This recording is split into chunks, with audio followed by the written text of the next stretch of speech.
Summon Sign is brought to you by you. If you want to learn how to support our show, go to patreon.com/laststandmedia.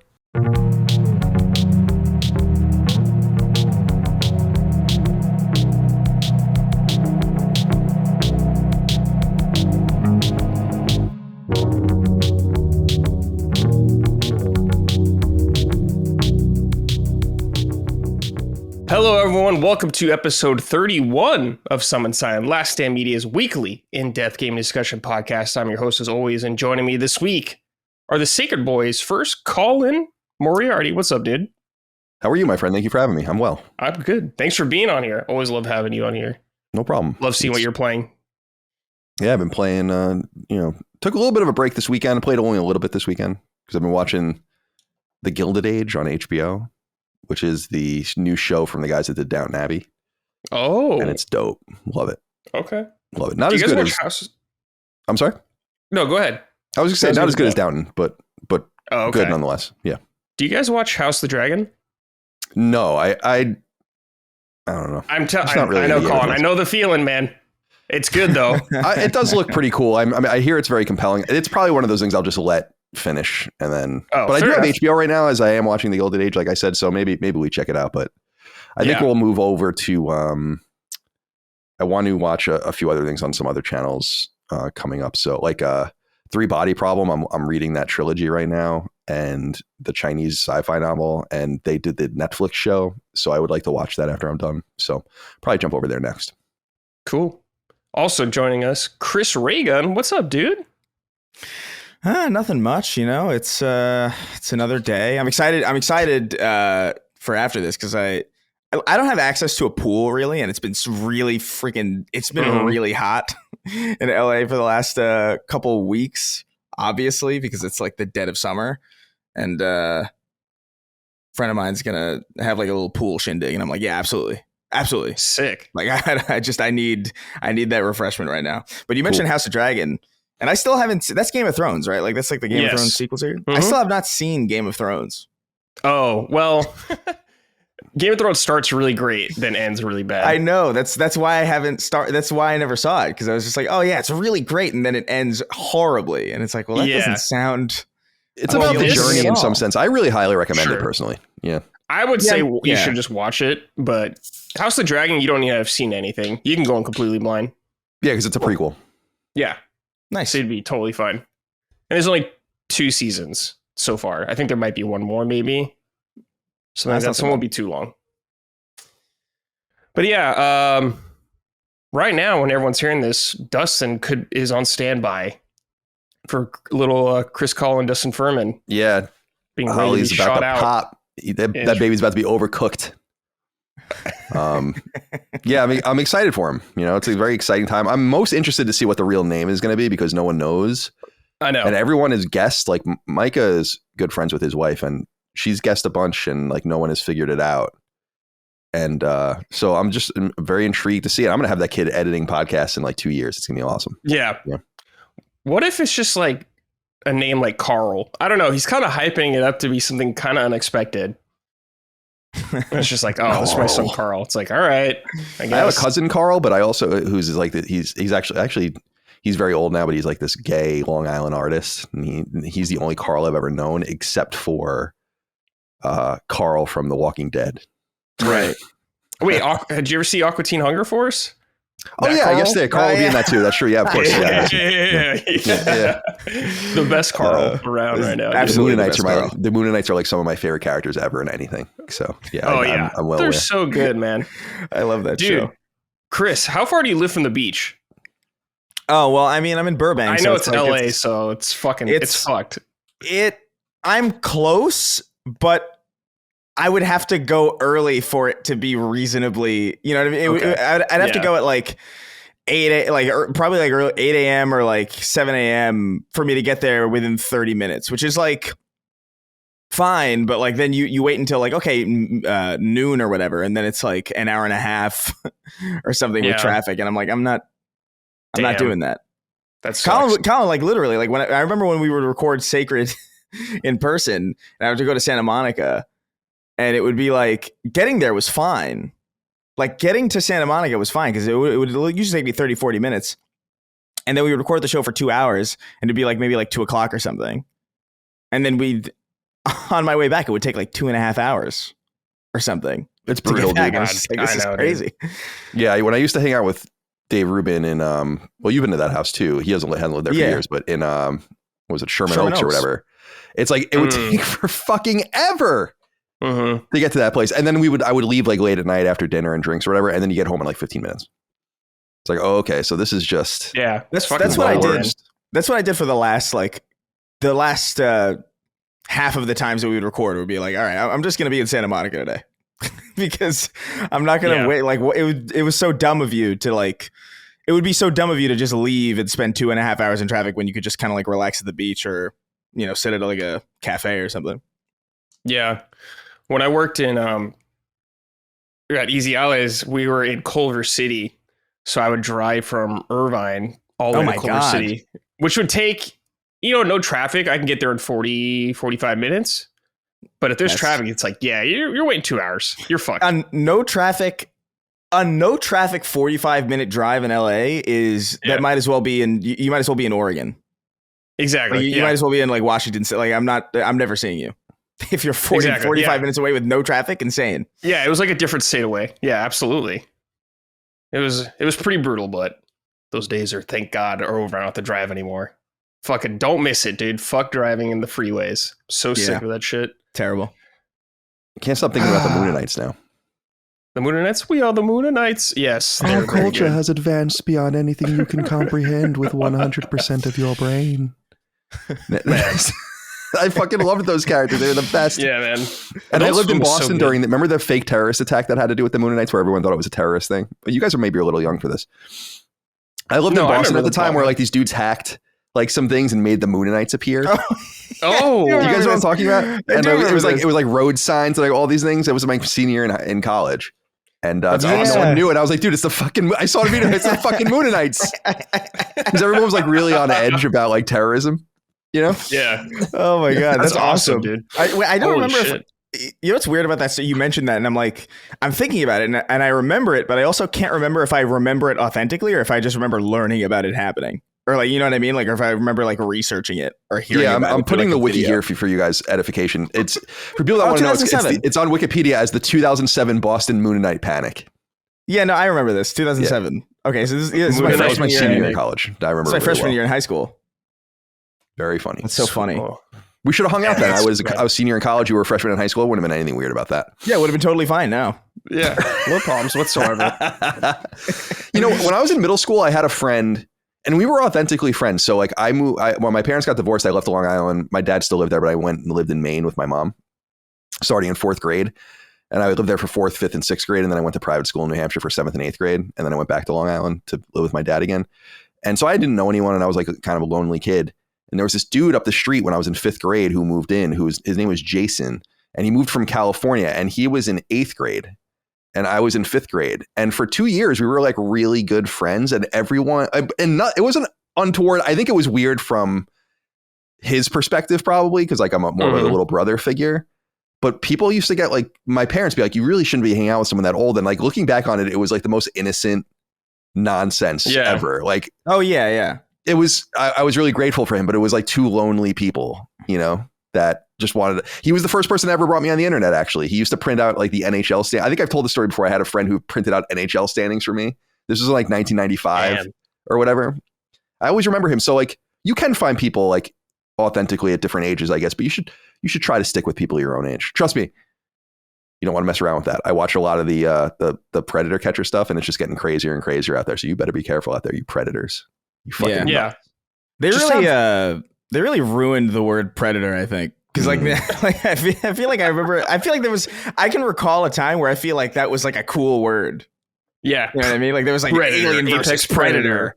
Right. And there's the hockey team, the Nashville Predators. Yeah. Now it's like, ooh. Oh, geez. Yeah. It's pretty rough.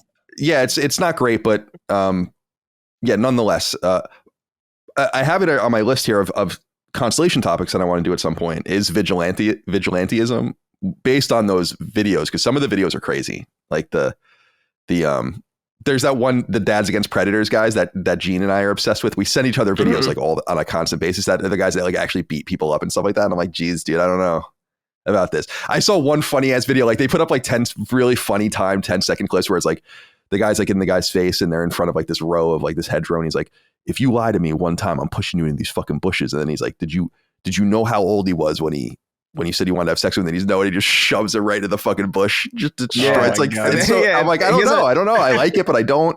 I've seen that video. I've seen that exact video. He makes like this weird face. And, yeah. And then they cut it. And it's just it's so good. Yeah. Wild. It's wild out there, man. Yeah. Just have some common sense out there, people. But that wasn't my relationship with Jason is what I wanted to put out there back in the day. No, I mean, by the way, many years later, I don't even know how, I know his last name. I'm not going to say it, but I haven't talked to him this century. But in high school, I like went back to see my mom and I went to Software Etc.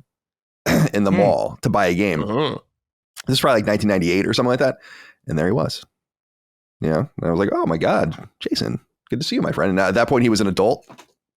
Yeah. And I do wonder what he's doing now. He was a real sweet kid. He was from California. He was like a total surfer kid, really lonely. His parents were divorced. Kids are fucked up, man. You know, Jason. I should just walk around and look around. Classic. All right. Before we get in the show, please check us out on patreon.com/laststatement. If you'd like to support us, you can get early access to this show, all of our other shows, Sacred Symbols, Defining Due, Punching Up. Get those several days early. Also, you get to send in questions for this show and all of our other shows, all that good shit. $5 tier, the sweet spot. Wouldn't you say, Colin? Best bang for your buck. The $5 tier is the sweet spot. I mean, you get good value at any of the tiers, but the $5 tier is where, I don't know, we have like 13,500 people right now or whatever, and I want to say like 11,000 or 11,500 are the $5 tier. So that's the spot where you get a lot of value. Yeah. It's our equivalent of Game Pass for PC only. Right, that's correct. The most bang for your buck. Listen, speaking of Game Pass, dude, I fucking had it for 6 days, played a little bit of a Flintlock, and I was like, all right, I'm done. I'm going to cancel this. I don't need it. Full refund. They're like, you want a full refund? I was like, okay, sure. Thanks, Phil. I learned the same thing, dude. I did it when I played Halo. Well, I eventually bought the Master Chief Collection, but I think I got Game Pass just to buy Halo or to play Halo 1 for knockback back in the day. And then I had the $1 thing too, and then I went and canceled it and they gave me the $1 back. I'm like, okay, I mean yeah, if you refund. Must it's a great deal. It's an absurd deal. It's too good. I mean, that's what I've been saying to people for years. I'm like, don't you understand this is too good? Yeah, people are like, I have 48 months at $2 a piece. It's like, yeah, dude, they're fucking thrilled, you know? Yeah. Meanwhile, I bought Pentiment and Hi-Fi Rush and did more for the company than you did with your fucking Game Pass subscription. It's not, they're, as far as I understand, completely tamped down on that, which was inevitable, you know. So yeah 100%. Surprised it took as long as it did. Yeah, a lot of questions going on there. Leave us a rating on your podcast service of choice. We're on there: iTunes, Spotify, all that good shit. Also, we have a live show coming up about a month, about a month away from now. Colin, do you know the link for this by any chance? Yeah, it's bit.ly/Sacred Dukes, SACRED-DUKES. Come see us. Have a little quiz show, Sacred versus Dukes, and some other chicanery and fun. Hosted by you, Brad Ellis. Is it? Okay, I don't know exactly what my role is 100% yet. Ben had a plan, but I just don't know everything yet. But I will totally be fine with hosting that. I have a plan. Yeah, just need money. I didn't know if Jaffe was hosting it or not. I didn't know it was exactly. I think Jaffe is going to play. Like, I don't know. Jaffe might be like the court jester. I don't really know exactly. Because I think we have Hogue coming too to even the teams 3-on-3. So I think he'll sit with them. And then, yeah, he'll probably be like, I'm going to use a very timely reference. You're going to be the Johnny Carson. Okay. And he's going to be the Ed McMahon. Kids know what that is, right? Yeah, every child knows Johnny Carson and Ed McMahon. Yeah, famously. A show canceled in 1993. I was saying that, or it didn't get canceled. A new host in 1993, but I was talking about. You guys know who Ed McMahon is, right? Do you vaguely? No. Let me see if I can find a picture. So he was like the Andy Richter of Johnny Carson. Yeah. Okay. He's the guy in the chair. Right. And like the kind of guy you like bounce the jokes off of or whatever. But I was talking recently I'm like younger people. I was 10 when that show got canceled, so I barely even remember it really being on. But he became famous for doing the commercials for like the clearinghouse commercials, where it was like, you win $1 million. And they would like come to your with like a huge check, and like you just randomly win money, and that's what he became famous for. And then after a while, that's like what all people knew him for. So a whole younger generation was like, oh, like the publisher clearinghouse guy. Yeah, and I'm like, no, asshole, Johnny Carson's sidekick. But fair enough. Yeah, I'll try to keep Jaffe reined in. He's the wild card, you know. You never know what he's gonna fucking do. Dude, his mailbag, I haven't watched it yet, but we had him do a mailbag for Sacred Plus. Apparently, it's like out of control. Like people love it, but like he apparently called like a cam girl at one point, and he apparently like called a game store at one point. He's like out of his mind. It's so fun. I understand presentationally why some people might be annoyed by him. He interrupts a lot, and he's like very like, but I actually really love his energy, and I think he's a very fun and decent person. He's a good friend. Like, it's funny. Like, as a kid, it was weird to me. It's like, oh, do you know one day you'll become really good personal friends with David Jaffe? It's like, yeah. No, I didn't know that. Wow. And it's weird having met him. You probably met him in the industry, right? When Twisted Metal came out and all those other things. No. Or were you not around yet? Oh, wait, I played Drawn to Death one time. Drawn to Death. Yeah. He was there, I think, and someone at Sony or someone asked what we thought of the game at the time, and I just went, and walked away because it was not good. I'm sorry, David. It was not a good game. Yeah, I think he knows that was, I don't really know what he knows about that. We talk a lot more about Twisted Metal than anything, but I met him for the first time when 2012 Twisted Metal was in development. And the first thing he ever said to me was he asked me if I had any weed. So that's awesome. Like in the middle of like Sony's HQ, like surrounded by all the PR people awesome. And all that. I was like, oh my God, dude, you're crazy. You're fun, man. Yeah, he is an agent of chaos for sure. But we love him that way. Just we like don't want him any other way. That's right. Your boomer references for all the audience out there. Ed McMahon's been dead for 15 years. Our audience is probably boomers anyways. We're all like the same age probably. Yeah, we're not. I'm 13-year-olds listening. Yeah, I was going to say, like, I feel like you guys might even be like the more median age of the listenership, but I don't know. Like, we don't have a young audience, you know? Yeah. And I don't want a young audience because I don't really, I mean, it's fine if they want to listen, but I don't feel like I know how to talk to them. We have to do skibbity shit and dude, I don't know what the fuck anyone's talking about half the time. Like, I really used to roll my eyes when I'm like, you know, like, it's so funny how all conventional wisdom just comes true. I've said this many times about my dad. Like, my dad was right about everything he ever said to me. But it took me like years, sometimes decades to figure that out. And one of the things was like, I can't keep up with this shit anymore. I don't know what the hell the popular music is. I don't know what's on TV. Yeah. And I'm like, what are you talking about? How do you not know that? You know, like, how do you not know what this means or who this is or whatever? And now I'm totally that person. I have no idea there are people on Twitter where it's like new #1 single from this. And I'm like, I don't even know. This person has a #1 single and I don't even know who this is. Right. Like, this could be a made up person. I look at the Coachella like lineup and I'm like, I might know literally 5 of these bands out of 120 of them. Right. It's like, yeah, I don't know, dude. You know, I feel like I was always like, even when people were popular at the time that they were most known, I didn't really know who the fuck people were. Like, I didn't pay attention to music until like way later though, to be fair. But yeah. And I think about that with Ariana Grande a lot. Is that like Grande, I was gonna say. It's like because I never really even hear Ariana Grande. Where I listen to a couple of her songs. I like a couple of the songs she did back, like the more dancey techno type stuff. But I don't know anything about her. And I know she has this whole like arc for Disney Channel, right? Which I don't know anything about. I think it was Nickelodeon. Actually. Nickelodeon, yeah. Where like she comes from like I don't know anything about that. And then she's gone through like what I conceive as 4 or 5 different racial awakenings. And I know her specifically from her Hispanic silo when she looked like an Hispanic girl. I saw a picture of her the other day on Twitter and I'm like, that doesn't even look like the same person anymore. Right. You know? So now people are going through like these Michael Jackson-esque, frankly, reimaginings of their image and all this. Yeah. And I just can't keep up with all of it, dude. There's just too many people, too many things. Chris and I say it on Sacred sometimes to Chris. It's like, I find it's like, oh, this Twitch streamer, I'm all like, oh, I'll go read about them. I never heard of them in my life. It's like, one of the biggest people in the world. I'm like, oh, okay. Yeah. I don't, since, 2011 or something. Like, I have no idea what you're talking about. Yeah. I'm sorry. I mean, at a certain point you can't look, I don't know who's on the Yankees right now. Like, straight up. Like, I don't know. I'm wearing this hat. I have no fucking idea. The last notable Yankee that I can remember is like Derek Jeter and A-Rod and those people. And it's like way long ago. Right. You know, I don't know who the like. You could tell me like Mitsubishi Tatsuki is on the fucking like. I don't know. Maybe Aaron Judge is the big Yankee that you want to know these days. Never heard that name once in my life.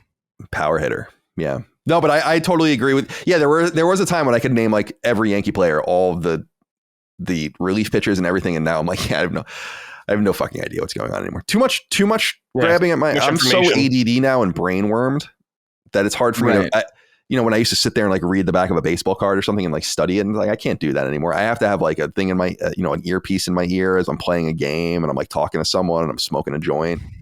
I'm like doing like 5 different things at once because I'm fucking shot. It's too much. Shout out R.I.P. Ed McMahon. Way to bring it back. We're gonna open up the show a little bit with a little game. Now, this was gonna be a game with, or more of a guessing game, I guess. And this was gonna be with Colin also, but he read the docket as he should, and he's a good boy. He studied. I was you were correct. I should have told you earlier on. That's my fault. Yeah, I wanted to be prepared, so I'm sorry. I didn't even read it. I read the question, and then this is why I get so frustrated. It's like, oh, I didn't read that. I'm like, you didn't read. You saw that you weren't supposed to read it. So how did you not know you weren't supposed to read it? So I saw it, even though I wasn't trying to read it. It's like I saw the names. Yeah, like, it doesn't matter. But here's what's going to be. This is from Brandon Tyler. Here's a game for you. Can you guess the top 5 selling games on PS1? Now, Chris, we're going to go with you. Can you guess PS1? PS1, your beloved PS1. Oh my God. I'm going to tell you right now, no Ape Escape. Yeah, no, I wouldn't be surprised. Although that's a crime, but like, yeah, I understand. I would imagine Final Fantasy VII is up there. It sure is. Can you guess what number it is? I feel like it's top 3. I feel like maybe I don't think it's 1, is it? Don't get caught up here right now. I'm gonna guess. All right, I'm gonna guess the names out. I'm gonna guess 2. I'm gonna guess 2. Is that? Oh, that's right on the money. Yeah, number 2, 10,022,228 units sold. Isn't that funny, dude? 10 million is the second best-selling PS1 game. This is what I'm telling people all the time. I'm like, that's so crazy. That's $500 million in gross revenue. That's a lot, but it's nothing. Yeah, that would barely pay for you to make a Last of Us game today. I saw something like Ocarina of Time sold like 8 million, and I'm like, damn, that's crazy. That's why I just think so many people are young or just ignorant of things like that, which is fine. Why would you necessarily know this stuff if you're just kind of more casual? But it's like people just totally don't understand how much more games sell today and how crazy it is, how cheap they are compared to the way they used to be too. It's wild that a 10 million seller is like the second best selling game. Yeah. All right, Chris. Good job on that one. Yeah, it was great. Yeah. Final Fantasy VII. I assume Metal Gear Solid. No, really? Yeah. That's wild. Okay. I think you can get 4 of the 5 of these, and I think you'll never get the 5th one. That's my opinion. It's like because I wouldn't have guessed this either. So. I think you'll be very pleased with one of them at least. Man, I mean, based on purely my own experience and also just the success that I've seen it have as a collection, are any of the Crash Bandicoot games on there? I would imagine, right? That's wild. How? What were people buying? Is it all JRPGs? No, it's not. There's one more JRPG. I will tell you, I'm not going to get that one. Whatever it is, I don't. I will not get that one. So you might as well just throw that one away. Okay. Whatever it is. Final Fantasy 8. 8? Oh, okay. Yeah. I guess chronologically that would make sense. It's number 4. Yeah. 8.6 million. I'll give you a hint here. Oh, yeah. Go ahead. No, do it. Gran Turismo, right? Yes. Right. Okay. Yes. I mean, knowing games like that, that's 1, right? That's probably 1. Oh, that's number 1. Yeah. Yeah, of course. 10,850,000. All right. Oh man, I'm really shocked that Crash is not there. Because that kind of like means I don't imagine that Spyro's there either. No. Let me look at Crash Bandicoot sales figures. Damn. Crash Bandicoot 1 is 6.82 million. The last on the fifth game on this chart is 8.3 million. So it's sold respectably well, very well, actually. Yeah. Crash 2 is 4.08 million. Crash 3 is 5.7 million. Dang, dude. Yeah, I feel like all the games that I really think about from the PS1 no generation platformers. are so obscure. No platformers? No. Chris, if Final Fantasy 7 and Final Fantasy 8 are on there, then what are you missing with Gran Turismo? Oh my God. Is there another Gran Turismo? Wait, are there more Gran Turismos? Yeah. Yes. Oh my God. Are you kidding? Gran Turismo 2. Number 3, 9,370,000 units. Oh my God. Yeah, it's Gran Turismo, Final Fantasy 7, Gran Turismo 2, Final Fantasy 8. And then fucking... This one's a curveball, Chris. This is tough, dude. I honestly would have never, ever guessed this. So I would love to see you get this. But it's a series you like, or at least you did like on PS1, I believe. It's a series I like on PS1? Yeah, I believe you do like this series. At least the PS1 iterations. Oh, Tekken? Yes, Tekken 3 specifically. I would have never guessed that. Yeah, I would have guessed. With that hint, it was, yeah. I mean, it must be, yeah. I figured it would be Tekken 3. Like, Tekken 3 was like the big one. Yes. Although I personally love Tekken 2. Wow, that's so crazy. Because like that list, with the exception of Final Fantasy 7, is so like very not emblematic of my experience with the PS1. It's wild. Like, because Gran Turismo and is just not there for me. I'm actually kind of surprised that there aren't any like I guess Gran Turismo takes this place, but I guess I'm kind of surprised that it's not like, you know, NHL or whatever, you know what I mean? Like, because sports games are like huge on like modern consoles, and so I wonder like when that would have started. That's a good thought, but I think the problem in this era was they just weren't. First of all, they're annualized, so and there was so many of them. That was the thing, was like the licenses were so loose, and there was unlicensed shit. There were probably sometimes. I remember in the SNES and into the PS1 era, there were probably at one time maybe even 4 or 5 NHL games released a year. You know, so that's probably taking all of the market for that. It's a great thought, because today that would be absolutely true. I mean, look at fucking college football 25. Yeah. They made as we said on the show, they made $220 million just from people that wanted to play it early, 3 days early. Yeah, it's fucking crazy, man. Just that. It's like, damn. Yeah, it's so insane, dude. All right. This is a crossover question, apparently. Okay. This is your people, Chris. This is from the 2024 Olympic torch. Kind of looks like a giant butt plug. Snark Tank crossover question. This question is for Chris. Are you gay, son? Are you gay for B? Shut up. That's it. I don't know what the fuck that means. Explain that. Shut up. There's this. I don't even know how we found it, but there's this video. Random.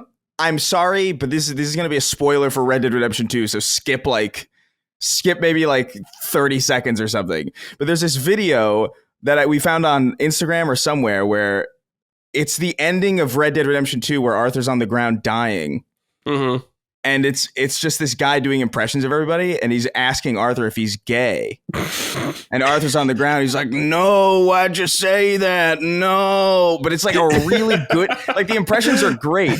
And Dutch is like, "Are you gay for me, Arthur?" It's like, it's the dumbest fucking, but it makes us laugh so hard because like the video is all, the video's compressed to hell, and the impressions are so good.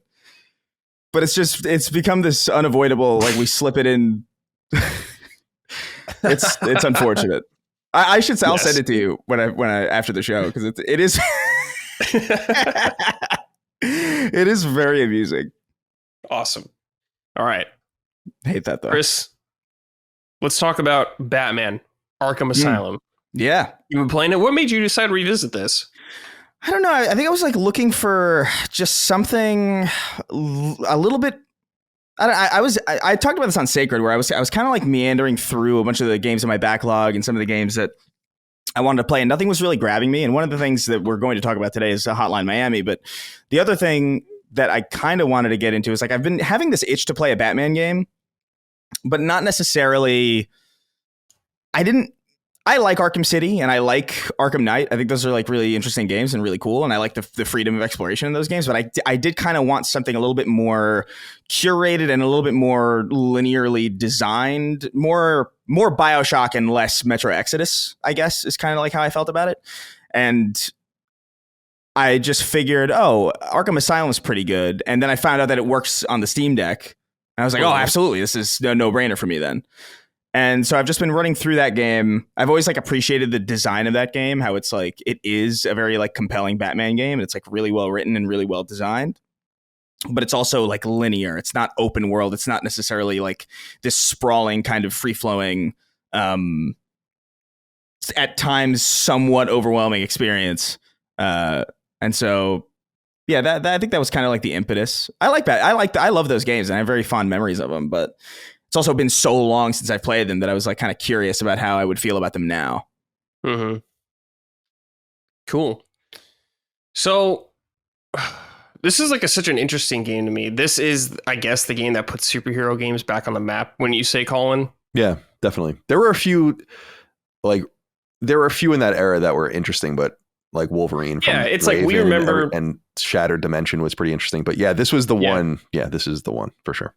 Yeah, definitely remember like Spider-Man 2 being really popular and like a lot of people I knew. But then like Batman, this game came out, kind of like changed everything and definitely influenced a lot of superhero games to come. But how far in the game are you, Chris, right now? Right now, I think I'm like 3 hours in or so. Okay. Like I'm not necessarily like, because I've been splitting my time between Hotline Miami and then just like work and life and stuff. But I've beaten Arkham Asylum like I think a couple times. So like it's really more like just to get reacquainted with it. And I did kind of forget like certain bits and pieces of it. But I really feel like the only thing that's aged poorly about it are like certain aspects of the controls. Like running feels a little bit stiff because you got to like hold A, and it's almost like a Gears of War kind of run, which feels kind of strange in Batman, especially compared to like the free flowing nature of like Arkham City and Arkham Knight afterwards. Arkham Knight I think controls wonderfully, but yeah, like I forgot like how cartoonish the first, like the games seem to get more serious from my memory as they go on. Like Arkham City feels a little bit more grounded, and then Arkham Knight feels like a lot more grounded, and Arkham Asylum is this weird kind of sweet spot where it feels almost like a continuation in some ways of like the animated series. It's like it's very animated series, not just because you have Kevin Conroy and Mark Hamill as Batman and the Joker, which obviously is iconic, but just the line delivery is a little bit more campy and like they're having a lot more fun with it. It really feels like watching a cartoon, which is awesome. Like I forgot about that aspect of it and how different it was from Arkham Knight, which was a lot more like, like let's try for the Oscar. And it's like, you're not gonna relax a little bit. But yeah. Well, how's it feel being Batman again? He, in my opinion, at the time, it's like they really nailed the feeling of Batman, like perching up really high up on like a gargoyle thing and taking out some thug. The combat, especially the melee combat, is super good, especially for its time. How's all that treating you? Yeah, super iconic. Like it's funny playing Arkham Asylum today is so funny because you can see it was obvious before, but now it's especially like clear. It's like, oh my, so many games just stole this like straight up out of this game. Like Spider-Man is just entirely this, which to be fair makes more sense for Spider-Man. It is a little confusing to see Batman's foot magnetize directly into some henchman's face from 40 feet away. It's like, it's a little bit jumps so far. it's this is what I'm saying. It's like so cartoony where it's just like, how the fuck, this is not, you expect me to believe this is a man with no powers? Yeah. Doing this? This guy's like levitating across the room. But no, the combat feels super good. It's surprisingly good, actually. Like I guess this is from, I have to start getting used to the idea that games that came out nearly 20 years ago aren't archaic, or aren't janky or aren't, messy in the way that you would anticipate. Because for most of my life, games that came out 20 years ago were like, Like even if they were really good, there was like stuff. It's like, oh my god, there's no save system in this. It's like, oh my god, like the turning feels so stiff. Oh my god, the latency is weird. But like we're getting to a point now where it's like games that came out ages ago are very competent to the point where, I mean, I'm playing this on a Steam Deck, so maybe my perception of like resolution and all that stuff is a little bit skewed, but it looks really great. Like I feel like if you were to play Arkham Asylum today, even just the base version, which I'm playing from Steam, obviously on my Steam Deck, it doesn't really look that dissimilar to a game that you would see come out today, barring really minor things that really could be chalked up to art design more than anything else. Like just the way that certain character models look. And that's fascinating to me. Because we're just kind of getting into this place now where it's like, oh, everything's looked great for a while now. Kind of begs the question where we have to really go from here outside of photorealism, which is just not something that I even think is worth the pursuit. But yeah, no, it feels really good to play. It feels really good to move around. I feel like they nail the aesthetic and the mood and the tone of Batman without necessarily getting too, self-serious and too dark with it. The beginning of the game is ridiculous. Like it's the most absurd thing ever. You're like you're walking with Joker through the intro to this asylum, and then they let him go with 2 guards. Yeah, they don't let Batman through. They don't let Batman through the scanner because he's got illegal paraphernalia. It's like it's Batman. Yeah, like what do you mean? Don't you trust him enough to let him in this far? Like why not just let him? Batman always has an uneasy alliance with the cops, I guess, except Gordon. Yeah, true. Yeah, that is fair. But like, there's some stuff where it's like it's very clear that this isn't a game where everything is so serious. Like there's obvious lapses of logic and there's obvious things that are done to move the story forward, and it doesn't really hinder it because it's fun. Like it has cartoon energy, which I don't remember. I totally forgot about that aspect of it, I guess, because like when I played it didn't, we didn't have the later games to compare. Yeah, totally. Yeah, well, when you like talking about the combat, Batman fucking flying across the screen like 40 feet to kick someone in the face. It's like, I'm really happy they let you do that in the game because it's fun. And I'm always for making it fun instead of worrying about realism all the time. Of course, there's a place for that, but it's like, it's fucking Batman, dude. Like, let me, do that, like a spin kick around, kick someone's head off or some shit. It's like, you got to let him do that. It is, dude. It's mega funny. Like, I love Batman as a character because it's so... He's so fucking serious. He's so... Well, the thing about him is that... Joker. He's beating up people who really just need help. Really, like there really is, like, on some level, he's... Yeah, I'm not going to kill you, but he's like, you kicked this man in the head. Yeah. Like, I feel like people don't really... Damage. Yeah, I feel like people don't really understand the magnitude of what a kick in the head is. Like, a kick in the head is not like something you get up from. Like, that's something that's like very likely like death or like paralysis or something. And he's like, I'm not going to kill you. I'm just going to like leave you a vegetable.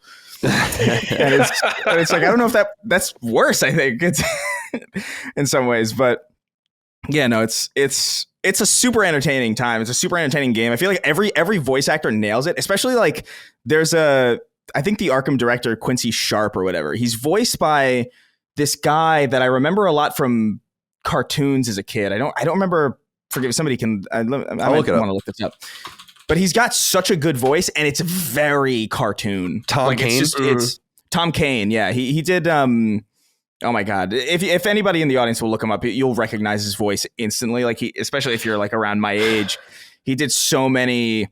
Many cartoons. This is Wikipedia. He is known for his animation work throughout his career, including Jedi Master Yoda and Admiral Yularen in Star Wars: The Clone Wars, Magneto and Wolverine in the X-Men, and Marvel vs. Capcom, and a bunch of other stuff. Wild Thornberries, The Angry Beavers, Powerpuff Girls. Yeah, Kim Possible. He was everywhere, and he has like this unmistakably like iconic like. I don't want to say I want to say it's campy, like not in like a disrespectful way. It's just like it's very cartoon character, and it's awesome.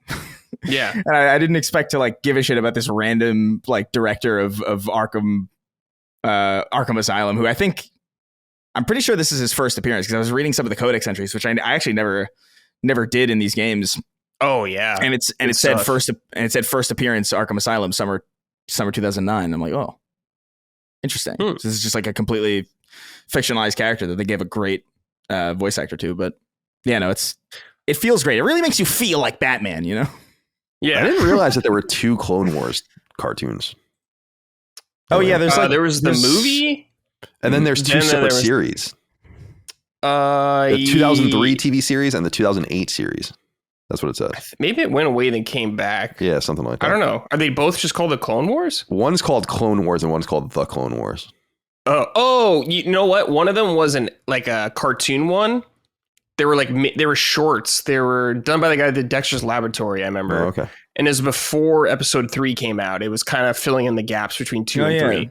Yeah, that shit is actually really cool. Those are awesome, by the way. Gotcha. Yeah, I've heard really good things. This where they like show like Grievous for the first time when he's not like, you know, has COVID and shit where he's coughing all over the place. Grievous is just normal. Yeah, I've heard really good things about that show, the Gendy Tartakovsky show. It's really cool. It's short, also really short. That's great. Everyone out there. That's a godsend. Question is, Chris, now that you've been playing this, are you going to play Suicide Squad? Oh, I played Suicide Squad.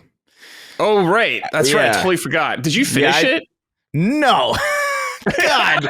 No, I don't, dude, I don't finish good games sometimes. Okay, like, fair enough. So like I tried, because I saw the backlash against it and I was just like, dude, I gotta, bad, right? It can't be that bad. And in truth, it really wasn't as bad as like I thought it would be. The thing that bugged me was that people were kind of like making assumptions about it before they had even played it. And that really bothers the hell out of me. Like, I don't like people making like these intense value judgments on things that they don't have personal experience in. It's like a really major pet peeve of mine.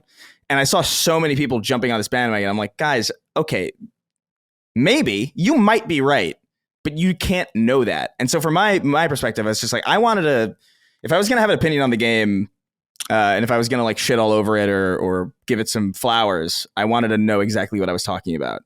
And so I decided to just like kind of jump into it and try it out. And I actually didn't hate it for the first, like, I think 2, maybe 3 hours. I thought like maybe it was building to something because there was like a Sunset Overdrive kind of quality to it that I thought was neat. And I was like, oh, it does feel good. Like it feels good to move around in that game. Actually, it does.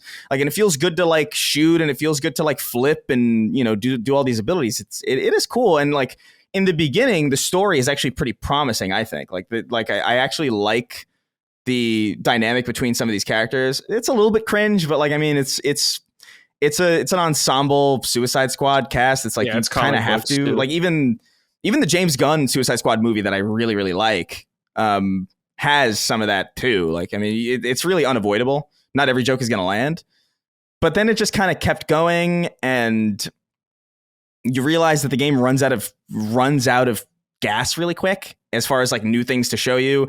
And then the game becomes uglier and uglier with all these like splash effects. And then the HUD becomes like this ADD kind of mess where there's like a million different primary colors like flashing in your face. There's this slime, there's numbers, there's hit markers, there's purple dots everywhere.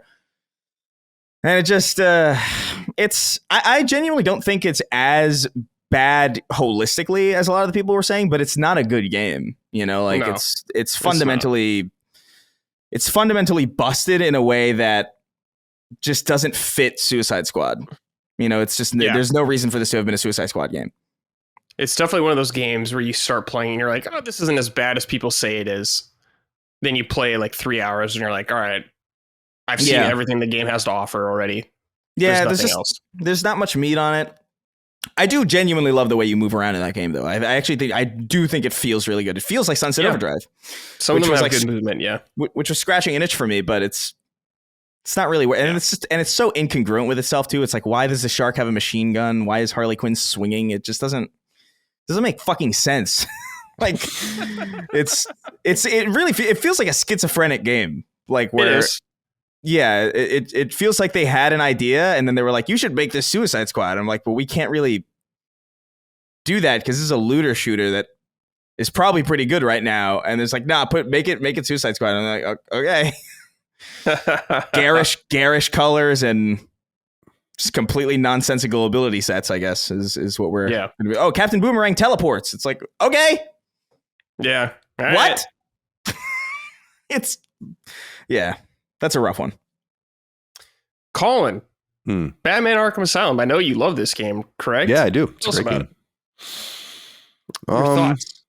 Yeah, I think Arkham. So I played it obviously back when it came out. I was 2009, something like that, and then, or maybe even 2008, and then I think it was 2009 though. And then I played it again when it came to PS4. I played it back in 2020 for Knockback when we recorded an episode about that. So that was the last time I played it through. So it was a few years ago. So it's a little more recent in my memory than a lot of older games. But I feel like, first of all, Batman's a great character.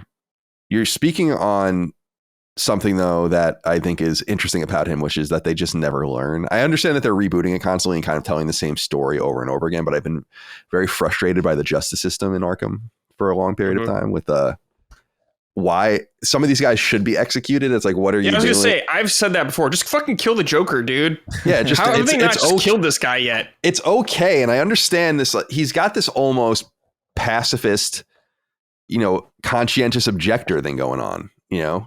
Did you? I don't remember what that movie was called. It was like probably 2015, 2016 when it's about the medic in World War II in the Pacific, and he is like a radical pacifist basically. And there's like the scene at the end is like he's just helping anyone he encounters, like no matter what side of the conflict they're on and all of that. And I'm like, Batman, it's okay to make like a radical decision, or like if you don't want to take justice in your own hands, which I appreciate, we got to do something about getting the death penalty on these guys. Like why are we, or like store them away somewhere, or it's just impossible. It doesn't matter. It's a superhero game. It doesn't matter. It's a superhero. But I do love the world. I love the villains. I think the villains are really tantalizing in Batman. Oh, so good. The Christopher Nolan. It's true that the Christopher Nolan movies really, really, really made me look at Batman differently than I ever did. Although I loved the Batman animated series when I was a kid too. So yeah, and I think a lot of people did. So Arkham Asylum. The problem with Arkham Asylum, I think, in the long term, is that people have taken a lot of the wrong kind of guidance from it, because I would consider Arkham Asylum a really important game, regardless of if you think it's good or not, or played it or not, or care about it or not. I would actually consider it maybe a top 50 most important game ever made. Not only, and really not even primarily because of its revival of the superhero game, and which we hadn't really seen a good clip of great superhero games since the SNES and Genesis era, probably.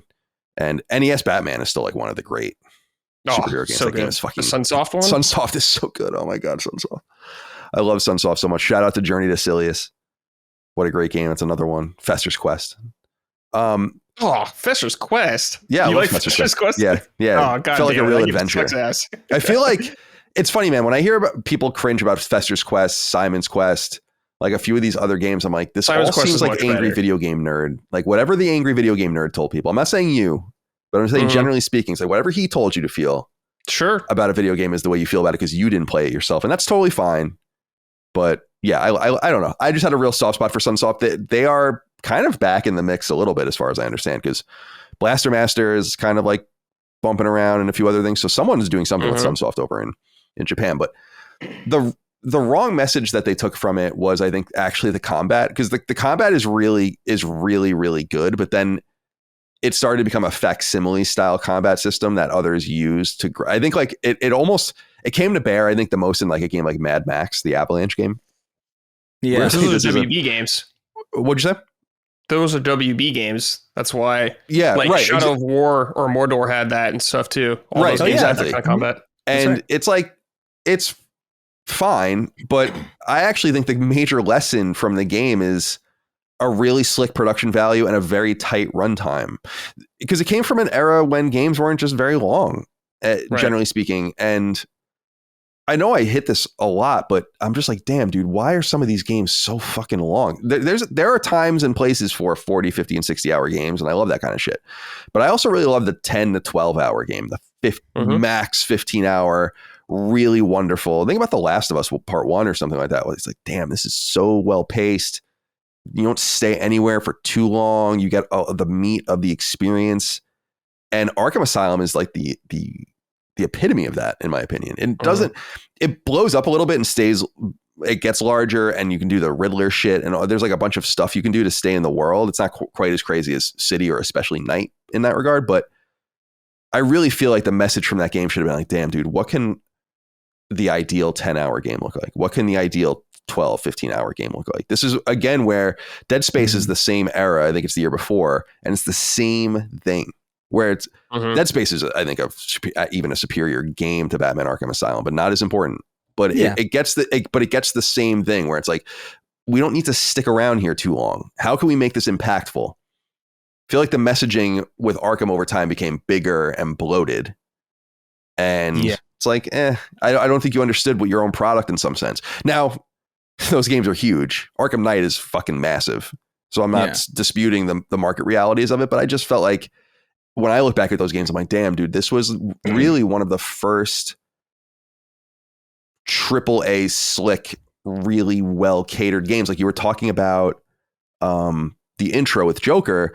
I remember that intro being like, regardless of what happens, I'm like, I don't know that I've ever seen a game even do something like this, really. You know, like this incredible, it just felt so cinematic and interesting at that time. And I highly recommend the PS4 version. If the remaster. The remaster. It's not a great remaster, but it's better than nothing. It's like, it's not 60 frames or anything like that. I just say that because most people are not going to have their PS3s plugged in. I mean, it's probably better than the PS3 version. I just don't think it's a very good remaster is what I'm saying. You should absolutely play it if you have not played it. Now, I've not played, so I didn't beat City, but I played it, and then I beat Night. But I didn't play that Origins game from WB Montreal. No, me neither. And I'd like to get to that eventually, but they've not even re-released it. I don't think. I'm not even sure it's accessible. They are so weird about that game. They treat it like it doesn't exist. Well, that's why I was very cognizant. It's weird about it. I was very cognizant of that, Brad, in the Arkham Knight lead up when they were saying like the conclusion of the Arkham trilogy and all that. I'm like, oh my god, poor WB Montreal. So I'd like to get to that eventually as well. I think that game's a prequel also to like Arkham Asylum. So it's a great Christmas game actually, because it's Christmas time in Gotham during that. Cool. So that's probably how they differentiated some of they probably use a lot of the assets and stuff like that. And then it's like divisioned it up. That's the one where like it's different actors for Batman and Joker, right? Like I'm pretty sure Troy Baker is Joker in that one. Yes, Troy Baker. But that game annoys the fuck out of me for a story reason, but it's like a massive spoiler, so I will not say it, I guess. Right. Yeah, I do want to get around to it because I do love these games. You should play, dude. Totally. I'll probably just play the PC version. I assume it's on PC. Is it on? I don't actually. I'm trying to remember. If there's no PC version, I'm not going to play it because I'm pretty sure. Is it not on? Because if the console version isn't 60 frames, I guess I'm just. It's on PC. I'm pretty sure actually. Yeah, it is. It's on PC. Okay, thank God. I kind of have this memory of something being wrong with it on PC originally, or something being fucked up with it. Things are always wrong with these games. That's true. Yeah, Arkham Knight was famously like completely busted on PC for like a year. Feels like a year, right, or something, like some insane amount of time. It was botched. But I to kind of piggyback on what you were saying about like game time is like, dude, that era, I think. I'm 30, so like when I was in high school, like it was the 360 and the PS3, and so obviously there's a lot of fond memories associated with that for sure. But I really do think, to Colin's point, where it's like there was something about the median runtime of really big games around that time that really is kind of my ideal sweet spot. Because I remember even being like a kid, being even younger than that, playing games on the PS1 and kind of feeling like, oh, that's it. Like I love those games. So I was like, oh, that was fast, and just kind of didn't really like you'd replay them a ton, but the length never felt quite satisfying on a single run through of most of the games that I would play.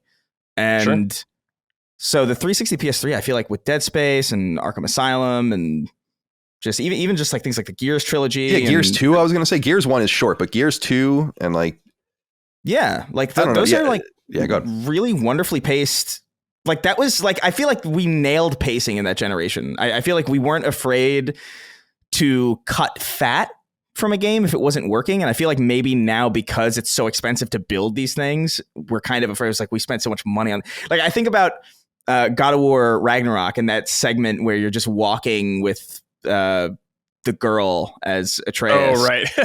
And I'm just like, this can't, if this was 2009, that whole segment would have been cut. Like, you know, it would have been cut because it's universally like the lowest point of the game. Like, from everybody that even people who love that game will tell you that, like, that's a really fucking boring part of that game. And I wonder if it was just because, like, things were just so much cheaper back then that they could afford to just cut with no real risk, or I think it's the opposite in some sense, where it's like they wouldn't even think to pad games like that. Right. That's a fair point. I hadn't considered that one.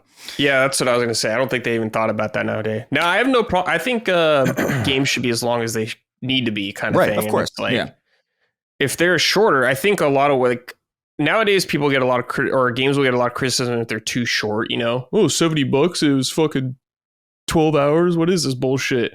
But I think the way you can alleviate a lot of that is just by having replay value in your games. Oh, yeah. Like, Dead Space has great replay value. Like, the Definitely. Resident Evil games have great replay value. So I think that is the key nowadays, because people are much more people notice that kind of stuff a lot more, like game length, or focus on it more, for better or for worse. Yeah, for sure. And I think certain games just warrant, like, different playtime. Like, I remember people kind of beating up on Stray for being short, but I thought Stray was like a perfect length. Like sure, Stray does not need to. You really want Stray to be a 15-hour game? Are you crazy? Like, there's not that much meat. I thought it was a cute little game. I enjoyed it, but like, it's like it that did not overstay its welcome in a way that I genuinely really appreciated. Even though it's not like a game that I would put on like my top like 50 games of all time or anything, but like, I miss the conciseness, I think, of something like Arkham Asylum, and how quickly it feels like you're moving from place to place and beat to beat and interesting location to interesting location. And yeah, dude, Arkham Asylum is just really, really good. I get why people might prefer City, because there is more of like, I think City fulfills the Batman fantasy a little bit more, because you can glide and you are in Gotham, and you do have like, and I totally get that, but I think as a video game, actually, like, I feel like Arkham Asylum's a lot more tightly designed and probably better, as from a purely video game view, not necessarily from like a Batman realization view. Yeah, totally. Let's see. Kyle Lambridge running. What's up, my sacred Slitterheads? Do you guys think when Slitterhead comes out, this is going to go away? No, it's going to become worse and worse. Oh, no. I'm looking forward to Slitterhead, though. So me too. Yeah. Looks weird. I'm in. My question this week is for Chris. How do you feel about the boss fights in Arkham Asylum? While the game certainly gets its roses for its free flow combat, stealth mechanics, and story, I find the boss battles are overshadowed. Sure, the game has a few standard beat-em-up bosses, but boss fights like Killer Croc were so unique in the world of superhero games. The Mr. Freeze fight in Arkham City gets talked about a lot, but I'll never forget the feeling of tension I got crouched walking around the sewer, listening for Killer Croc. I hope you all have it's the bat kind of day. It's the bat! Love that shit. Then you give them brain damage immediately after. Yeah. While we were talking about Batman killing people, I looked up a kill count compilation of Batman from like the Tim Burton movies. He killed like 18 people in those movies. Yeah. It's whatever. He like shot some guy and he like lit a guy on fire with the Batmobile. It's like, that was my introduction to Batman. Like, I was a little kid, and I saw it in the theater, both that and Batman Returns. And have I told you, Chris, this sad memory I have of Batman? I saw Batman Returns. My parents had just gotten separated, and they brought me to the movie. To see Batman Returns? Yeah, Batman Returns. And that's like my memory of that movie. Oh my God. And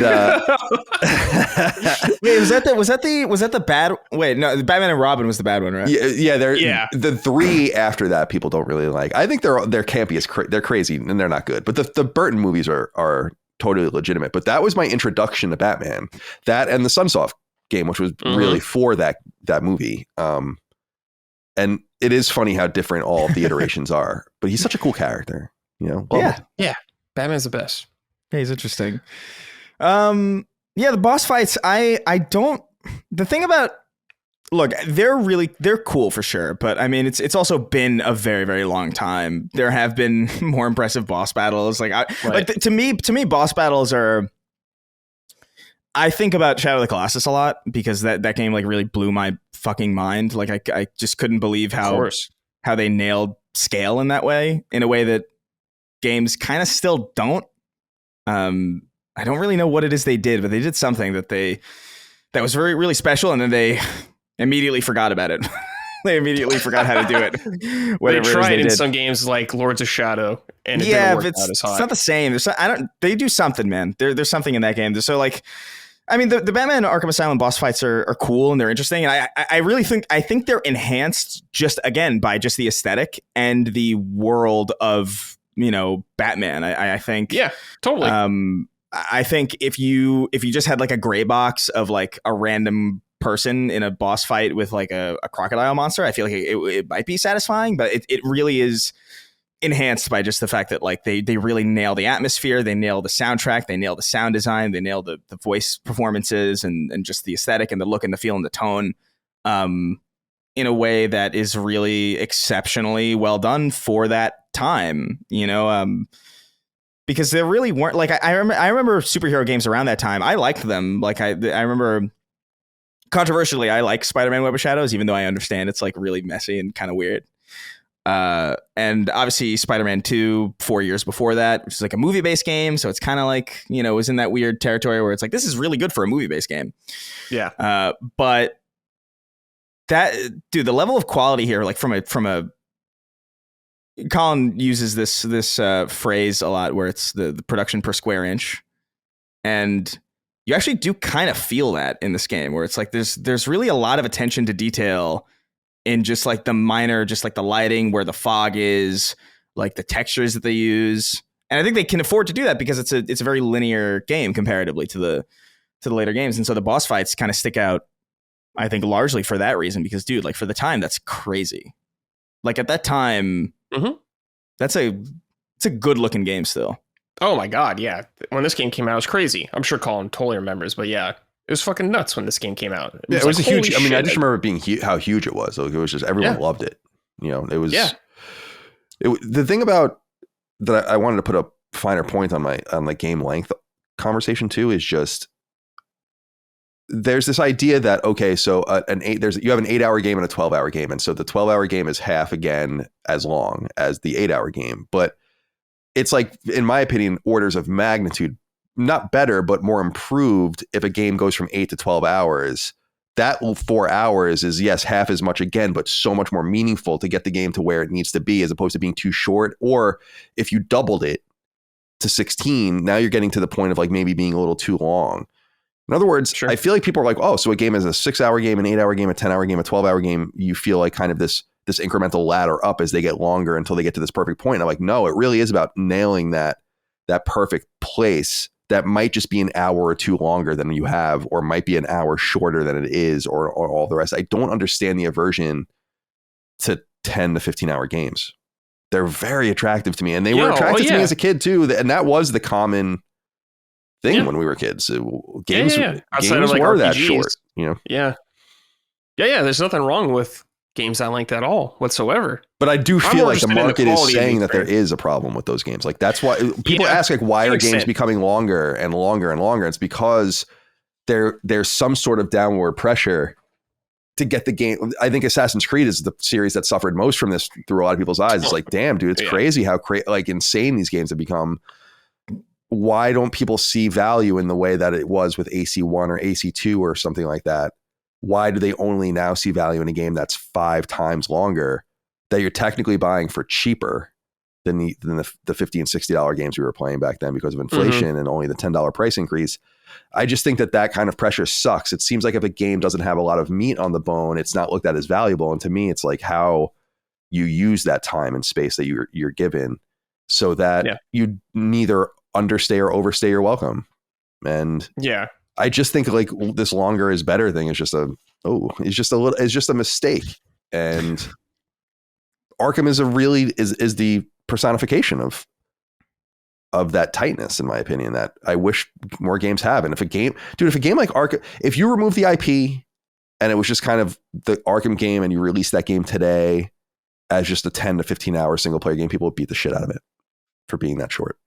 Like it just seems obvious to me, you know, like that. And that's a bummer. Yeah, and you saw that within Arkham itself. Mm-hmm. You know? Yeah. But yeah, we all agree like games should just be as long as they need to be, ideally. And I don't know. I think people maybe just are very cautious about buying stuff nowadays. They're like, well, if I buy this, I want to make sure I get my value out of it, kind of thing. I remember when I was younger, PS2 era, before I was like, I had a job or anything like that, I was like, well, I'll buy this game, this RPG, because it's fucking long and it'll last me a while. I definitely had moments like that when I was younger. But I don't know. Thankfully, at least Colin, there are a lot of smaller games out there still in the indie space and all that good stuff too. So there are still a lot of games out there. Maybe just not like the flagpole IPs like Assassin's Creed and stuff like. Well, they did do Origins, which was shorter. Right. That's. So I guess stuff. My problem is that yes, we're getting like shorter, tighter things from AA and in the indie space and the kind of the independent space in some sense. And you do see shorter games coming from the big publishers from time to time, but I do feel like the best talent is working on these bloated games. And I would love to see them execute on shorter, quicker games. Maybe even, and getting back into my idea that I've been really percolating recently about this more movie style production where like people are changing teams and moving around and creating one-off production companies and working with each other. And the only way that would work is if things were done quicker. So anyway. Yeah. Well, Astrobot's going to be a shorter game. Yep. I think that's going to be around 12, that's a wonderful example of, I think it's 60 people, 3 years. I mean, that's great, you know? So maybe that's a sign of things to come. I don't know, but I would not be opposed to it. All right, boys, let's talk about Super Mario Sunshine. I've been playing this. I revisited it. It's summertime. I'm feeling the vibes of the summer Super Mario Sunshine. Colin, I know you're intimately familiar with this game. People don't know. Colin linked this to me. He wrote a GameFAQs guide on it. Yeah. That is insane. I could not imagine writing a text-only guide for Mario. Yeah, that was probably talking about movement and shit. Yeah, so it was complicated, but that guide did really well, as I remember. I remember writing it. It was like I had just graduated from high school, and it was that summer afterwards. And I remember my dad I had pre-ordered Onimusha 2 and Super Mario Sunshine, which I'm pretty sure came out the same day or the same week. My dad went and picked them up at the mall on his way home from work and brought them home. And I was in this weird space where I was going to Northeastern that fall, but I was only going to be going part-time. I was like, looking back, I was like, I don't know why my parents just let me kind of float for a while after high school. Not float really, but I was just hanging out. No one was like really pushing me out the door. Mm-hmm. I felt like I was kind of maybe taking some things for granted or whatever. So I remember that Sunshine guide being like one of the last things I did before I went to college, or if not the last thing I did before I went away to Boston. And what's funny is I haven't played Sunshine in more than 20 years at this point. Oh, okay. I did buy the Switch version of it, the physical version in that collection, because I love Galaxy as well. And they said it was limited, I guess. I don't know if that's true or not, but I was like, oh. Yes, it is true. It's so yeah, annoying. I have it, and that's great. And they've done limited run games before in the past. Like, remember, you had to subscribe to Nintendo Power to get Ocarina of Time and Majora's Mask on GameCube. I have that as well. That's a really rare one. This was, but we're in a digital age now. Like, they stopped selling it digitally, and they're just like, fuck you guys. It's funny, like, because it was an honest mistake, or it's not a mistake. It was just it's what happened is that I was in college when they did that subscription for Nintendo Power with the special Zelda game, which is a mega valuable GameCube game now. And then I started getting the magazine in the mail, but I never got the game, and I complained. And they sent me the game, and then I got a second version in the mail. So like it got caught up somewhere. Shit. So I have 2 copies of that. Oh shit. Which is funny. I think that was a pre-order bonus also for Wind Waker. There was a different thing with, you might be right, but I feel like there's another one where there might be Zelda 1 and Zelda 2 are also on the disc. Okay. There's something. It's funny, man. I can't remember this shit anymore. But anyway, Sunshine is a wonderful game, but I actually really don't remember it beat to beat really too much anymore. That's many, many, many games ago for me from another era. And I didn't write too many. I wrote a bunch of game facts, as people know, but I didn't write too many contemporary ones. So that was just some random thing I wanted to do, I guess, that I was just compelled to do. And it's a funny memory. Sunshine is such a weird fucking game. I think it's great. I really like Sunshine. I think it's maybe my least favorite 3D Mario when I think about it, which is like, to me, 3D Mario games are fucking excellent video games. So I'm not saying this is a bad game at all. It's a really great game still. But it is just such a weird game, especially a follow-up to 64, which like changed the industry completely and how we look at 3D gaming. You go from that, then you go to this, which is Mario has a water pack now, and he cleans up pollution. Mm-hmm. And it's just, I just remember being like, what the fuck is this game? I remember when I came out, I was like, what's happening? But it all works pretty damn well, actually. This whole weird concept. First of all, I like the idea of this game being like a weird summer vacation for Mario. It's on this island called Island Delfino. You're not in the Mushroom Kingdom or anything like that. You're on this one weird island. The whole game takes place on this island, and it all has a tropical theme, which is pretty unique for Mario. We think about Mario, it's, you go to the desert world, the fire world, the ice world, all that kind of stuff. And like the little big world, like Mario 3, all that good shit. But it's just like, no, man, this whole game takes place on one tropical island. But on the island, there's like a lot of cool beach things you'd expect. You got, first of all, island or Delfino Plaza. Colin, you probably remember the plaza at least, and how awesome this place is. You got those weird fuckers from Delfino. I don't even know what they're called, but like like the fucking, what are they? They look like Muppets essentially. Yeah, God, I gotta look this up. I have to read my own guide to know. But they're like they're the people from the island, and they're throw you in jail because there's some fucking other Mario running around. This water Mario who turns out to be Bowser Jr. This is when he was first introduced to, like, just polluting everything. Mario gets thrown in jail with this water pack. That's right. And it's like he's got to clean up the island. And it's just like, what is fucking happening in this game? That's funny. There's voice acting in it, which is pretty interesting. Even like Bowser talks in the game. He's like, oh, hey, Junior. And he's like, do you remember calling the final fight? He's like fucking humongous in like a hot tub of lava. He's just humongous for no reason. I don't understand what was happening. I'm just reading this now. Yeah, it's funny, man. I don't even remember. It's funny reading this stuff. I write the same exact way. Yeah, wow. It's, I don't remember it. God, how did I write all of this? Jesus Christ. Yeah, the blue coins, obviously. I remember all Oh my God, the blue coins. There's so many blue coins, man. Yeah. There's like, in the levels, there's like, to get the blue coins, there's usually like something on the wall you spray paint or you clean up. It's like a power wash simulator, Mario essentially. And you're cleaning up or a goop and shit, and you spray it on these walls, and like the coin will appear somewhere else, and you got to run over there and grab it. Then you do the same thing at that spot, and it goes back to you just were. It's like, I really hate that shit. It's like making you go back and forth, and they do it a fuck ton in this game. It's just like, slow down, guys. You got too many blue coins. Too much, man. But it's a weird game because there's only like 8 or so levels in this game. I think about to Mario 64, and there's definitely way more than that. But these levels are quite a bit bigger. There's more to see. But the objectives are just, some of them are really, some of them are right, some of them are pretty bad. There's like this one, you're on a beach, and you have to roll a giant watermelon that pops like a balloon, essentially, to those weirdo island people, the Delfino people, to like make a smoothie or something. And as you're doing it, there's a bunch of weird duck things walking around that fling it up there and break it. It's just like a design in frustration. It's just like, I don't know what the fuck they're thinking. It sounds like a fucking bad trip, what you're saying. It is. This game was made in like 18 months or something. It was made very fast because the GameCube, wasn't doing so hot at the time. They were kind of scrambling. Yeah, never save did, it. Never did well. Yeah, it's crazy how bad the GameCube did. I know, man. There's so many good games on GameCube. Yeah, GameCube is like I always bring up the example of Woodstock, when it's like, there were X amount of people at Woodstock, but there's many more people that claim that they were Woodstock or experienced Woodstock or whatever. It's like, yeah, there was like 10,000 people there, but it's like 100,000 people claim they were there. GameCube's the same way. It's like, where were all of you? Because only 24 million of them sold.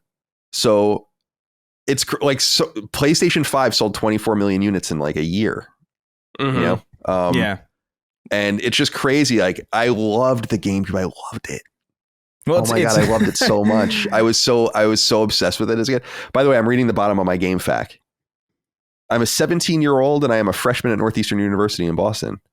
I also do landscaping and whatnot there part-time. I am from Long Island, New York, but I am currently living in the suburbs of Boston, Massachusetts while I attend college. My major is history. My favorite video game series of all time are the traditional Mega Man games, Castlevania games, and Tales of Destiny as well. Other than that, who cares? Enjoy. That's my about the author. Yeah. Nothing's changed. Yeah. But dude, I love yeah, it's funny that you say that because I guess I am that outlier where I have experience with a GameCube, but I never bought one. Where like I remember my Uncle Angel I can't remember what summer. It might have been like 2003 or 2004. I'm not entirely sure. But I remember going to his place and he was like, "Hey, do you want to borrow my GameCube for the summer because I can't have this thing in the house." I can't remember what it was. Like he was like either like studying for something or like he was trying to like lock in, as the kids would say now. But like he was like, "I can't have this thing in the house. It's going to distract me too much. Do you want to just borrow it for the summer?" And I was like, "Absolutely." Like, what? Are you kidding? Oh, hell yeah. A free video game console like for the summer? Like, hell yeah. And so I remember like I borrowed his GameCube for the entirety of that summer. And I had Super Smash Bros. Melee. I think I had Soul Calibur. I think I had Mario Sunshine, and the Metal Arms Glitch in the System. And there were probably like a handful of other ones that I didn't really touch that much. But I played a shit ton of Mario Sunshine, and I remember loving it specifically because I think it really is that like the weirdness of it, the fact that it was like this okay, he has like a jetpack, but it's like water, and it's like what is going on here? This is so weird from like the Mario games that I played. And also like the tropical, like those vibes are really good. Like it's really like an infectiously like comfortable environment to be in for some, like there's something about the way that they design that place, the colors that they use, and the aesthetic and the ambience in Super Mario Sunshine that feels more like a summer vacation than summer vacations feel like. It's very strange. Like they did something really, really cool. But I actually don't think I ever got to finish it. I think I couldn't finish it by the time he needed it back. But I have really fond memories of that game. But I also haven't played it in a very long time. I think I played it like a little bit when they did that really scummy thing on Switch where they had like the three games. So we're talking about the collection. The limited time. Yeah. I bought that. It's the last Switch game I bought. Yeah, I think for me too. Wait, you didn't play Tears of the Kingdom, Chris? I thought you did. No, I must have. Yeah, never mind. I'm misremembering. I don't really play Switch that much at all. Fair. That's fine. I think it's Tears of the Kingdom. I bought Tears of the Kingdom and Metroid Dread. And then probably before Metroid Dread, that was that collection was probably the last thing I bought. Gotcha. But we were talking about like the vibes and being on the summer vacation, how good at conveying the game is. It's like a lot of the levels are really great and totally fit into that. Like one of the early ones, or one of the ones like Gelato Beach. That's the one I was talking about, the little fucking ducks running around and shit. But it's like a big old beach, and you got some nice coral reefs. Like Colin, GameCube, they loved the water tech. They loved showing that shit off. Definitely. Oh yeah. So it's like it really shines there. And you got Noki Bay. It's like this cliffside bay area with some poison water, but you eventually cleanse it. But there's like a bunch of conch shells everywhere. The Rico Harbor. It's like an earlier one. It's like a ship harbor. Very cool. All that kind of stuff. And of course, the amusement park later on. But so it like really, really nails that summer vacation vibe. There's also these interesting levels. Like there's usually maybe one or two in each stage that is these areas essentially where they just take away your flood pack or whatever. So you no longer have flood. Right. And it's just platforming stuff. Like Very bizarre, but really fun. Platforming sessions with like blocks floating around. Like it doesn't make any sense or anything like that, but it's just really fun, goofy Mario shit. That's what I remember the most because like those were the fucking hardest. And I think those they were like the last things I did in the game. Flood. Yeah. Especially because Mario's movements like changed a bit. Like he has some of the same stuff from N64, which is great, but a lot of it he doesn't have, like the long jump, which is super violent and would make all of this so much easier. It's just gone. So I definitely lament that.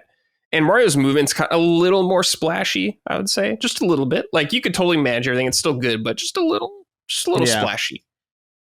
But yeah, Super Mario Sunshine. Really like the game. Super fun. Awesome summertime game. If you need something you want to feel that summer vibe, I highly recommend it. If you could fucking buy it. So good luck with that. Let's see. Your boy Nikki V wrote in. Hey, LSM's shit hot new employee and the two washed up has-beens. Brad, question on Mario Sunshine.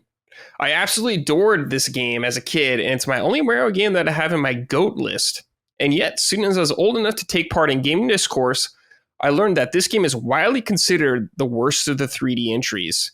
What's your stances on it, the supposed shortcomings of this game, and where does it stand for you versus Odyssey, Galaxy, and 64? Keep on shumming. I will not. Nick. Thank you, Nick. First of all, I'm curious. Colin, what 3D Mario games have you played? 64, Sunshine, Galaxy 2. Okay, so you never played Odyssey? Oh, no, I played Odyssey, but I never beat it. Yeah, I bought Odyssey, but I played it for maybe 10 to 15 hours. I didn't like it, to be honest. Oh, okay. Yeah.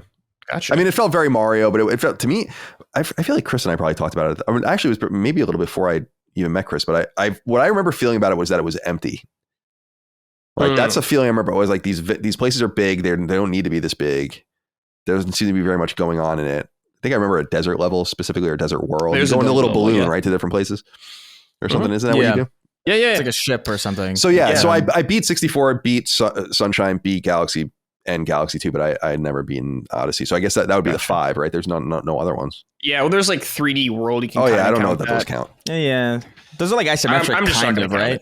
Like those are not isometric, but like they're kind of, they're a little different. Yeah. It's not like those other ones they're talking about. I mean, Galaxy is masterclass level shit. Yeah, Galaxy's so good. I always said that Sunshine was my favorite, but really Galaxy is probably, and it might be just because of the nostalgia. I just remember that part of my life a lot, and reading that game fact even was very nostalgic for me. It's like, I want to talk to that Colin, let him know it's going to be okay. But Galaxy, I remember when Galaxy came out, that was my first year at IGN full time, and that game blew my fucking mind. I was like, this is so incredible. I can't believe how fucking incredible this game is. And Galaxy 2 was more of the same, really, but Galaxy, I don't know that you're going to do much better than that. That core gravitational mechanic is insanely, like, what an amazing idea and what a wonderful way to platform in a game. And it's just so good. It's just so good. So 64, I don't really hold. I've never held in super high esteem since I was a kid. But that was because I was like so enamored with 2D games, and still am to this day. And I was annoyed, in fact, that we were like, even on my PS1 in that era. I obviously on N64 you didn't have much of a choice, but even on my PS1 it was mostly 2D games, whether it was role playing games, side scrollers, or whatever. So I think I just had like it's very similar to how I have this very bright nostalgic spark for Sunshine. I have this more like middle school level. I don't like this, kind of the way I felt about not about Sonic. I don't want to use that comparison, but I just was like, I get it. It's cool, but I'm not really, Yeah. That's awesome. Yeah. I never, I don't know. Like I played Odyssey and I liked it reasonably enough. I put a lot of time into it. I remember, but I also remember feeling like something was missing with Odyssey. I don't quite know what it was though. I would have to go back and like maybe like play it a little bit to remember exactly how I felt. But I feel like Sunshine is probably my favorite of them, but I do think 64 is better. And I do think there is a distinction there because like I played 64 for the first time on Actually, the Nintendo DS version. I remember it. Like that was like my introduction to it. Like my first time properly, because I'm sure I played it like I think that's true for a lot of people. Minutes. Yeah, I think I played it for like maybe like in passing at like friends' houses on their actual N64s when I was like a kid, but I was like, I don't know, too young to remember, or just like it wasn't mine, so I didn't absorb any of it. I was very much that kid who was like, I couldn't really commit anything to memory unless I knew that I could have access to it at any given time. Like if I was playing a game at somebody else's house, it didn't really matter if I didn't have it, because like, what the fuck? Okay, cool. I have to go to this person's house to play this thing? No, it's ridiculous. So I remember playing 64 on the DS, and like well after I had played Super Mario Sunshine. So it's not like it was your first one, so you love it more. Right. I do think 64 has like this technical just prowess that I think is probably accidental in a lot of ways, where like I don't think a lot of it is intentional in the way that they intended, but like, dude, the movement in that game is really good. So good. The camera's fucked. Yeah, but that's the true. Movement, the movement, if you could fix that camera, dude, like that game's probably one of the top 10 like feeling games ever, because you just feel like you have so much control over Mario. And I remember really appreciating that about it. But there is something like, I don't know, man, art design and ambience and vibes are weirdly important to me in a way that Sunshine just kind of takes it for me. It's just like there's something that's all really important, Chris. Definitely. Oh yeah. Art direction, vibes, 100%. Yeah. Like I agree that 64's like movement is fucking insane. It's so good, man. It's crazy how nuts you can get in that game, but Sunshine's got something about it that's special. Yeah. Yeah, I don't think it's a better game. I like spending time in Sunshine more, I guess, than any other Mario. And to be fair, I have Galaxy, but I never played it because it was on the Wii, and I hated playing on the Wii, man. Like I hated playing it on the Wii. But I've heard nothing but amazing things about Galaxy, and it's one of those things where it's like I feel like I don't want to play Galaxy until I know I'll be like receptive to it, because I'm very cognizant of like when I will enjoy certain games and when I just probably won't. Like there's something, this has happened a couple of times. Like I think Witcher 3 took me like 5 tries to get to actually like, oh, this lands for me now. And it was just purely because I just had stuff going on. I just wasn't really open to it or whatever. And so I don't know. I'm waiting for that moment where I can I make get that, time for it. Yeah. I think that's totally something I think about too, you know. When you're going to play the game, I want to make sure I'm in the right headspace for it. I'm going to enjoy it. You want to give it a fair shake. Right. But when you're ready, Chris, man, you're ready. Get ready for pure delight. You're going to be so happy playing that game. That's what I like about 3D Mario games, dude. They're just fucking joy to play, dude. They're just so... I'm just like in a good ass mood anytime I play them. Colin, did you play at all of Mario Wonder? I'm sure Micah got it. No, that's the newest one. It was the 2D one that came out recently. Yeah, no, Micah did play that, but no, I didn't. Or I think she did, but I didn't. She's playing Pikmin right now in Pikmin 2, which is cool because I have nostalgia for those games as well. But most of the Nintendo stuff now she plays, and I just kind of watch. I'm good enough for me. All right. Okay, let's talk about, Colin, what you've been playing. Still Wakes the Deep. Sure. Tell us about it. This is the new Chinese Room game. The guys that did Dear Esther famously in 2012, and which was a Half-Life mod that they ended up kind of spinning off into its own game. And then they did Everybody's Gone to the Rapture with Sony in 2015. And they did a kind of a different sort of game for them that came out in 2020. I can't remember the name of it off the top of my head, but it was a platformer. So they're back to their more traditional storytelling walking simulator roots. This game was really disappointing. It's probably the first time I've been really disappointed by a game this year. It's not that it's bad. Right. It just kind of is. It's actually got very high quality elements to it, but I like walking simulators. How do you feel about walking simulators, Brad? Do you like them? Yeah, I'm totally fine with them as long as they keep me interested. I know Chris is less interested in them. from our years podcasting together. I know that, but I really like them.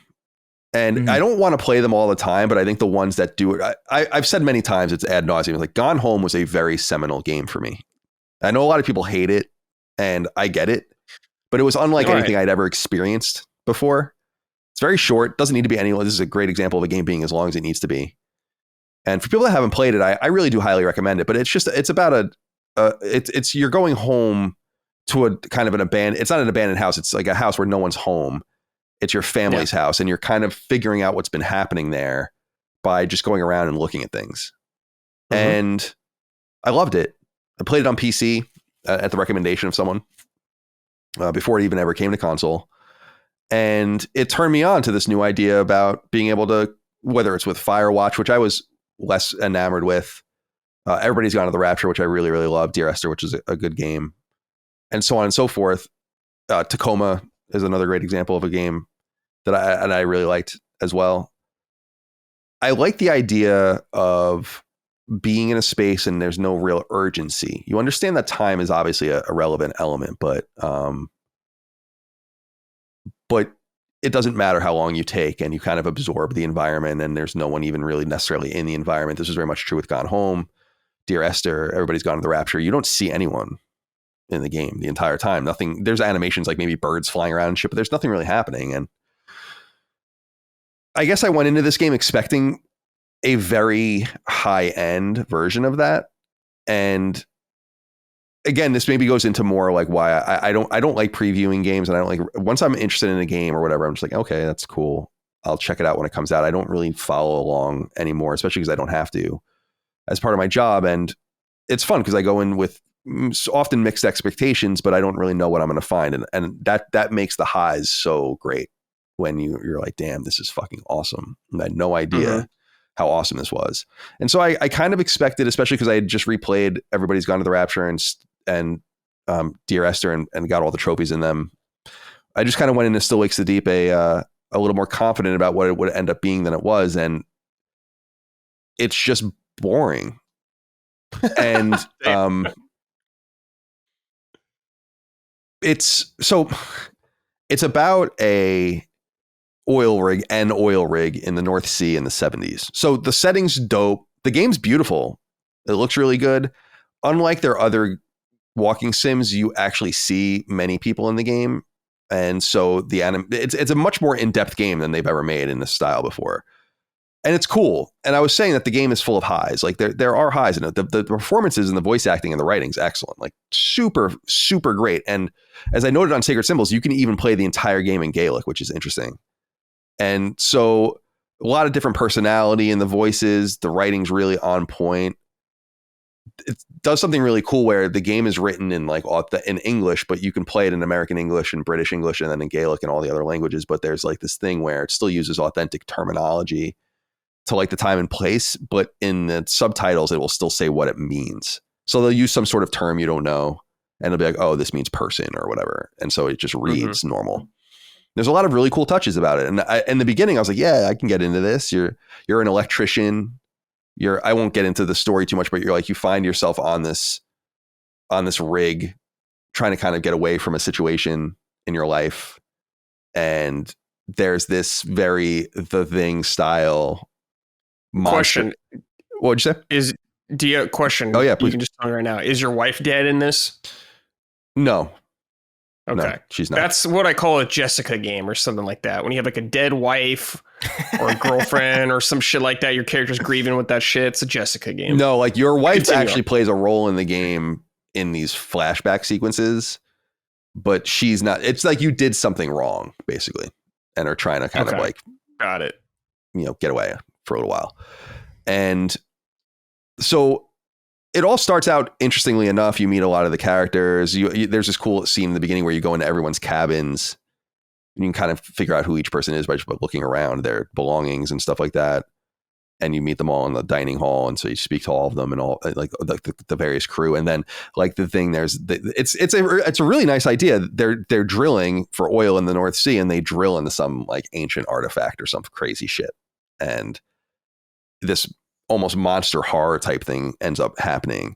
And again, so that's all pretty cool, but what I think makes the Chinese room games and similar games like Gone Home special or Tacoma, in my opinion, is though time is of the essence in some sense. For instance, in Gone Home, like they're going to come home at some point and find you there. Presumably you don't see it in the game, your family. So you probably shouldn't take 10 hours walking around the house and looking. It doesn't really make any sense, but still you could. And the game lets you see things and lets you absorb them. This game's all about just moving. And there's nothing to really find. There's nothing to really see. There's no reason to kind of like go into every corner and see if you find a document or a poster or there. It's almost just like this on rails experience. Not literally. It's I said on the show on Sacred, it's not like Time Crisis or something. You're not literally on rails.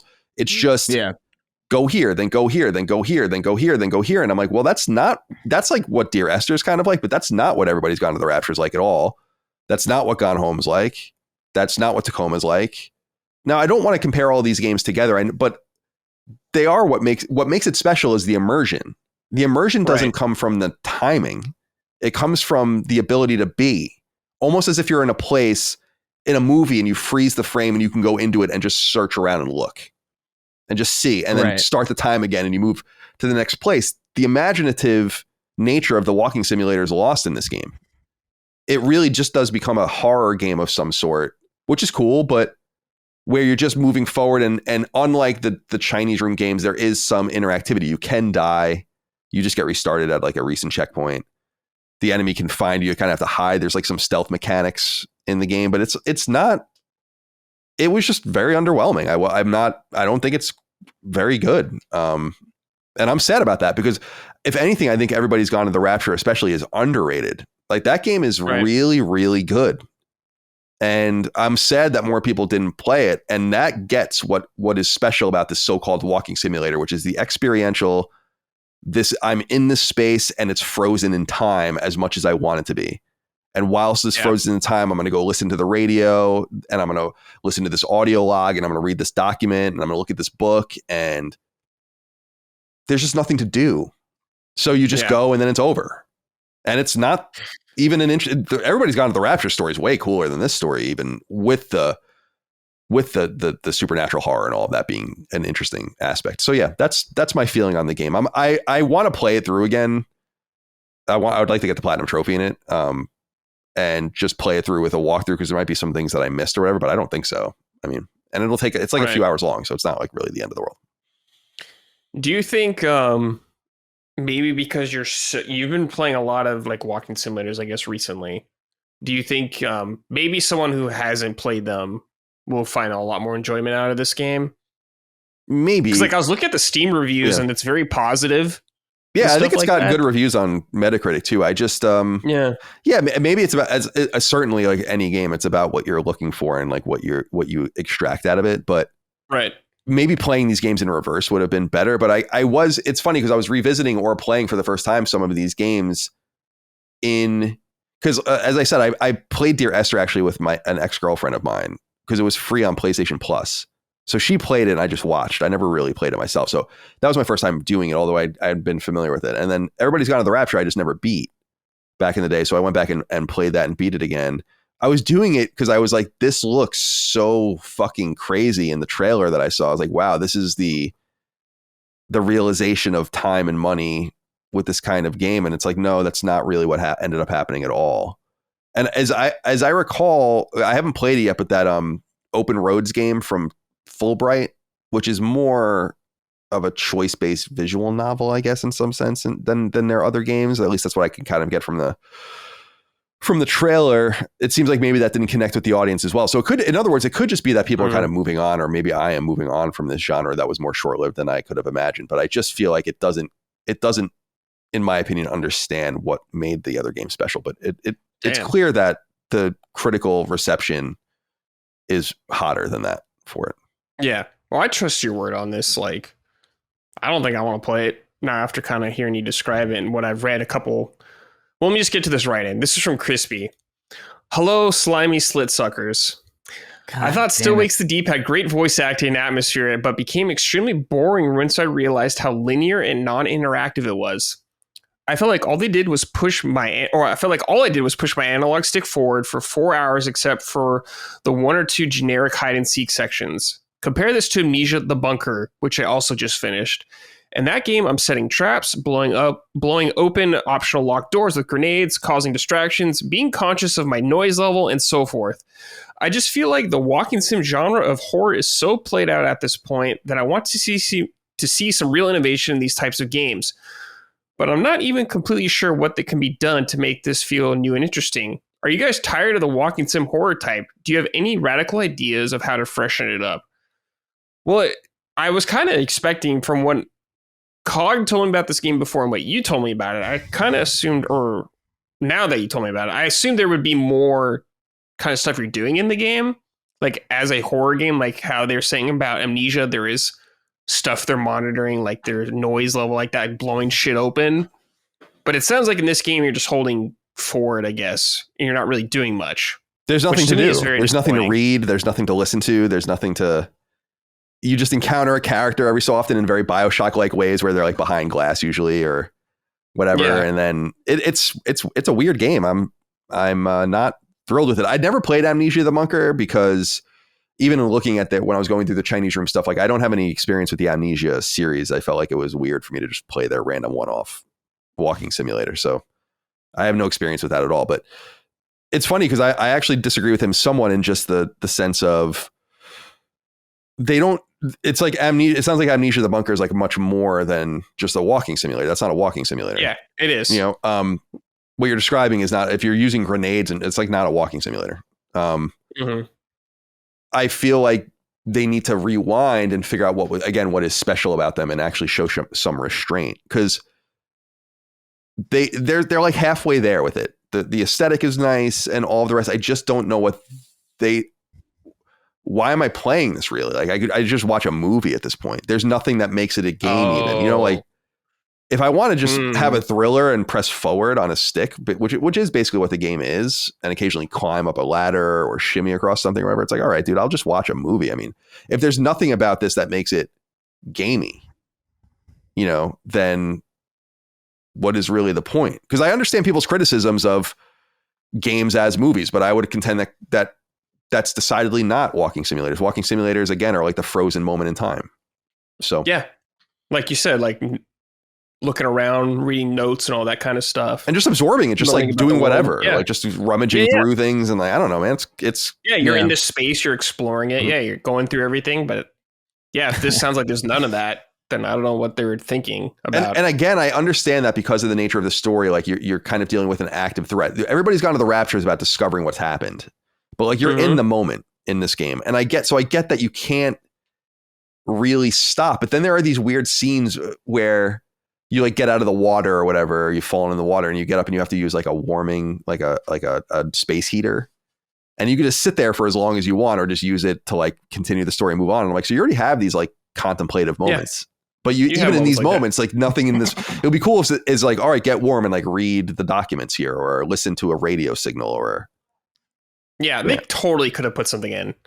What do you say? What are you saying, Micah? 7. She's making fun of me. Hold on a second. No, I said, oh my God. It's all about radios and documents. Yeah, she says it's all about radios and documents with me. So. Well, it's like, I mean, like you think back Resident Evil, you know, like Resident Evil 7, for example, you're in the Baker estate, you know, Jack's fucking wandering around with a shovel trying to kill your ass, but you still get moments of reading stuff. You still get moments of reprieve. And I think to absorb this setting, and it's like they could totally do that fine. Yeah, Resident Evil, the games are like are immersion masterclasses. Yeah, a combination of urgency and timelessness in some sense, which I think is really cool.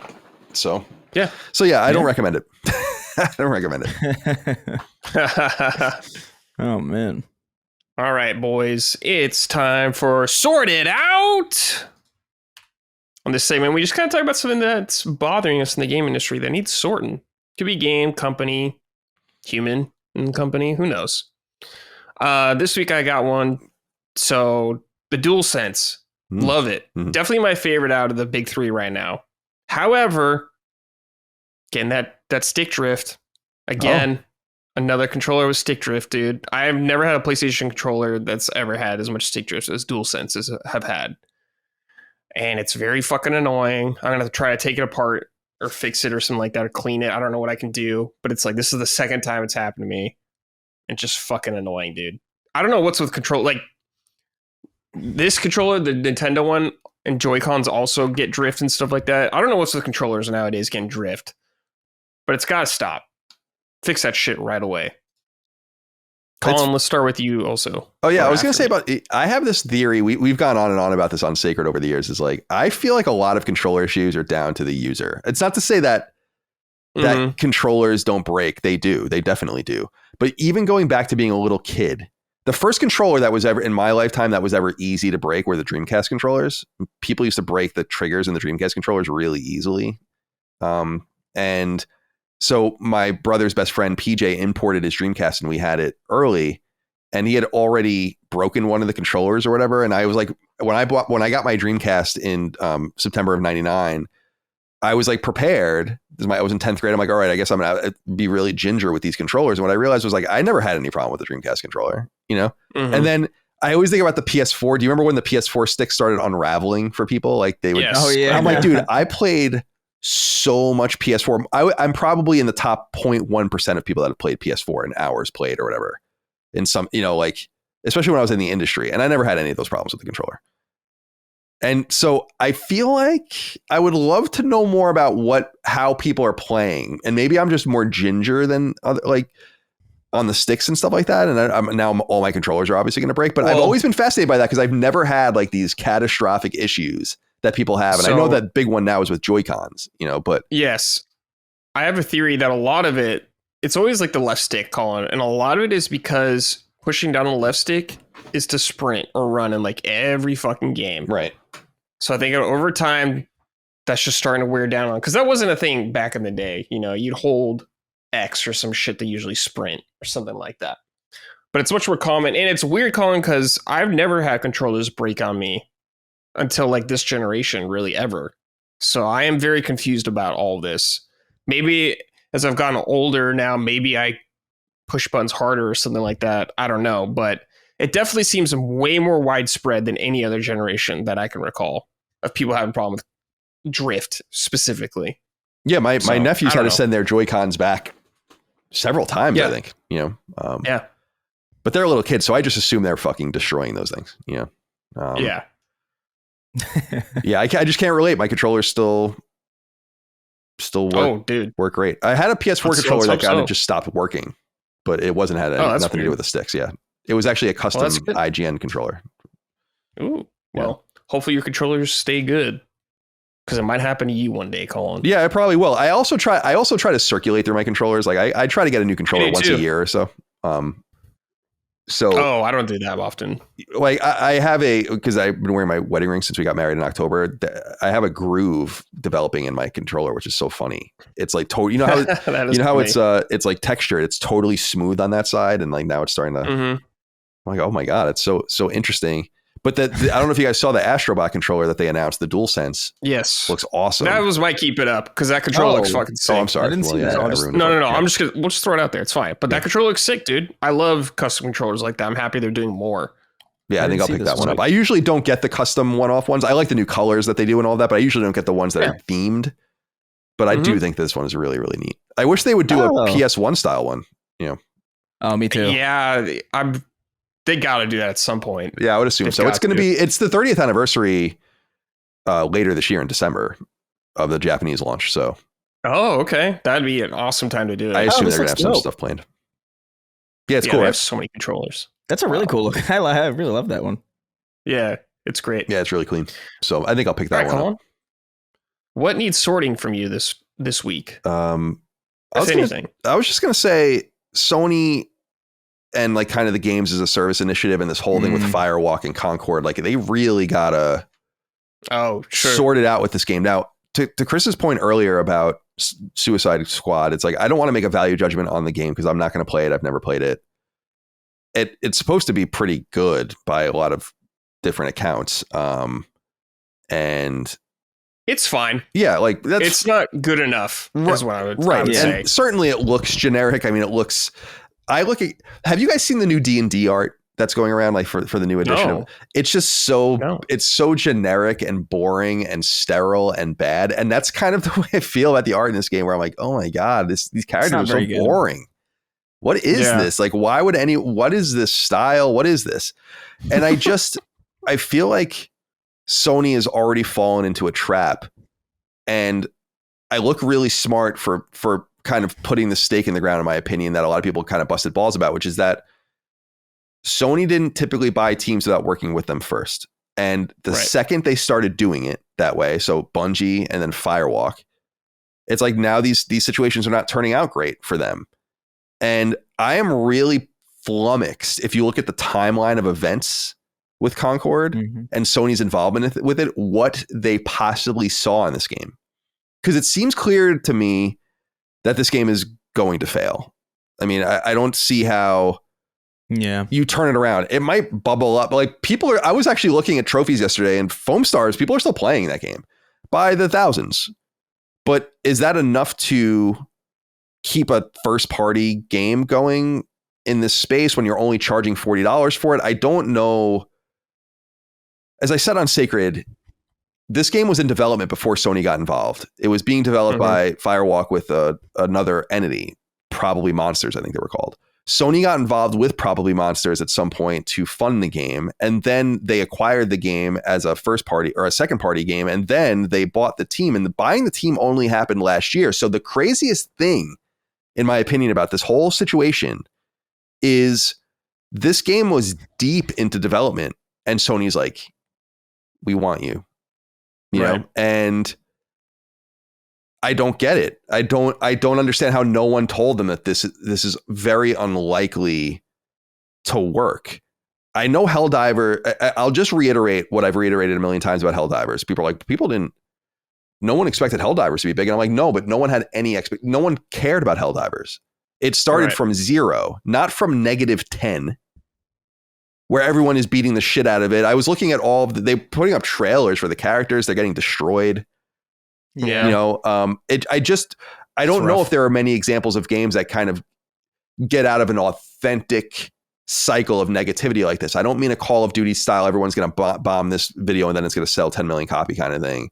This seems more deep-seated and reactionary in some sense about people getting consternated, I think, at this point that they don't want this on PlayStation. Now, I think that that's a mistake, but I can kind of see the seepage between all these different problems. And it just seems like Concord really doesn't have much of a chance. And I'd like to know the mechanics behind this. And it's easy to blame Jim Ryan, and I think he deserves some of the blame should this not go over well, but it's more than that. Like, people sign off on things and see things, and I don't get it. I just look at the game and I'm like, I can't believe that this is a game in other words, I don't believe that I can believe that you went and found it and you publish it as a second party, but buying the team and doing all of it, why? You know? Yeah. I just feel like smaller is better. You don't need all these new teams, and this game, I don't know, man. So yeah, maybe they were just scared of, like, you know, studios getting gobbled up, and they could see somewhat potential in this studio. Like, I mean, I wouldn't have fucking done it either if I saw what this game was. They're like 5 years too late on this game. It's like, no one's in the mood for this kind of shit right now. So the type of game it is right now, people are like, whether it's warranted or not, people have like a disdain towards hero shooters right now for the most part. And the humor and the writing and the story and all that lore, it's like, no one wants that kind of shit right now. 4 or 5 years ago, MCU Prime or whatever, probably a pretty good idea. But yeah, someone made a bad judgment call in this game. I don't know what they're thinking. The talent, I'm sure, is very good. You know, they got some vets on there, you know, from like Bungie or whatever. And all it's like all the Washington State companies like kind of compiled which is there, great. Cool. But it's just like, it's probably the main reason why they bought that talent. It's like, oh, well, if this fails, we get pretty good talent. We'll just put them on like Bungie support or something. That's what I was thinking. I wonder what their future is going to be, because I can't imagine that they're going to get shut down. I mean, this game's going to be on Plus in like 3 months, probably. Yeah, maybe if they're smart. If they're smart, because like this game's not going to sell well. It's not going to do well. It's embarrassing for like a first party thing to do that poorly. It's like, when's the last time you could think of a first party game, Colin, that did this bad, getting beat up this bad with no interest? No, I don't even know. Yeah. I mean, you'd have to, like, first party. I don't even. Second party is a little easier to remember or easier to get into, but yeah, it is first party. And it's like, I don't know. I really don't. I can't recall one for a long time. Can you imagine? Can you imagine if this was all we knew about for the rest of the year? Drive from Club them? would probably be the one, by the way. Drive Club, maybe. Yeah, Drive Club, maybe. But like, not even like, this game's getting fucking memed on constantly. Yeah. Like, everyone loves making fun of this game. I don't know what is about. Everyone just likes talking shit on this game. You ever think about it? Which is a bad spot to be.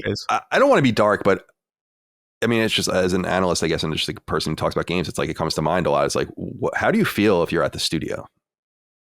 Oh yeah, not good. Because you gotta know it's not happening, right? Like, or it's, I don't want to be so definitive and declarative. Like, it's very unlikely that this game is going to pull out of a instantaneous death spiral. You know, no, unless they can like rework the game some way, but that's going to take a lot of time to make it appealing to people. But I think all the money they've probably spent on the cutscenes and like the game's like very impressive graphically, it looks very good. And all the cutscenes are really nice, but it's like, that shit's really expensive. And no one gives a fuck, it seems like, about any of them. Because like, I didn't give a shit about them when I watched that cutscenes. Granted, it's only like a couple, but I didn't know Chris didn't give a fuck about any of them. I don't know anyone that cared about any of these characters right away, which is not good. Especially when that's like the coolest aspect of the game is the storytelling aspect of it, in my opinion. That sets it apart. And it's the part that people care about the least so far with the game, so... Yeah, they shot themselves in the foot, I think, just from an art design perspective. It's just like they got all the right so technical, boring.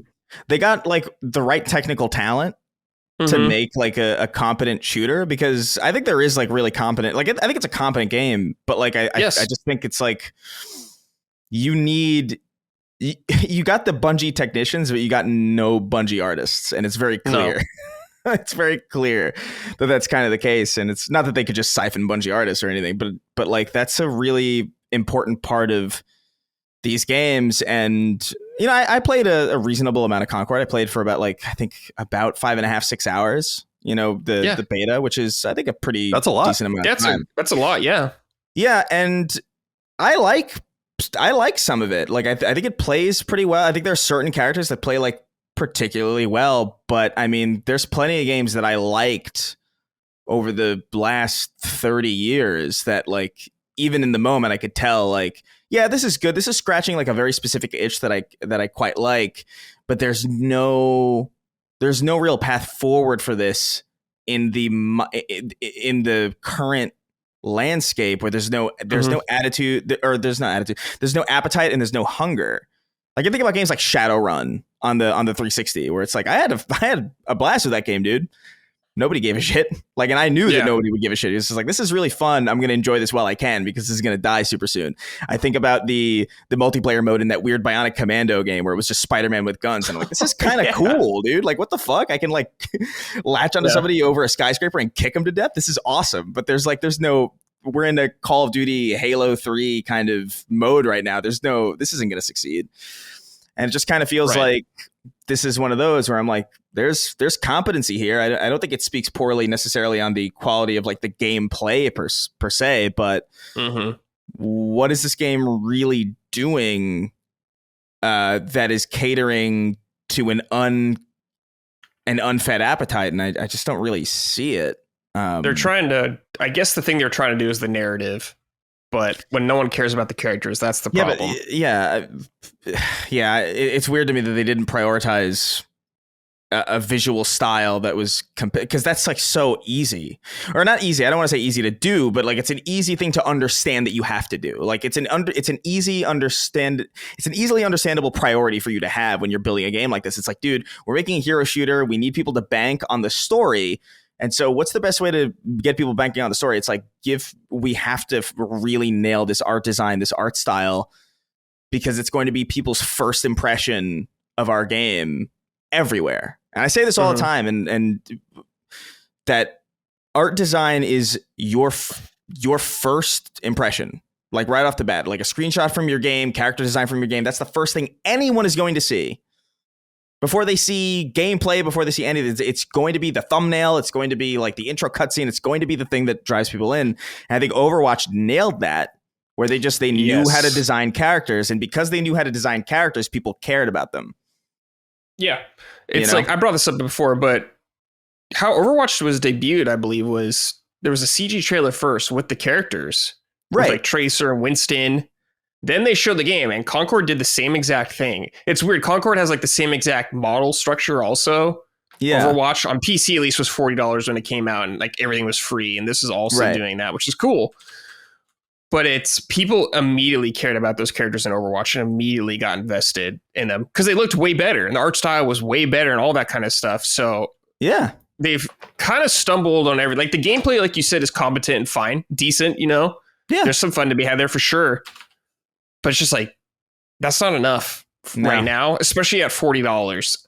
And I'm not saying it's not a fair price or anything for what you're getting. I'm not saying that, but I'm just telling you, a lot of people aren't going to invest in it. The realities of the market kind of just like, dude, there's so many better games, or there are so many more, I don't want to say better games necessarily, but there are games that have a far lower barrier to entry that are just a lot more digestible that you're competing with. And at $40, like I don't know, man. I'm a weird, I don't know if I'm the outlier if I'm the normal, but I really couldn't give a fuck about story in these games. Like they just don't matter to me. But I knew from the second that's how you cross over to the mainstream though, is by having that kind of stuff. Like Overwatch did, like League of Legends and stuff like that. Those are fucking massive characters. Everyone knows who like Tracer is and stuff like that, or Jinx from League of Legends. It's because of a part like that. But yeah, you're right, Chris. But that doesn't matter to a lot of people. The gameplay is, of course, the most important part, always. But the window dressing helps. The window dressing is so important. I can't even. It blows my mind whenever people put out a game or whenever there's a trailer for a game that's just obviously ugly, like almost objectively, like almost like you could see that, like it would be impossible not to notice how ugly this game is in comparison to most games. And I'm not saying like graphically. I think graphically it's fine, but like, dude. This is not, you're not competing with Tracer or like Winston or Pharah or these iconic characters. Yeah, Reaper. It's like you can name like all the original Overwatch characters easily. Yeah, Roadhog. Like, I mean, dude, like you're fucked. Yeah, you're fucked with respect. Yeah, with all due respect. Yeah, I again, it's not that they made the bet and lost. That's bad. It's just that they invested so heavily in the bet. Mm-hmm. It's just confusing. What I hope that they learn, fair games is next, and they better study this and figure out what specifically went wrong here. I've always thought we don't know anything really about fair games yet, but it's I've said before that it strikes me as a it's kind of like what the Lane Marathon is in, I guess, but something more akin to Rainbow Six or something like that than these like a hero shooter or something. So I don't know, like a siege game of some sort. I feel like it's going to be like a Payday kind of thing. That's what I was thinking. It's going to be like Payday with PvE and PvP, I feel like. And which will probably do much better in my opinion. I hope so. I think it sounds like a cool idea. Like I love the idea of going after the rich and all that. I think that's a really neat idea. So they I hope that, and they will, they're a deeply studied company, but I think that they just need to like really sit and figure out what the fuck they've done here, because and again, the curiosity about what happens to Firewalk, because the team is so newly acquired that you almost can't shut them down. Sure. You would have to eat so much money because you're paying these people off for many years now into the future. So you would assume, they are going to end up on Bungie duty probably at some point. I think that's. Yeah. And that might, like what was said earlier, might have maybe been part of the backup plan, but I just feel like this was an unnecessary acquisition in some sense. And I agree. If it was based on, I don't know what else it would be based on other than this game. It's just very confusing how anyone couldn't see what was going to happen here with this game, in my opinion. Maybe they just wanted that talent. I don't know. I'd love to be wrong, dude. I just, can you imagine that? Do you guys think what is the percentage of chance that this game comes out and does well? Like 5%. Like very low. I very much like. I would be thrilled to see like the opposite. Like if somehow like there's like this hidden silent majority that's just like super into this. Yeah, that'd be cool, because I don't know, man. I like playing it. I think it's kind of cool. There's like some characters there that I actually like genuinely that remind me of Quake and sure, those old school games where it's I can see myself jumping into it every now and again, but like I just I don't see my my prognosis for this is pretty negative. Yeah, I don't think it's going to do well. Maybe unless like every big streamer on the planet like fucking loved this game. Yeah. And just got a ton of people into it, then maybe, but I highly doubt that. Get Kai Cenat to yeah, just fucking love it. Yeah. Yeah. But yeah, it's a bummer to see, Colin, but it is interesting and hopefully Sony will learn from it. All right, Chris, what about you? Anything you think needs sorting? Well, I mean, that was kind of my thing. I was going to say that's fine. Firewalk and Concord. And that's Sony, totally I guess, cool. Specifically. Yeah, we talked about it for a while. That's totally fine. Yeah. All right. This is from the audience. This is from Zachary Parkerson. Hey, Summoned. Sort it out to our beloved Sacred Symbols boys. I constantly hear about how all you hate review scores, yet Metacritic is cited on the show often. Sometimes one of you mentions you'll wait to see the Metacritic before deciding on a game. And you even have a whole draft series around it. It's time to admit the truth. You like review scores just fine.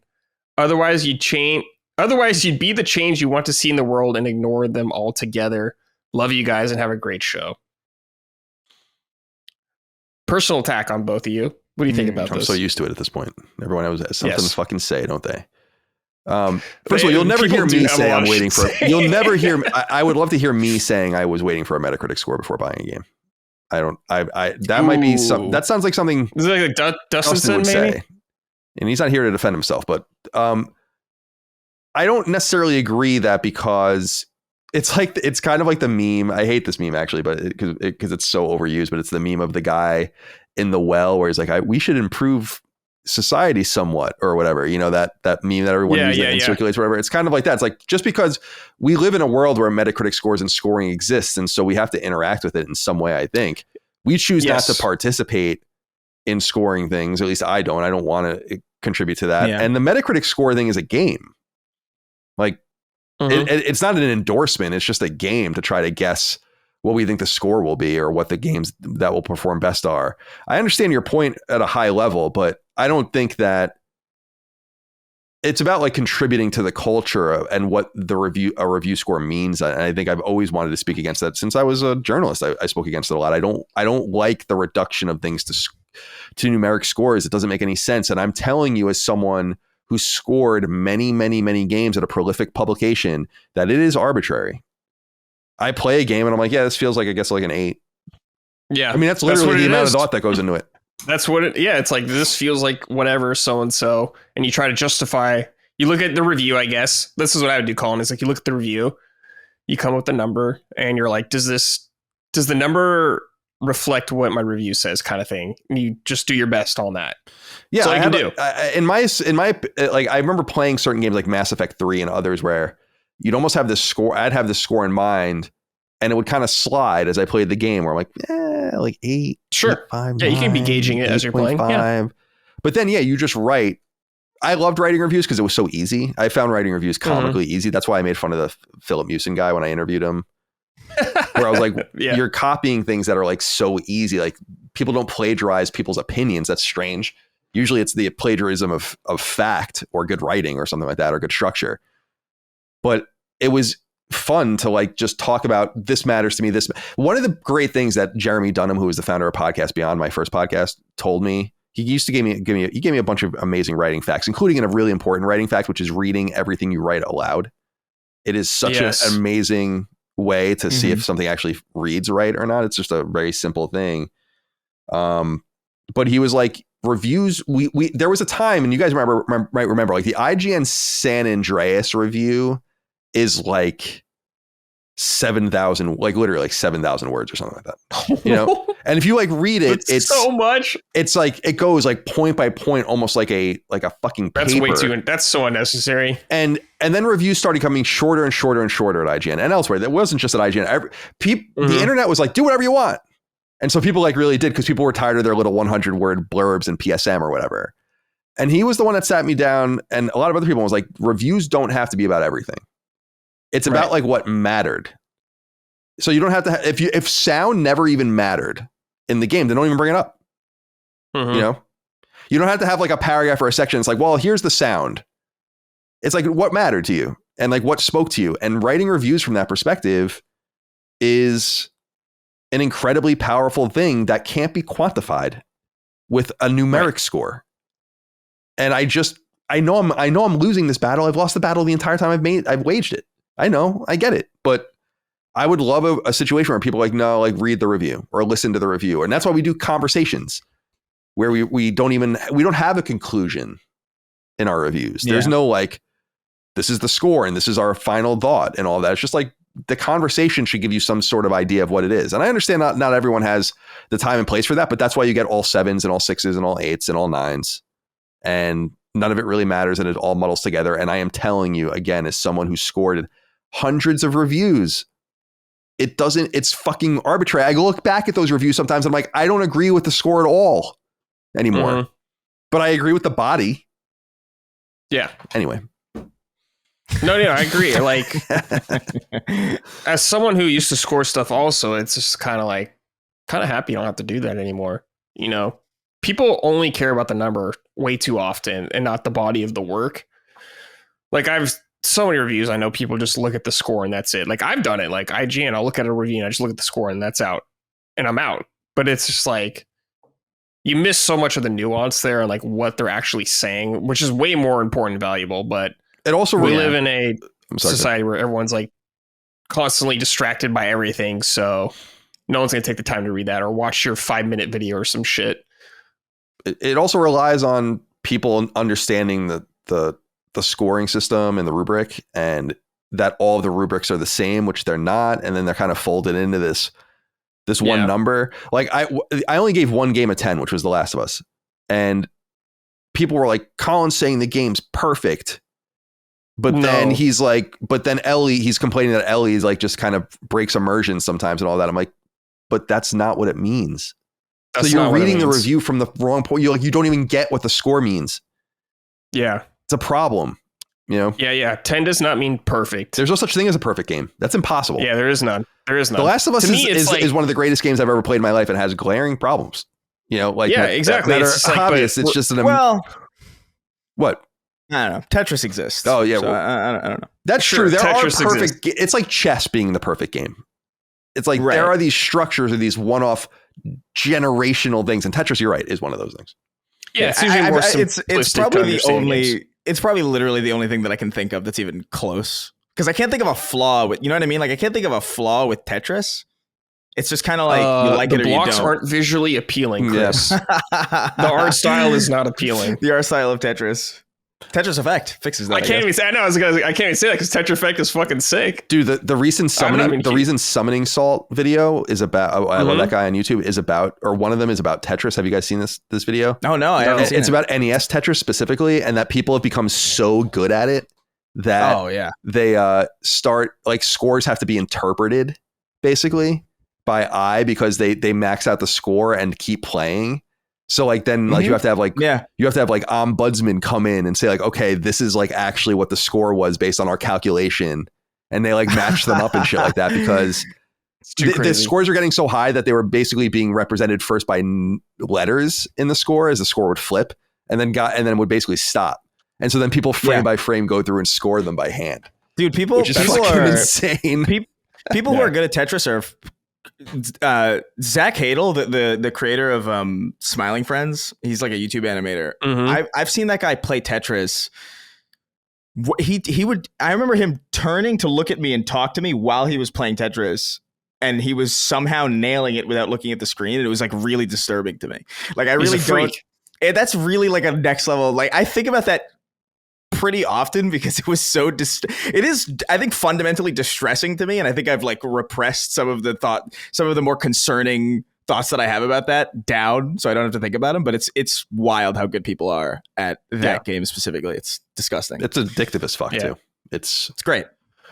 I love it. Yeah, there's this Japanese guy that created like the NES controller apparently, and it's the Western NES controller apparently is the best controller to play with on the NES Tetris, and so like this guy in Japan figured out this like tapping thing where you almost like play it like a drum. Oh yeah.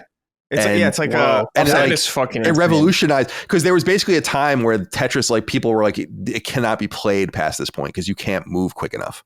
And this guy figured out a way to actually keep it going, which is where all the special scoring comes out. I'm like, this is nuts. I love it. Yeah, that's crazy. Love it. Yeah. All right. But this is from Christopher Molinato's Uncle Lucho. Good morning, gamists. I have it sorted out for the PlayStation 5. What's with the focus on activity cards and multiplayer sessions when the best social feature Sony ever made, game communities, is dead and buried? Wouldn't you think the owner of Destiny and the marketing partner of EA Football Club plus NBA 2K would want easy ways to connect people? Shake my head. Thanks. And Chris, keep in touch. I'm lonely. SMH my head is a good one. I've never seen that one. SMH, right? No shot. Like this whole time I was imagining my Uncle Lucho saying this, and I literally cannot imagine it. Like, there's no shot he even knows what a PlayStation is. Like, no shot at all. I mean, that's what the name says, Chris. It must be him. My Uncle Lucho saying SMH is inconceivable. Colin, what the hell is game communities? I don't know what the fuck this is. That was like the thing with like PS4 where you could PS4, they experimented with a lot of like random community driven stuff that surrounded games as objects, kind of like Steam, but in a much more rudimentary way. Plus they had things like, do you guys remember? I don't know if you even got the offer. I turned it down actually, where you could get a check mark on PSN for a while. Like they would offer them like very specific people. Like a verified check like a mark? verified check mark and all that kind of stuff. And I was like, I don't want that. Thank you though for thinking of me. And so it was just one of those many kind of rescinded. And the thing that people have to understand about these things is like game communities, nothing Sony has ever gotten rid of was used by anyone. I was going to say probably no one used this. Yeah, they didn't. So they must have not used it. And so they got rid of it. So I don't. Yeah, PlayStation is getting better. I can see it. PSN's getting stronger. I'm surprised by it. Sometimes things sneak up on me and I'm like, oh, I didn't even know I could really even do this on PSN. Like funneling down into what people are playing specifically, not just comparing trophies anymore and shit like that, but like seeing what people are playing actively, what they've played recently, hours played and all that kind of stuff. It's cool. They have a long way to go. And I really don't think they should focus, as I've said many times, on a Steam-like system where every game has its own universal object that gives it its own forum, maybe a live chat room or something, like whatever. And a bunch of different options that connects, and then people can find each other through those options. So like, don't do it 1/10 of the way, like get a real robust system going, maybe with a PlayStation 6 or whatever. And because they're going to be obsessed with interactivity now and like and keeping people immersed in PlayStation 5, and little things like that are going to be huge on the edges, because that's part of what makes Steam.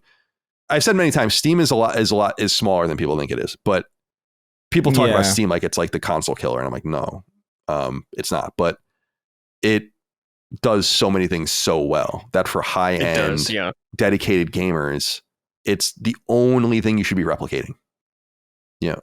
Anything, just shamelessly steal it. Like, I'm sorry, Chris. Yeah.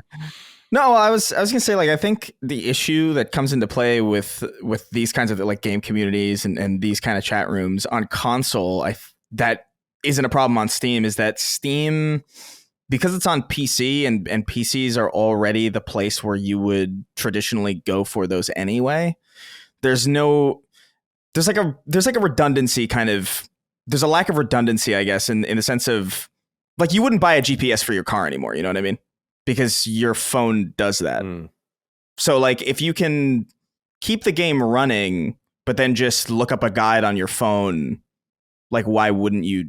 You know what I mean? Like, why wouldn't you just do that? It is a lot simpler. It's a lot more elegant. It works a little bit better because there is that separation and there isn't this weird kind of, I'm going to go on the forums on my TV. Like, I don't know. I feel like there's like a puzzle piece that doesn't quite fit between those two things. And I think it's been demonstrated in the fact that they've not really been able to support these things properly. Like, even things like Game Help, where I'm going to open the PlayStation menu and then scroll over to Game Help. It's like,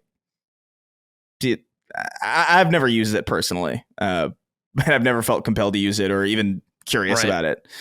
And I'm curious, I would be very, very curious to see like the numbers on that. like how many people really engage with this stuff. And I think there's just kind of a reality where people are like, well, I don't want to. I think for the same reason that you wouldn't want to play a video game on your smartphone because you would get like text notifications is the same reason why you wouldn't necessarily want to pull up a guide on your console. If that makes sense. No, I think that does. Because like if I need to look up something, I just do it on my computer. I don't look at the help stuff like that. Yeah, or your phone, because it's just like way faster. Exactly, yeah. It's way faster. It's probably better too. Yeah. If I really need deep help, I get my laptop just because the phone browsing websites on a phone at this point is so comical. Like how dude, it's so bad. Dude, I can't believe it's IGN ridiculous. Is terrible. Yeah, it is. I can't do it. You know? Yeah. I was looking through a guide for because I'm also playing through the Alan Wake DLC, but like we've talked about Alan Wake before. But I was like trying to find the stash that I couldn't find. And I went to like an IGN guide, and I was scrolling, and it would keep refreshing, and then there would be like an ad, and then it would like, oh my god, it's truly, it's a fucking joke, like that these things even operate at all on mobile. They should just cancel that site on mobile straight up. Like just get rid of the mobile version at all. It's unusable, and I've noticed. I don't know if this is something that's just with these websites, or if you can turn it off at some point on the website point of service is.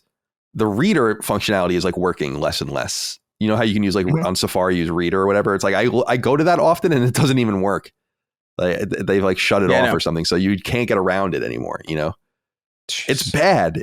I go to some of these websites and I'm like, I can't believe this. This is unusable. People are sticking on this? The New York Post is a great example of a website that's horrible. Like if you click on a New York Post article. The text is really big. You have to like scroll like for every sentence because it's like wedged in between 7 different ads. You could only see the text like right here, you know? Yeah, like Jesus Christ, bad, dude. Sucks. Ugh. It's bad.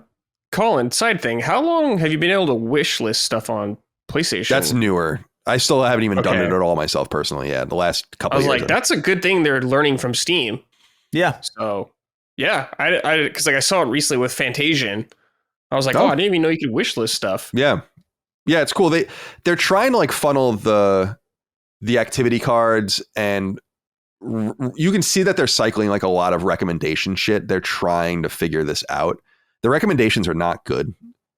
And I think that it's all feeding.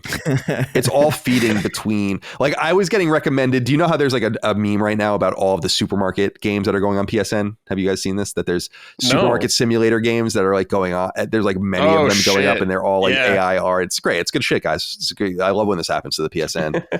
And I'm getting recommended those, and I have no idea why. I don't play shovelware. I don't care any of those games. It's just. I think they're trying to use the wish list stuff and a few other things to try to get better information to you, because the PSN is so much more functional than it used to be at really granular levels, which I think is cool. Like it was really hard to watch trailers for a long time but like everything works now. You know, it's like, I know that those are little, it's like, of course, great, it works now, but it's like, yeah, it works now. You can really go and to any game object and really see all the assets, and like, it doesn't crash and it doesn't freeze. And yeah, so we remember the PS3 store. We remember the PS3 store. Oh my God. Fucking rough times, dude. Dude, it would open, this was before it updated in 2007 or 2008. It would open a browser. And you would use, and then you would log in through the PS3 browser into the store. Jesus Christ. Yeah, it was so fucking. Oh my God. It was horrible, dude. As I understand, like so much better at it. As I understand, it was like they figured out that they needed to do that very late. And 100%. And didn't really know. And that is incredible to me, considering Xbox came out in 2005. It was immediately doing digital gaming, right? If not for Sony's willingness to copy Xbox, I wonder. Yeah. You know, I really think, a hypothetical reality where the Red Ring never happened is very interesting, because it's very interesting to imagine, because I mean, not for nothing, the Xbox 360 was just like, from a user experience perspective, just so much better than the PS3, like pretty much the entire time. Oh, light years, like, I would say. By a lot. Yeah. And it's kind of, I think the only reason, or one of the main reasons why Sony was able to catch up towards the end of that generation was just because like people's Xboxes were literally hanging themselves in the basements. Yeah, fucking Halo 3 red ringed my Xbox. Thanks, Chief. Thanks a lot. Appreciate that. PS3 was interesting just because it really was so underwhelming in the beginning. I didn't have one when it launched. I was in college. I didn't buy one either till I couldn't afford it. Got price drop. Yeah, but I didn't own my own until that as well either. When I went, but I worked at IGN and I just took one of the PS3s. But I didn't buy. Okay. But I didn't buy. We had like a million of them. I just didn't buy my own until then because I couldn't afford it. But I was writing strategy guides for IGN, as a freelancer at this time, and no one was able to write PS3 guides outside of IGN because no one really owned one yet. And a buddy of mine at college owned one, didn't really use it very much, so I borrowed it to start writing guides on PS3, like early PS3, and I was like, damn, this thing. I was like, this is fucking garbage. I remember thinking that, like, this is because my roommate Doug had an Xbox 360 at launch for a year, and I was like, this is a total step backwards for PlayStation, but they really did by the end of the generation just figure it out.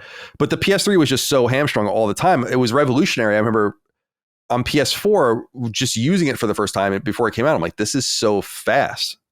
It's crazy how slow everything was. I know you guys don't care about trophies, but you might. I was just gonna say you might remember syncing trophies on PS3. Syncing your trophies did. It takes so long. Like sometimes you would have to leave it for like an hour.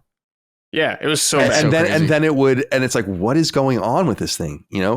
And then PS4 comes and you just sync them immediately. And so with PS4, it became much better. I'm sorry, Chris, what were you saying? No, I was gonna say like, surely it got slower. It wasn't always that slow, right? Like in the beginning, it was probably a little bit faster. Yeah, it was. You have to imagine. Yeah, the interface was faster because they started bloating it with more and more, and then they started removing a lot of that stuff. Like there were printer functions and all that kind of random shit. And that's right. Yeah, they had no idea what they were doing. Right.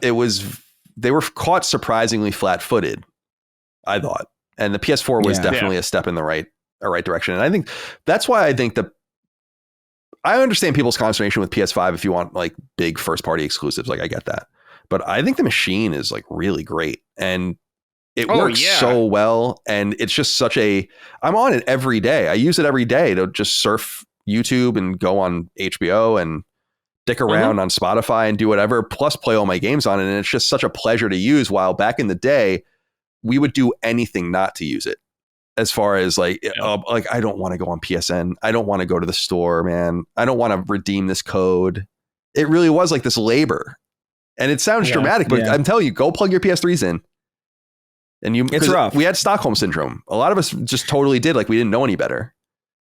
It was rough even at the time, like when it was with its competitor, like I remember bad at the time. I remember specifically the thing that bothered me was the installs. Like, because like on 360, you would just put a disc in and it would work. And then the PS3 was like, oh, you got to install it. And I was like, what the fuck? Why? I didn't understand. It made no sense to me. Yeah, it fucked up the whole spatial, like PS4 had the same problem, like in its own way where it would like double the package file space. And then you need to delete it afterwards. So you needed to clear a shit ton of space. It was like twice as much as you needed plus 10% or something like that. It's like, damn, dude, this is so cumbersome. 360 had a lot of really weird shit about it too, like the external Wi-Fi and all the the adapter, right. But I loved. Now this was so serendipitously convenient working at a publication. Was the removable hard drives? That was like incredible because you used to have to move your we used to have to circulate our PS3s. Like I had my name written on my PS3, but at 360s you could just kind of keep them in different places as you needed them. And then just kind of staple your shit in and it would work, or a memory card if you needed it or whatever. And it seemed like things were changing. And then there will be books hopefully written about it one day, but Sony kind of just crawled back, and came back. That I think has a lot to do with brand loyalty. Sure. Or like why you're on PS3. Yeah. I think a lot of people were just like, I want a PlayStation. I think that a lot of a lot of that came. I was like, well, I want a PlayStation because I want the Japanese role playing games. Right, you want Final Fantasy Versus 13. I did. I said I'm still mad we didn't get that version. Rest in peace, PS3. All right, boys, time for Keep It Up. The exact opposite is sorted out. Stuff we're pleased with. God damn it, I wrote the wrong footnote for Dustin. But those are the timestamps for Dustin. But yeah, mine was the Astrobot controller because that controller's sweet. Love custom controllers. I actually saw the Hogwarts Legacy one. I didn't even know that existed. That one looked really nice too. I didn't know that one either. Hopefully we'll keep getting more controllers. I didn't really like the Final Fantasy 16 one. I didn't think it was that cool, actually. Yeah, no, me neither. Disappointing. I like a little bit more basic designs and color schemes. Sure. I've always been really jealous of the Xbox ability to create controllers and that lab, sure. The creation lab or whatever. Yeah. I'd buy so many of those. Dude, the Starfield controller they have is really good. Yeah, that's I like this one a lot. I love that controller, yeah. I like something very simple and clean like that. I really like that a lot. Yeah. It's nice. That controller lab that they have was I had a problem with that too for a while because I made like 3 and I was like, I gotta stop. This is really stupid. But I made one that was like a PS1 kind of like the gray with like the dark gray sticks and and it's just like it's super cool to be able to do that. That's sick. Yeah, it's awesome. Yeah. I love it. But yeah, Colin, do you have anything this week? Yeah, we talked. So this is really redundant because we talked about this on Sacred, and then I talked about this privately with Brad earlier. But I just want to give a shout out again to the Jada Toys Mega Man figures. Yeah, those are great. I love those. I buy toys, not I buy my GI Joes or whatever, and I look at them and I'm like, I put my little things in their hands, and I honestly just put them on the shelf and never touch them again. Yeah, like they're cool to look at, and I like that they're there, and I like collecting them. But I'm so enamored with these Mega Man figures that it's they're just sitting here on my desk because I'm just like playing with them constantly. Like not literally playing, like that would be fun. But just like looking at them and admiring them and just how I fantasized for shit like this when I was a kid. These are just so good. And so I wanted to give them a shout out. $20 each at most toy stores online. I got mine at Big Bad Toy Store. I like them. But I know that they're at Entertainment Earth and other spots. Fireman. Is it Flame Man or Fireman? Flame Man is from Mega Man 6. It's Fireman from Mega Man 1. That's right. Okay. Yeah. Flame Man's the slightly racist robot master with the turban on his head. No one knows why he has a turban on because he's a robot. It's the one that looks like a lighter. That's Heat Man. Okay. So there's Heat Man, Fireman, Flame Man. Is there Conflagration Man? Conflagration Man. There are some other. There's Napalm Man, who's kind of like Bomb Man, kind of. Yeah, they kind of ran out of some ideas. I love it. I mean, I think the ideas are so fun. Robot Robot Masters are awesome. They're like my favorite thing. I just like since I was a kid, it was the stage select screens, especially Mega Man 2's at first stage select screen where I was like, this is so cool. Like for whatever I identify, like whatever my calibration of cool as a kid was, it was like, that was it. That was the center of it, was that Mega Man 2 start screen or stage select screen. And I just love the characters, and they're so fun and inventive, even the silly ones. And it is funny because it does seem like they're running out of ideas, but then you just think it's like, you could go forever. I mean, and some of them are so silly, and some of them, the silly ones are fun. Like Sheep Man was a really cool one. And Pump Man was a really cool one. He had like the pump on his head, and he would like use his own. It's so wonderful, and to see them represented like this, man, is. And these are the basic ones. Like these are before they get crazy, So I hope they keep going. And, they could do a lot of funny shit nowadays. Like they should do like modern stuff. Fast food worker man or something. I feel like they should have fun with it a little bit more than they like. I would like to see like a lead man where like just being around him makes your health go down slowly over time. That would be a cool one if like a lead man would be cool with that. He used like 6 shooters or something, and it was like lead, like guns, like something like that. I think the designs are fun, and I was talking to Brad before we started the show just about the new waves of them are coming. Like the next wave is Elec Man. They're doing the rest of the Mega Man 1 guys basically. Elec Man, or most of them anyway. And Cut Man will be one of those, and then they're doing Bubble Man and Wood Man from Mega Man 2, and they're doing Snake Man from Mega Man 3. So they're getting deeper. Yeah. And now, like my favorites are like Quick Man and Magnet Man, so it'd be cool if they did either of those. But I want Shadow Man. Oh, Shadow Man's cool as hell. Yeah, I have a Is he up there anywhere? Where would he be? I actually have it. Yeah, I have a Shadow Man action figure randomly. That nice. Yeah, so he's a cool design. He as a dude. I was in 3rd grade when Mega Man 3 came out. Shadow Man, I was like, oh my god, this guy's fucking. Yeah, dude. Back then, Shadow Man was by far the coolest. He just had a big ninja star on his head. Yeah. Absolutely. And that's the other thing is like the Mega Man. I mean, other things do this too, but I love just the putting the things on their heads thing. Like it's the boomerang and all the rest. It's just so, it's so cool. I could see most people, spacing out right now, but for those that like Mega Man, highly recommend these figures. Yeah. They're fucking sick. Robot Masters are always way cooler than the Mavericks from X. Oh, definitely. In my opinion, I agree. Do you know that in Mega Man 11, Bounce Man is named Rubber Man in Japanese, and they didn't want to translate that? That's interesting. Huh. I think it would have been cool to name him Rubber Man, but I can see why they didn't. They should have done Rubber Man. That would have been cooler. All right, Chris, what about you? Anything?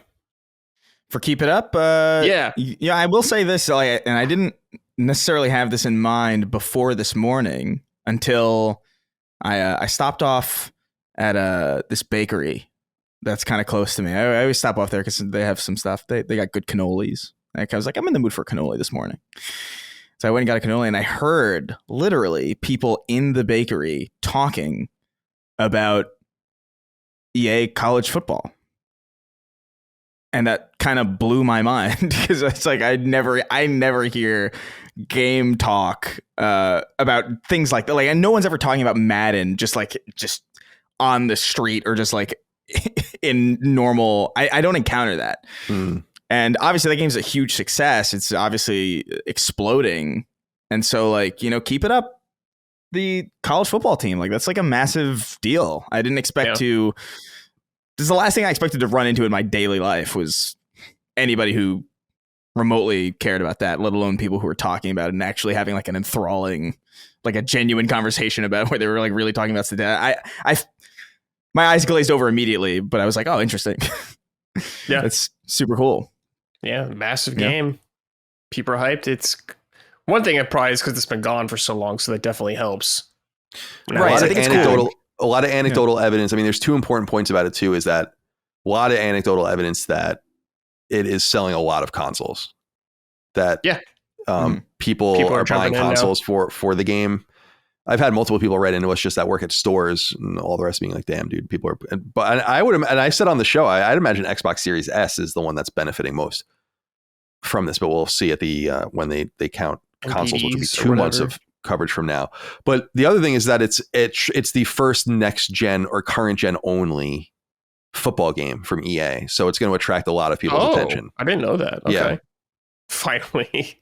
Yeah, that and like GTA 6 is going to be the biggest for sure to get people to hop in, but still got a ways to go on that one. Yeah. All right, this is from Genesis Point. Hi boys, keep it up to Sandlock Games, developer of Earth Defense Force. EDF 6 was released last week, and it's the gift that keeps on giving. While its gameplay loop is not for everyone, it's a wonderful romp alone and with friends. It's Helldivers 2 before Helldivers 2, with varied weapons and gadgets across 4 unique classes. EDF. I never got in the EDF series, but I know there's a diehard following, so I just wanted to shout it out a little bit on here. All those EDF fans. All right, this is from Hood. Hey boys, I have a keep it up for you. I was playing Jagged Alliance 3 this week. Great game. And out of nowhere, after liberating a city and ending a questline for a character, this song with beautiful vocals and some foreign language starts playing. Gave me chills. So keep it up to devs adding songs with vocals to a game's soundtrack, especially during key moments. Makes it all more memorable. Red Dead Redemption 2, Nier Automata, and Stellar Blade come to mind as well. The Jagged Alliance 3 song is called Ernie Village Song, if you want to check it out. But yeah, I don't think I've ever heard someone say like about, people always are like, yeah, the music's sick, but not specifically the vocal parts. I don't hear that often. That is a very specific, the thing that I immediately think of is that I mean, Halo theme notwithstanding, because obviously, but like I think about was it Metal Gear Solid 5 with the with that whoa or whatever the fuck that was. Oh yeah, whoa, that lady. Yeah, the lady. That was like a big meme. I remember for a while. I remember fucking anything up. Kojima does is a meme, dude. That's true. Yeah, he's a walking meme. He's lord. a walking meme, whether he knows it or not. Wait a minute. I'm reading about Jagged Alliance 3 because I don't even really know this series. So, isometric turn-based tactics game. Jagged Alliance 3 is the sequel to Jagged Alliance 2 from 1999 and was announced in 2004 and came out in 2023. Wow. What? Announced in 2004? Yeah. Holy shit. I guess it's gone through like a bunch of different versions. Wow, that's Wild. crazy. That's like Duke Nukem Forever. Yeah. Yeah, I don't know anything about the series at all. Yeah. All right, boys. Now that we're over halfway through the year now, I'm kind of curious about how you guys are feeling about PlayStation right now. Now that we're in like I said, we're almost into August now. But I have a couple of questions I just want to check in with you guys. Since you guys are the Sacred Symbols boys, or 2 of them, 2 out of 3. I want to kind of get you guys' feelings on PlayStation now. Now, the first thing I want to ask you about is just the game output and quality so far this year. Now, we know we have stuff coming like Astrobot and Concord, but how are you feeling about everything you've played so far? So we're talking about just this year, obviously? Yeah, just this year for now. Okay, so I've been of the mind. So it depends on how you kind of break it down. There's no doubt that from a first party perspective, there's been a dearth of PlayStation exclusives coming out of PlayStation Studios. Really, you can look at, I guess, like The Last of Us Part 2 remastered or whatever the fuck it is that came out very early in the year, which people have forgotten about, but that came out this year with some extra functionality or whatever. But other than that, everything's been second party or third party. But if exclusivity or whatever matters to you, then I still think that this is an incredibly strong year. And that if exclusives matter, you need to start kind of wrapping your mind more around the idea that they're not going to come from Sony Studios, and that's not necessarily a bad thing. And that's the way second party has functioned for time immemorial. So when I look at the games that, and I've played pretty much all of them that were exclusive to the console in the console space. So some of these games have come to the PC as well. But Grand Blue Fantasy Relink, I thought was fun. You know, I'm not a huge anime guy, but people like that. It game sold over 1 million copies, so pretty nice. Helldivers 2 is Sony's biggest online game ever. That's a second party game. Final Fantasy VII Rebirth is, in my opinion, the best game I've played this year. My favorite game of the year so far. That's exclusive. Stellar Blade was really, really strong. One of the great games of the year, in my opinion. And then you have Rise of the Ronin, which I didn't play extensively, but people really enjoyed as well. And that Koei Tecmo says is their fastest selling game ever.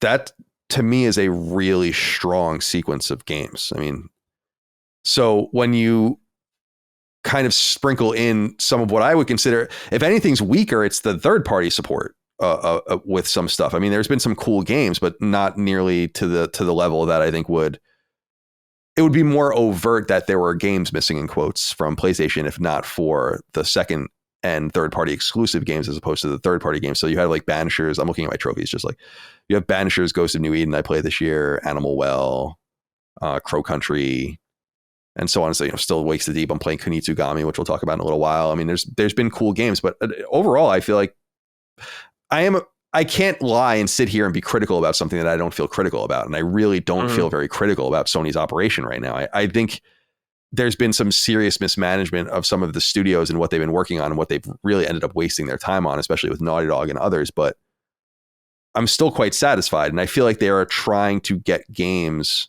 We saw that with 3 more China Hero Project games announced recently, for instance. Like they're just trying to get content. And I think I'm overwhelmed with the amount of games that I can play. It's compounded and getting worse and worse and worse and worse and worse. So, and that's just the way it's going to be, right? Like there's just games stacking, an entire series of games that I want to play. Like if I could just stop everything and play the Trails games for a year, if I could just stop everything and play all the Yakuza games, like it's just not possible. So I just don't. Maybe people aren't as into video games as I am or we are, which is fine. Where it's like maybe a lot of this stuff doesn't speak to them. It's a more casual thing. And like I would feel with film or whatever. But as a lover of games and a connoisseur of games, I'm like, this is great. This is a great time to play. And I feel good about it. It's not defensive of the brand at all or their shortcomings. It's just to say that nonetheless, like I feel pretty good. So that's my stance. I don't know if Chris agrees. Yeah. What do you think, Chris? Yeah, no, I mean, I feel like, and obviously we've talked about this on the show, but I feel like there's this weird perception that because there is no first party output in the immediate, that these first party games are just not real or that they're not coming. It's like, dude, we know they're coming. Like we know what you don't think that Santa Monica's working on something. You don't think like these studios are working on things. Of course they're working on things, and the output is spoken for itself, where, I mean, there's really rarely a miss. And so they've earned on some level a degree of patience as they get things together and get things ready for a good launch for whatever it is they're working on, even if we might not know about it yet. And in the meantime, I feel like we're getting a lot of support from, again, second party and third party, both exclusively and not. Like there's just so much to play, even from Sony studios that aren't first party. I mean, I think about, or not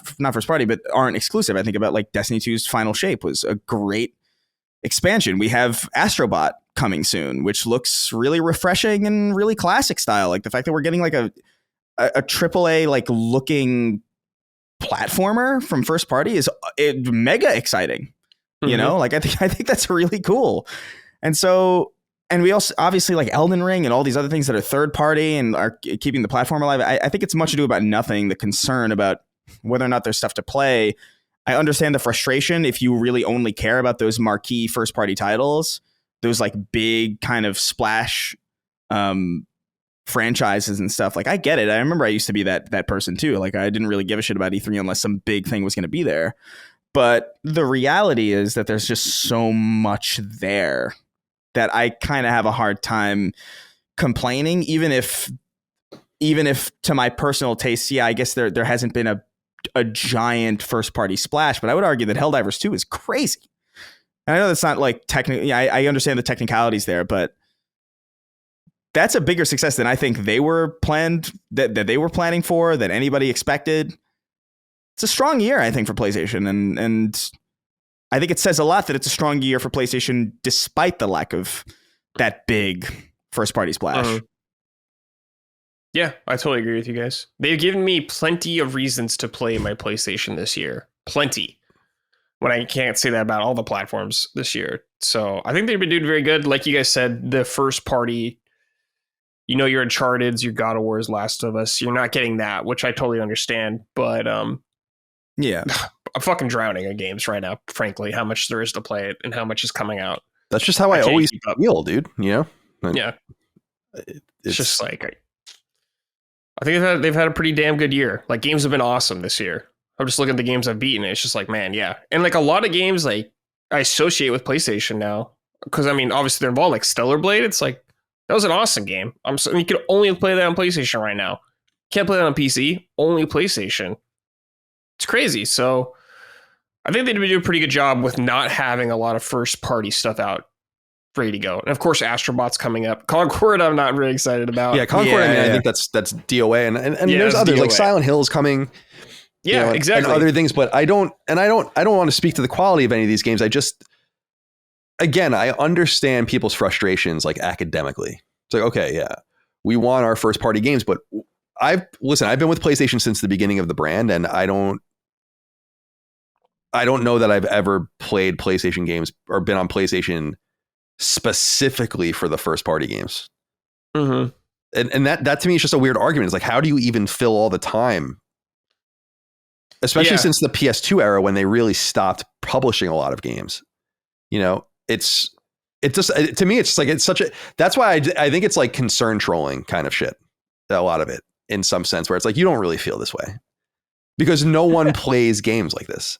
That's a very Nintendo centric approach. And even they're not able to sustain that anymore. Like the N64 era or the GameCube era, specifically where it was like, yeah, you were really here for Nintendo games. And if you weren't, then you were really shit out of luck. But that's not the way PlayStation has ever operated.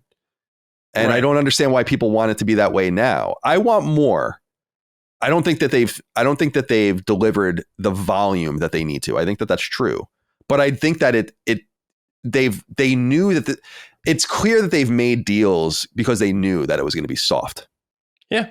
And if exclusivity matters to you so much, then I don't know how you can just say like, yeah, but where are the first party games? And it's like, okay, yeah, they're not here, but what about this, and this that came out this year that are from the second or third party exclusive? I just don't. That's why I just think it's kind of not. It's just a stupid argument. The game.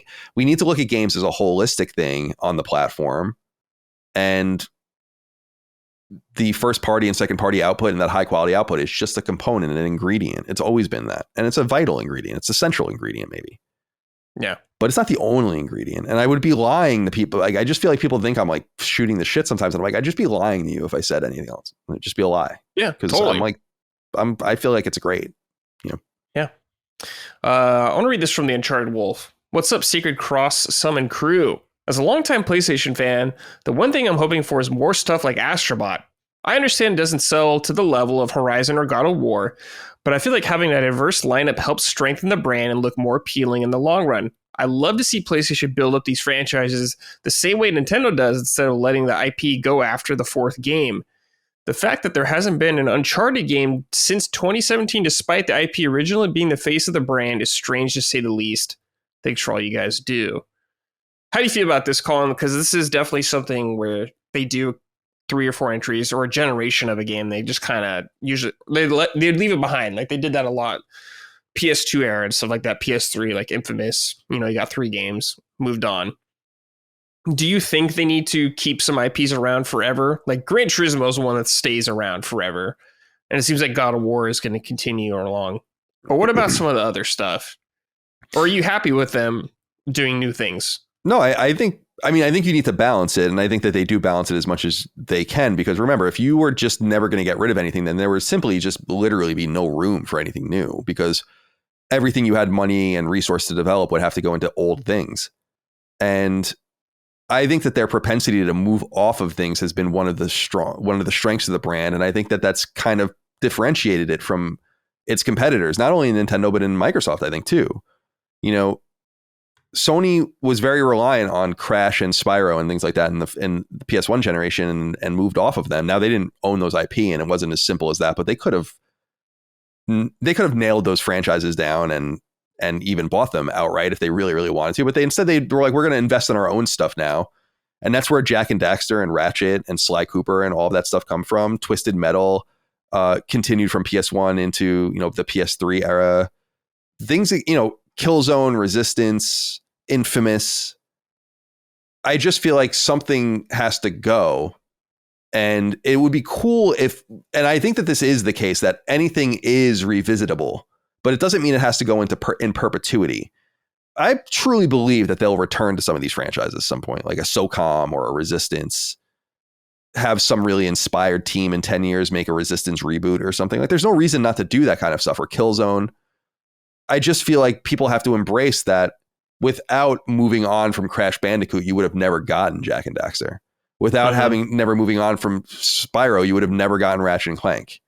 If you didn't let Sucker Punch stop making Infamous games, you would have never gotten Ghost of Tsushima. And if you kept making Naughty Dog make Uncharted games, you would have never gotten The Last of Us. So it seems obvious to me that you want to, if anything, I just wish that things moved quicker, but they just don't. Where like you can get your 3-game trilogy out in a generation and move on, but that's not possible anymore. So it keeps things lingering. It's amazing when you think that Uncharted from Project Big and like it's you know, Genesis in 2005 all the way to 2011 with Uncharted 3, those games were all made in that time frame. It's incredible. That's one Uncharted game now. And so like Uncharted is coming back. It will. It's coming. You know, it's obvious. But it's just taking so long. And so I understand people's frustration, but I just think people need to understand that if we linger too much on old things, and trust me, I love some of this shit too. Where are the Colony Wars games and shit? It's like, dude, I know that'd be so cool. Like, but Freedom Wars. Yeah, Freedom War. I mean, that would be sick. They gotta. I would love for them to at least port that out so that people can just have that one game, because Freedom Wars is cool. But they just embrace. Dude, I am so excited authentically to see that Naughty Dog logo come up one day, and it's something we have no idea what it is. Yeah, like right. But that only happens when you unencumber them, and so it costs something. And I think 3 games as a trilogy is like perfect, and then you just move on and just go, and then maybe come back to it later. So that's how I feel. I don't know if Chris agrees. Yeah, no, I mean, I do agree. I think there are certain franchises that do deserve to come back, but I kind of wish that the way that they're approaching Uncharted was kind of the way that they approached, or not they, Sony. I mean, they is like just the greater industry. The way the greater industry kind of approached these things, where it's like, yeah, it's been a really long time since the last Uncharted game, which means that a new one would be kind of exciting. It'd be like, oh, cool. Whoa, I didn't expect that to happen. Or oh, I didn't expect a new Uncharted like 10 years after the last one or whatever. Like I think that's more appropriate than running something into the ground. I kind of lament the way that Halo's gone in that sense, because it would have been so cool for them to put it on ice for however many years and then just like come back swinging with it like in like a decade or like 7 years or something. Be like, oh my God, this is sick. What? I thought they were done with it. And so I kind of think that there's a lot of life left in certain franchises that have been abandoned. I think we saw that kind of with Crash 4, dude. Like the last Crash game was or Crash 3 or Team Racing was like what, 2000 something, maybe 2001. Yeah, I don't remember exactly PS1. the year. Yeah, late PS1, and then the sequel is like recent. That's dope as hell, and it was really good. I loved Crash 4. I thought it was awesome, but that's a lot more exciting to me than if we were on like Crash 17 by now. Sure. Like I think it's appropriate to wait. Yeah, and I guess like some IPs have kept going. Like we have so many Ratchet and Clank games. Like it's insane how many there are. And I love their approach to Ratchet though. We saw that unfortunately for them in the Insomniac leak, which is like, we're going to allocate about 1/10 of our resources to Ratchet and Clank all the time. And then this small little team will make Ratchet in time for the new console basically. And we saw, I mean, it was an amazing insight because it was shown that they were going to lay people off and they wanted to lay that team off. Yeah. And then Ted Price and those guys stepped up and were like, these are the guys with the most systemic knowledge of our company, and we're not laying them off.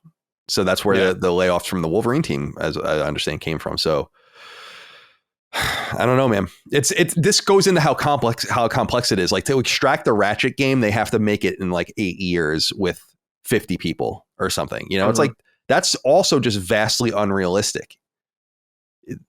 Something's got to change. Astrobot is a great sign of things to come, I think, if it does well. 60 people, 3 years in Japan. So frankly, a fairly cheap place right now to make games. You're looking at a budget, a very reasonable budget that selling 500,000 units will. Did they say the price? Is it going to be $70? I think it is. It's 60. 60? Yeah. So $60 at 500,000 copies is probably the budget of the game. Yeah. 30 million, 35 million, something like that. Yeah. Wait, let me double check the price. And they get it all because it's theirs. So, but I just reiterate the business reality of spending money and like resource allocation with major companies is like, they don't want to make a little bit of money. They'd rather spend more money and risk more to make more.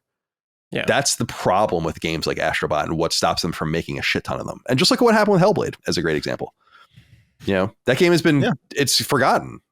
Yeah, because it is. Major companies don't make games like that because it has no stickiness and no value beyond this ephemera, and it's not enough to extract value. And Astrobot's a great idea, and I can't wait. It looks great. There was a new gameplay that came out of China Joy in Shanghai, the convention there, and I was like, this game looks fucking sick. Yeah, but it's too much to hope that you're going to get too many of those kinds of games because they really do need to make the $200 million game. So they can make $700 million, or whatever. The next thing I want to talk to you guys about is the perception of the brand and how to improve it. Before that, I'm going to read this from the Slayer Giant. Greetings, CBC. Hope you're all doing well. I don't think anyone can deny when looking at 2024 from an objective POV that PlayStation has had a pretty rad year for releases. In my estimation, PS5 has more exclusives than the competition this year, and the best game of the year in Final Fantasy VII Rebirth so far. The problem for PlayStation continues to be the one that's plagued this brand the entire generation: silence. Online discourse gets out of control due to this, and unease dominates the hardcore side of the platform due to Sony's insistence on never guaranteeing when the next showcase will be. Previous regimes' emphasis on first-party exclusive content clashes now with the reality that said content is now sparse, which makes people nudge down at non-first-party exclusives, which have been there to fill the void. I want to believe we'll start seeing a new tenor for PlayStation now that Jim Ryan is out.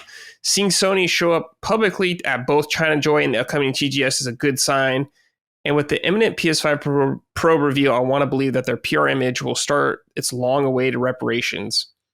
Agree? Disagree? Can't wait to hear your thoughts. So yeah, you guys probably hear about this all the time from the audience.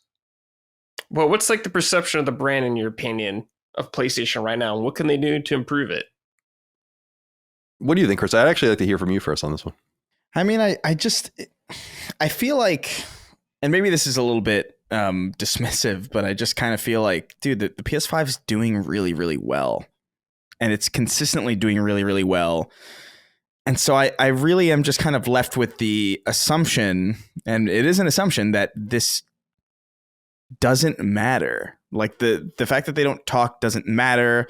The fact that they don't show up anywhere doesn't matter, because people aren't paying attention anyway. It seems like the majority of people who interact with their PlayStation 5s or spend money on their PlayStation 5s don't seem to notice. I think we hear a lot about this because we are in a hardcore space that, you know, very obviously pays a lot more attention to that stuff. And so we're obviously a little bit more sensitive and a little bit more privy, a little bit more aware of this silence. But I have friends who only loosely participate in games, and they're not really worried about, and by loosely participate, I mean they play a lot, but they don't necessarily follow conversations. They're not in forums, and they're not like on Twitter, and they're not in like communities or whatever. They just play a lot of video games, and then they live their lives.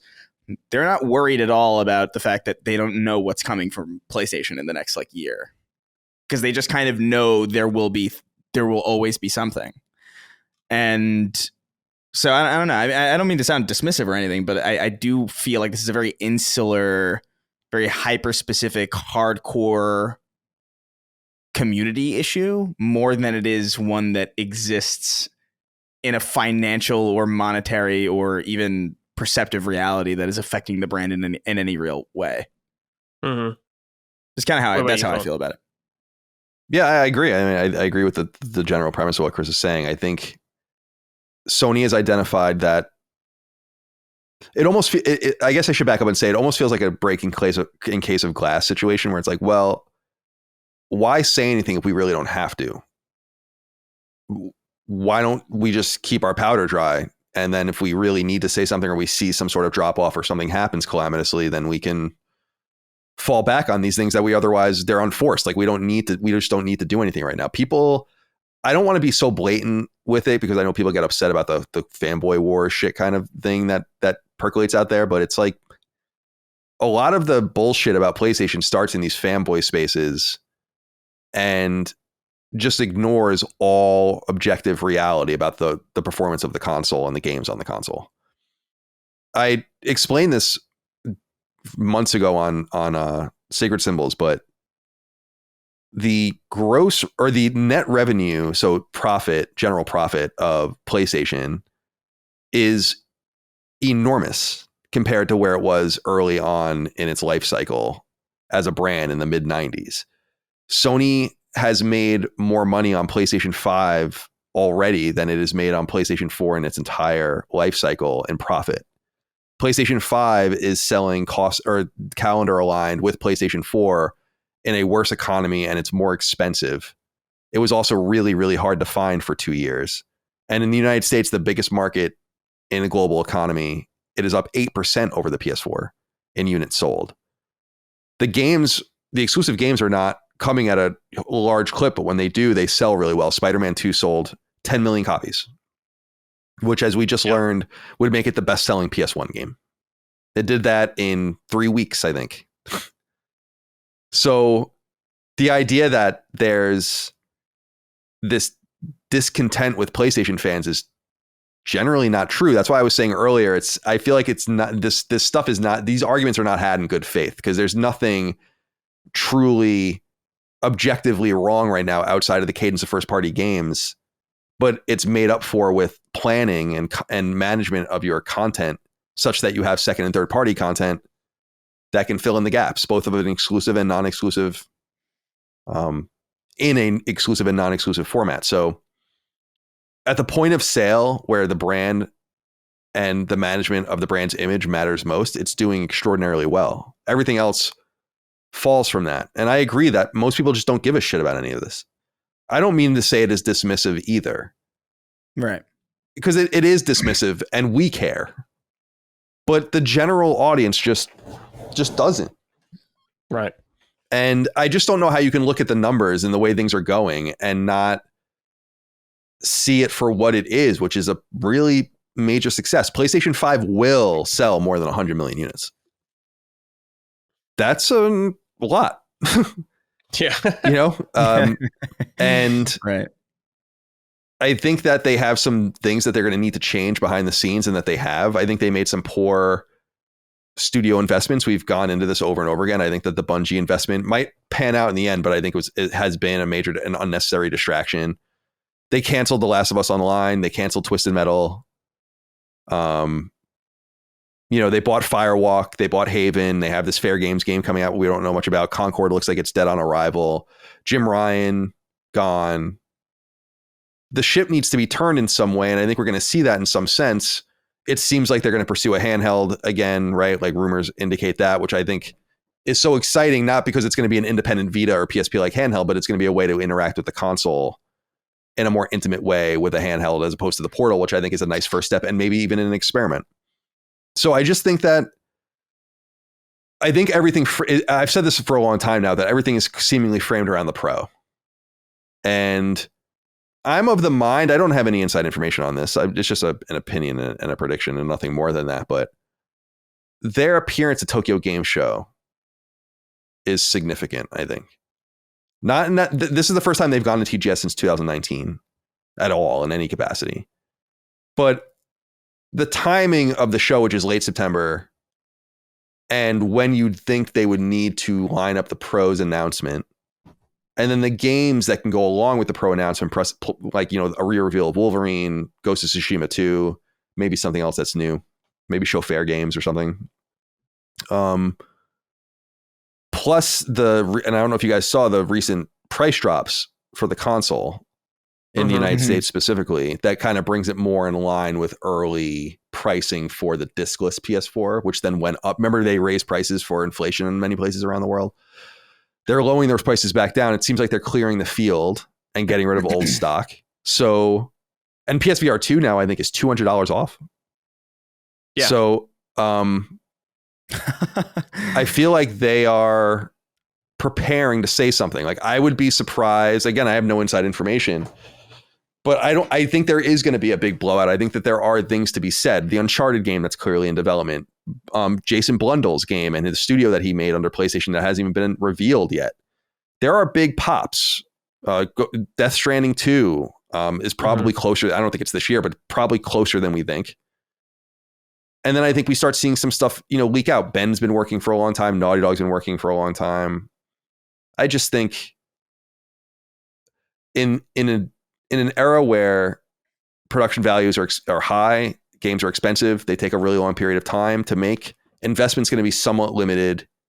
There are going to be fewer teams making them, and you're just going to need to be more patient. And as long as Sony can manage to get games to fill in the cracks from other sources, which again, Concord could have just been one of those games, and then they really had to buy the cow. But if you get your Rise of the Ronin, and again, let's pay attention, they're making different sorts of deals now.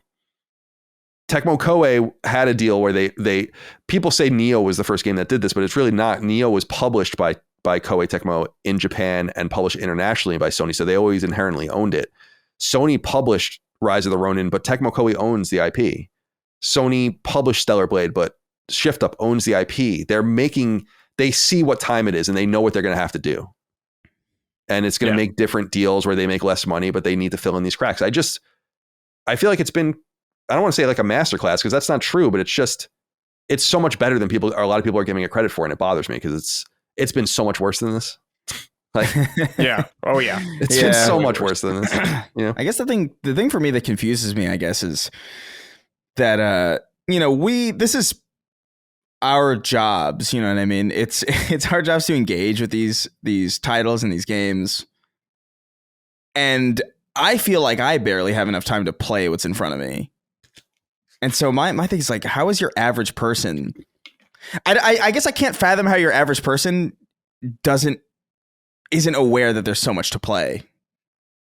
You know, because it feels like there is so much for us that how could there not be for somebody who is busy doing something else? It's baffling to me, to be honest. Yeah. I totally agree with that 100%. It's crazy. Yeah. It's crazy because I've played, by the way, it's crazy because I'm almost 40 now. And I've played this at this level of gaming, like where it's like I play a lot of games my whole life. So I am still hopelessly behind in every way. It's just nonsense. You know? Yeah. Let's get some of your guys' thoughts. It hasn't been that long, but on Hideki Nishino and Herman Hulst as the CEO so far, do you think we're seeing some of their work coming in now that maybe like Sony being a TGS, stuff like that? No, I honestly think it's too early to know. I think they took over April 1st. Mm-hmm. There's no way that we're seeing anything of like what I think that honestly don't think you're going to see much out of like what they're, as far as direction of the company, you won't see anything for a while. I don't think, because everything's kind of locked in. If, for instance, like you're not going to change much about PS5 Pro by that point. You're not going to change, PS5 Pros are almost certainly being manufactured as we speak.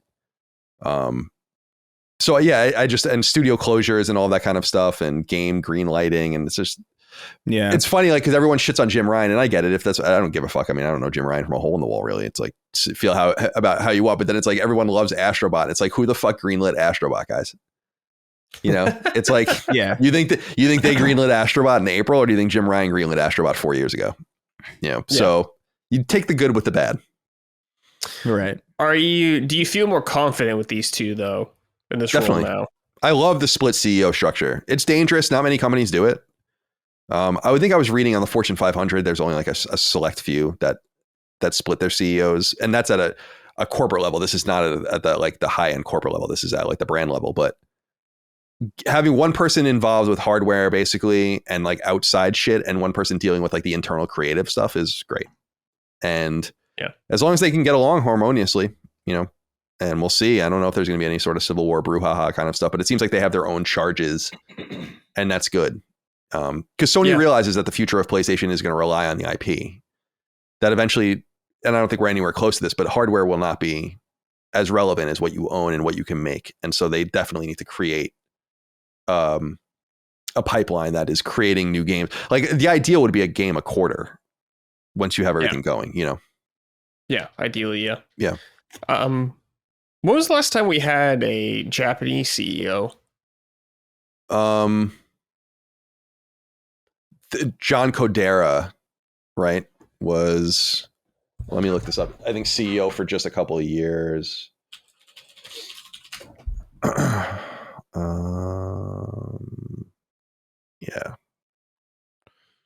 I think that was the last one. Yeah, 2017 to 2019. And then before that it was Kaz Hirai, 2007 to 2012.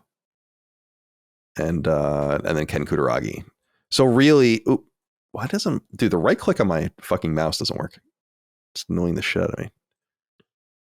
Yeah, so John Cord, I forget about the John Kodera era, but yeah, he was Japanese. So Andrew House was like the first CEO of the brand that was not Japanese, but he spoke Japanese. Oh, right. That's right. I forgot about Andrew House. Jim Ryan, I guess, do you have to speak Japanese in that position? I don't know. It's like when the Montreal Canadiens hired a coach that couldn't speak French. I don't know if it matters or not, but yeah, back to, I think it's important to keep a little bit of Japanese flavor with PlayStation. It's still a home base. They are a Japanese company. Yeah. Right. Definitely. But yeah, I like you. I kind of think the two CEO approach is very interesting. And I do feel more comfortable with these two than Jim Ryan. I mean, Jim Ryan did some great things, I'm sure. Like Astrobot, like you're saying. But I'm looking forward to see what these two come up with. I think that I think people are really, really underselling Jim Ryan's performance during the pandemic. You know? Oh my God. He destroyed them. He did so well during that. It's crazy to me that people don't. It's like, yeah, talk some of the creative decisions. The buck stops with him or whatever. But dude, do you have any idea how complicated that what probably was to and how it was certainly on the table? Like, should we even release this thing or kick it into the future, or what are we going to do? How are we going to get they were like flying PS5s in like commercial airliners to places, you know, it's crazy. And it worked. Like, they really flooded the zone, and they were still impossible to find for a lot of people. I just think, I don't know. He deserves credit for that. I think that was kind of a masterclass. But that's why when people are like, oh, it's good to get creatives back as CEOs. And it's like, yeah, I don't mind that. But Jim Ryan not being a creative is not the problem. Like, CEOs have a very complex job. It fractionally have anything to do with the creative output of the company. Right. So I don't know. I'd love to know more about if him leaving was voluntary, or if they're kind of like, you really should go, or not. It's unknown right now. Final question I want to ask you guys is about PlayStation for the rest of the year. How are you feeling about it? Chris. I'm feeling okay about it. Like, again, I just don't really have a problem with the way things are right now. And I'm actually like really excited for, I think Astrobot's super dope. I love that style of game. It harkens back to this PS1 fondness that I will always have. And so I'm looking forward to that. And obviously it seems like something big is going to happen with the PS5 Pro reveal. I would imagine that that's this year. I would imagine that that's probably going to happen around Tokyo Game Show in some capacity. We'll learn something. And so, like, yeah, I think there's surprises left to be had, but even if there weren't, like, I would be completely satisfied. Like I said, I'm so overwhelmed already with all this stuff. So, you know, I'm feeling pretty good about it. I'm really curious about what next year is going to look like. That's really my point of curiosity, because that's when we would imagine that a lot of the stuff that we don't know about right now will start to kind of bloom. I'm really curious about when we're going to see Death Stranding again, when that's going to be put out. Like, when are we going? Like, when's Ghost of Tsushima 2? I feel like we're in a weird place with Ghost of Tsushima where I feel like we're really fucking close to that. Mm-hmm. But like, also we might not be. Like, it's kind of up in the air. So I like that there's an air of kind of mystery about where we're going to be, while also still having concrete answers. Like, yeah, we're definitely going to get that PS5 Pro reveal. We're definitely going to get Astrobot. It's a nice balance of curiosity and certainty that I feel. I don't know. As far as how I'm feeling about PlayStation, I just feel really balanced about it. Like, I feel like it's in a good spot. Colin? Yeah, I generally agree. I'm keeping an eye on Tokyo Game Show just to see if anything might happen there. Obviously, PS5 Pro is. I was saying it on Sacred, like, there's still this idea that the PS5 Pro might not be real, and it's like, guys, like, we're seeing the updates in firmware now for games like No Man's Sky. It's real, and I think that that's going to be an interesting conversation point for them this fall, and how games interact with it, obviously, and how external studios also choose to interact with it. I think will be really interesting. I think the PS5 Pro might end up being a pivotal machine with Grand Theft Auto, for instance, next year, and we'll see, but running it at its best fidelity. But the game releases will trickle a little bit more now. It would be cool if Sony had the eye towards marketing something for a very brief time and releasing it. Like, it would be cool if they announced Ghost of Tsushima at Tokyo Game Show and released it in November. Right? Like, that's something like that would be sick. That would be so sick. But they just don't do things like that, and it's just too quick. So I'm not keeping an eye out for anything like that. I really think it's going to be Astrobot and Silent Hill, and then a hodgepodge of third-party stuff that can be played anywhere, like Metal Gear. Obviously, Call of Duty will be big. And then the price, obviously, of the Pro will be a big deal as well, and how that all goes down. So $550, $600.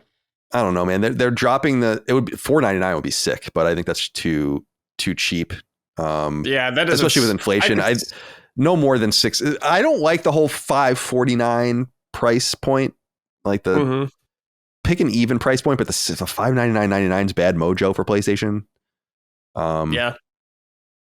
Not that really matters, but I'm a very superstitious person, so I would stay away from that kind of thing. But but they're not, obviously. Remember, there was conjecture that they wouldn't name PS4 because of the word she, which means death. You would have to imagine that the Pro is going to be like $100 more, right? Right. But that would put it at $4. Wouldn't that put it at $4.99? Because they just dropped the price of the Slim to I don't know, $399.99. But I still think they're just trying to clear old stock. Yeah, I would imagine no more than $5.99. I would say. Yeah, I can't see more than $5.99. Oh yeah, it's $4.49 for the disc version, the Slim. $3.99 for the digital. Right, which is the only version now. So they're getting rid of the old disc versions because the Slim version doesn't have the disc anymore. Like there's going to be just the external drive. Oh, well, they come with the drive. The drive is external, and like they've created the new SKU. They had like the discless SKU and the disc SKU. Oh, and then they created a new third Slim SKU that has the external drive that I think can be put in it separately. Oh, okay. Got it. Okay, yeah. So, I don't know. Yeah, exciting times, I guess. Looking forward to seeing the Pro, whatever the hell that is. It's interesting time. I mean, it's not very exciting at all right now, but I think it will be. I'm excited, dude. I got lots of shit to play. Well, yeah, no, I mean, from I thought we were talking about the PlayStation perspective, like from having things to talk about and stuff. Like, yeah, it's boring right now, but I just think, to Chris's point, it's all percolating and it'll come. You know, it's easy. It's easy to be impatient. I'm impatient about a bunch of shit. I get it. Yeah, I mean, I think TGS, like the idea that TGS is they're going to have something at TGS is exciting since it's been like 5 years. So they got stuff to say, I guess. Yeah, maybe. I mean, again, they could just have a show floor presence and that's it. But I don't think. Yeah, exactly. But who knows? But it just seems the timing seems conspicuous to me. So I'd be interested to learn more about that. It would be weird for this to be their first appearance in however many years without having something big to show, unless this is like maybe this is it could be like the beginning of like the new CEOs being like, let's just go from now on. Like maybe that's I guess theoretically that's possible, or this is like the beginning of a new cadence, but like I don't know, the timing is just like you said, it's just too conspicuous. Good point. Yep. All right, Chris, let's talk about Hotline Miami. Whoa. Yeah. Let's. Tell me about it. I know a classic game, I'd say, an indie classic at this point. It's been a long time. People love Hotline Miami. Yeah, dude. How's it been? It is so, I don't know. It's so addictive and so playable, and so there's something about it where it is very much a like one more run kind of game. Like I when I get into a groove with it, I don't want to stop. And it's really, it feels so good to move around and play this game and get the hang of like certain weapons and and just the way you move and the way the different masks interact with your character and like how they modify the game. And I really love these die quick, respawn instantly kind of games. Like I love that. It's what I loved about Ghost Runner and Ghost Runner 2. Like those, that kind of like rushing through an environment and just kind of like figuring out the puzzle piece or like the pattern that's going to lead you to the quickest way to the end. It's just like mega satisfying and mega rewarding. The soundtrack is super dope. It's gorgeous looking. It's just very simple. It's very readable. And it's just so cool, man. Like I love the vibe of this game like so much. I will admit there's a certain point story-wise where I just kind of was like, all right, let me get back to I am kind of at the point where I'm just like kind of mashing through the little dialogue things because I just I remember playing Hotline Miami a long time ago. Like I remember some bits of the story. I just really want to get to those moments of those satisfying gameplay stretches where you're just making your way through this building. And I really, and I want to make this clear. It's like I really forgot about the masks for some reason. I knew that the masks were in there, but like I totally forgot that they were like gameplay modifiers, like, and that they actually had a genuine impact on the way the game functions. So when I revisit it again, and I'm playing it on the Steam Deck, and it's like a perfect like go to bed kind of game, but I totally forgot how much depth that adds to runs in this game. Like just like, oh, I'm gonna make it so my doors are lethal, or so that my punches are completely fatal, or that like I get more access to guns, or like, oh, this one like kind of like lets me see different secrets, or like it's so freaking cool. Yeah. And the weapons you get are satisfying. Some of the boss fights are kind of interesting because they kite you in really weird ways, and it's super. And I said this on Sacred, but it reminds me. There's like a simplicity here that kind of reminds me of Vampire Survivors, in that it's like it's such a simple but enthralling kind of game that I really wish there were a lot more of these. Sure. It's very, very, the soundtrack's super dope also, like very, very cool sound design in this game. The art style is very weird. It's cool, man. I'm enamored with it in a way that I totally forgot. Like maybe I was I don't remember if I was this into it when I first played it. I know I played a shit ton of it, but feels a lot different. Like I feel like a lot more into it than I was. Nice. And yeah, dude, it's so good. Like I highly that's an easy recommend. By the way, yeah. Like if anybody hasn't played Hotline Miami, very much worth your time and money, I think. Yeah, it's probably cheap too. Oh yeah, I can't even. Especially. Colin, I'm pretty sure you're a fan of this game, aren't you? I am. Yeah. I was looking up, and I still haven't really found. Oops. I'm looking up. What's happened to Denaton Games? Like,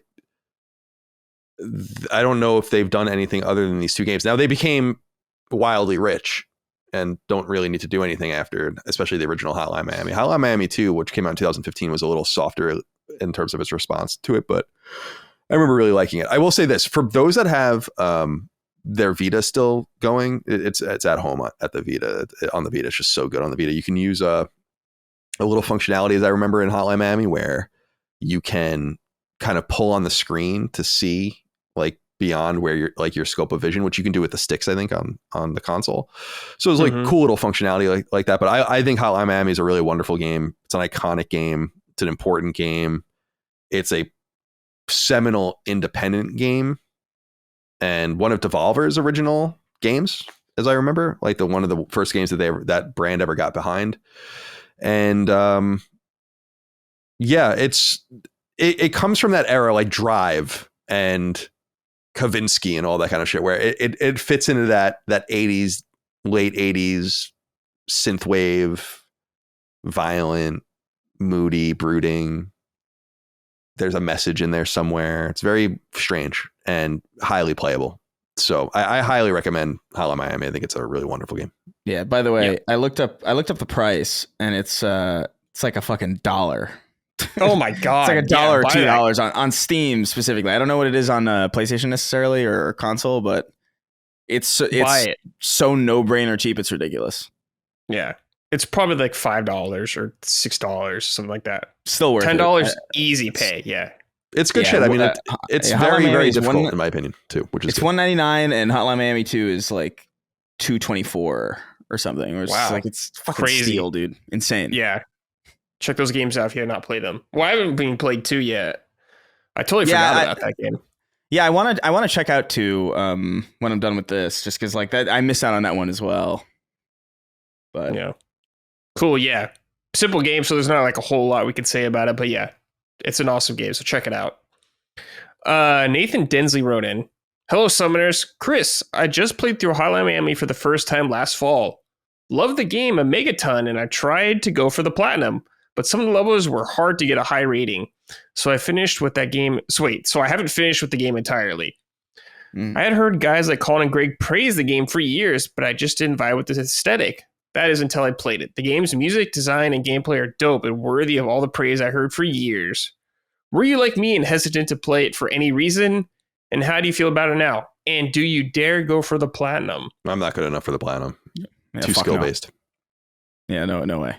No, there's no shot that I'm No, going for that. I can't do it. I've looked into it just because like I do love this game. I think it's fantastic, and I usually kind of reserve.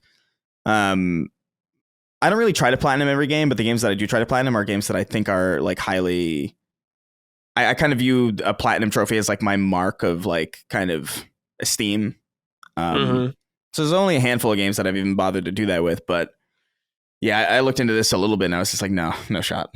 But I wasn't hesitant. I remember I was actually really excited to play. I can't remember who turned. This is such an old. I'm trying to remember like my like how I even found out about this game. I feel like this was in the Total Biscuit era. I feel like I heard about it from Total Biscuit back in the day. Like, and I remember being like, oh, interesting. And yeah, maybe I'll check this out. And I did, and I loved it, but no hesitation. It just seemed very much like my kind of game from the get-go. Like this very fast-paced kind of action, die, respawn instantaneously. Like I love those kinds of games. And so never really had any doubts about it. And the second one I just kind of wasn't paying attention. I wasn't even, I think for many years, I didn't even know there was a sequel. And so by that point, I feel like I just missed out on it, but definitely get around to it now. But yeah. On PSN, the Hotline Miami collection, which is both, is $5. Nice. Yeah, right totally now. worth it. Easily It's worth on it. sale. It's a no-brainer. That's what the tax would probably come out to anyway on Steam. So like, yeah, I would, yeah, highly. Yeah. Yeah. Yeah, you can get both for $5. So there you go. All right. I just want to get some quick thoughts on Final Fantasy XIV's newest expansion, Dawntrail. I did finish it earlier last week, and it was great overall, I would say, but compared to the last two, particularly Endwalker and Shadowbringers, it was not as good as those. Those all were a part of a very long arc that was like 10 years, and now this is the beginning of a new thing. And I think Dawntrail's story, particular, the first half, is not super interesting. A lot of it has to do with this one character called Wook Lamont and her journey to be, or her. There's like a competition going on between her and her siblings to become the next ruler of their kingdom or whatever, however you want to call it. And I think as a character, she's just not super interesting. I don't really hate her. Like a lot of people really dislike her. I just think she's kind of whatever. And her growth of the journey, I think's fine. I don't know. I'm not super into it, but there is a lot of better story stuff later on in the game. There's some cool. If you guys have played the game, you'll know like a lot of the Final Fantasy games are involved in it.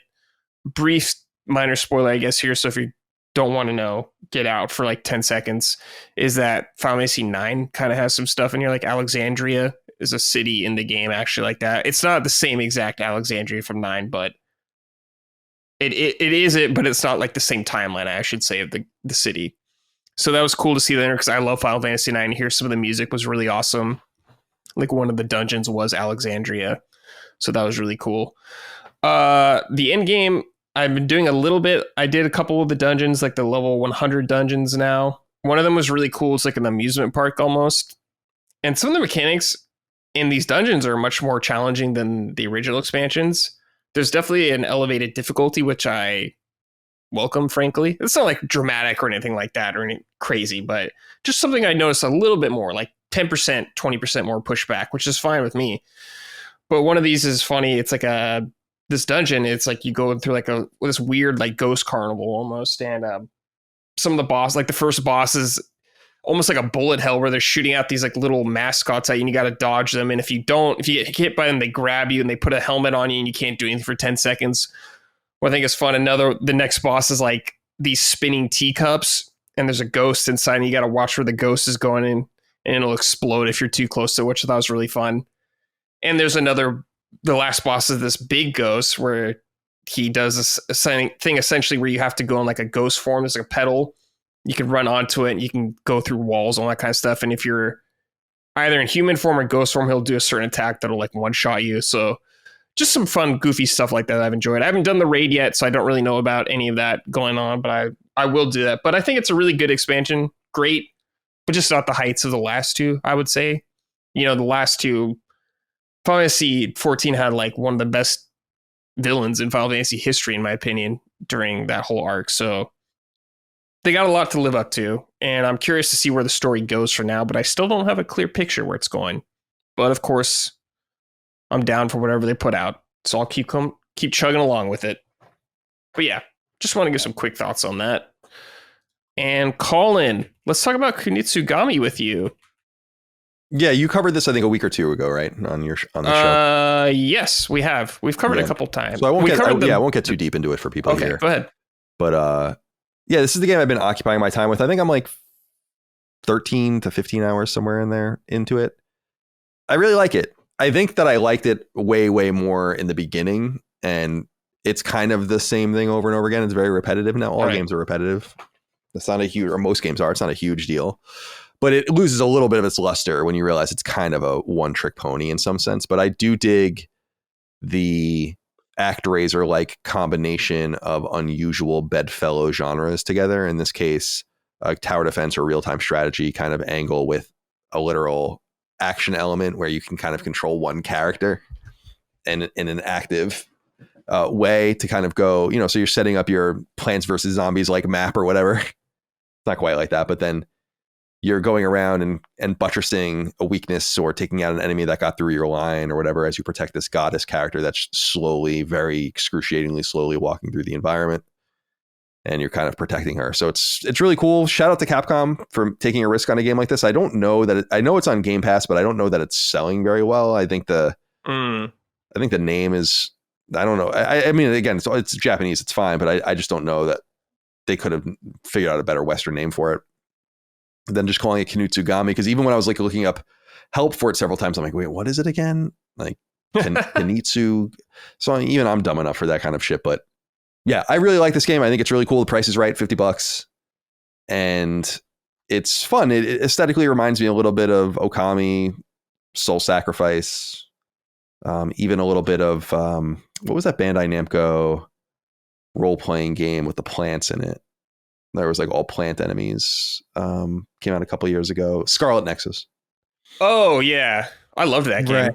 It's got like an aesthetic that kind of is in between those and other games. It's cool. I dig it. I will say I think the difficulty spike is pretty extreme in parts of it.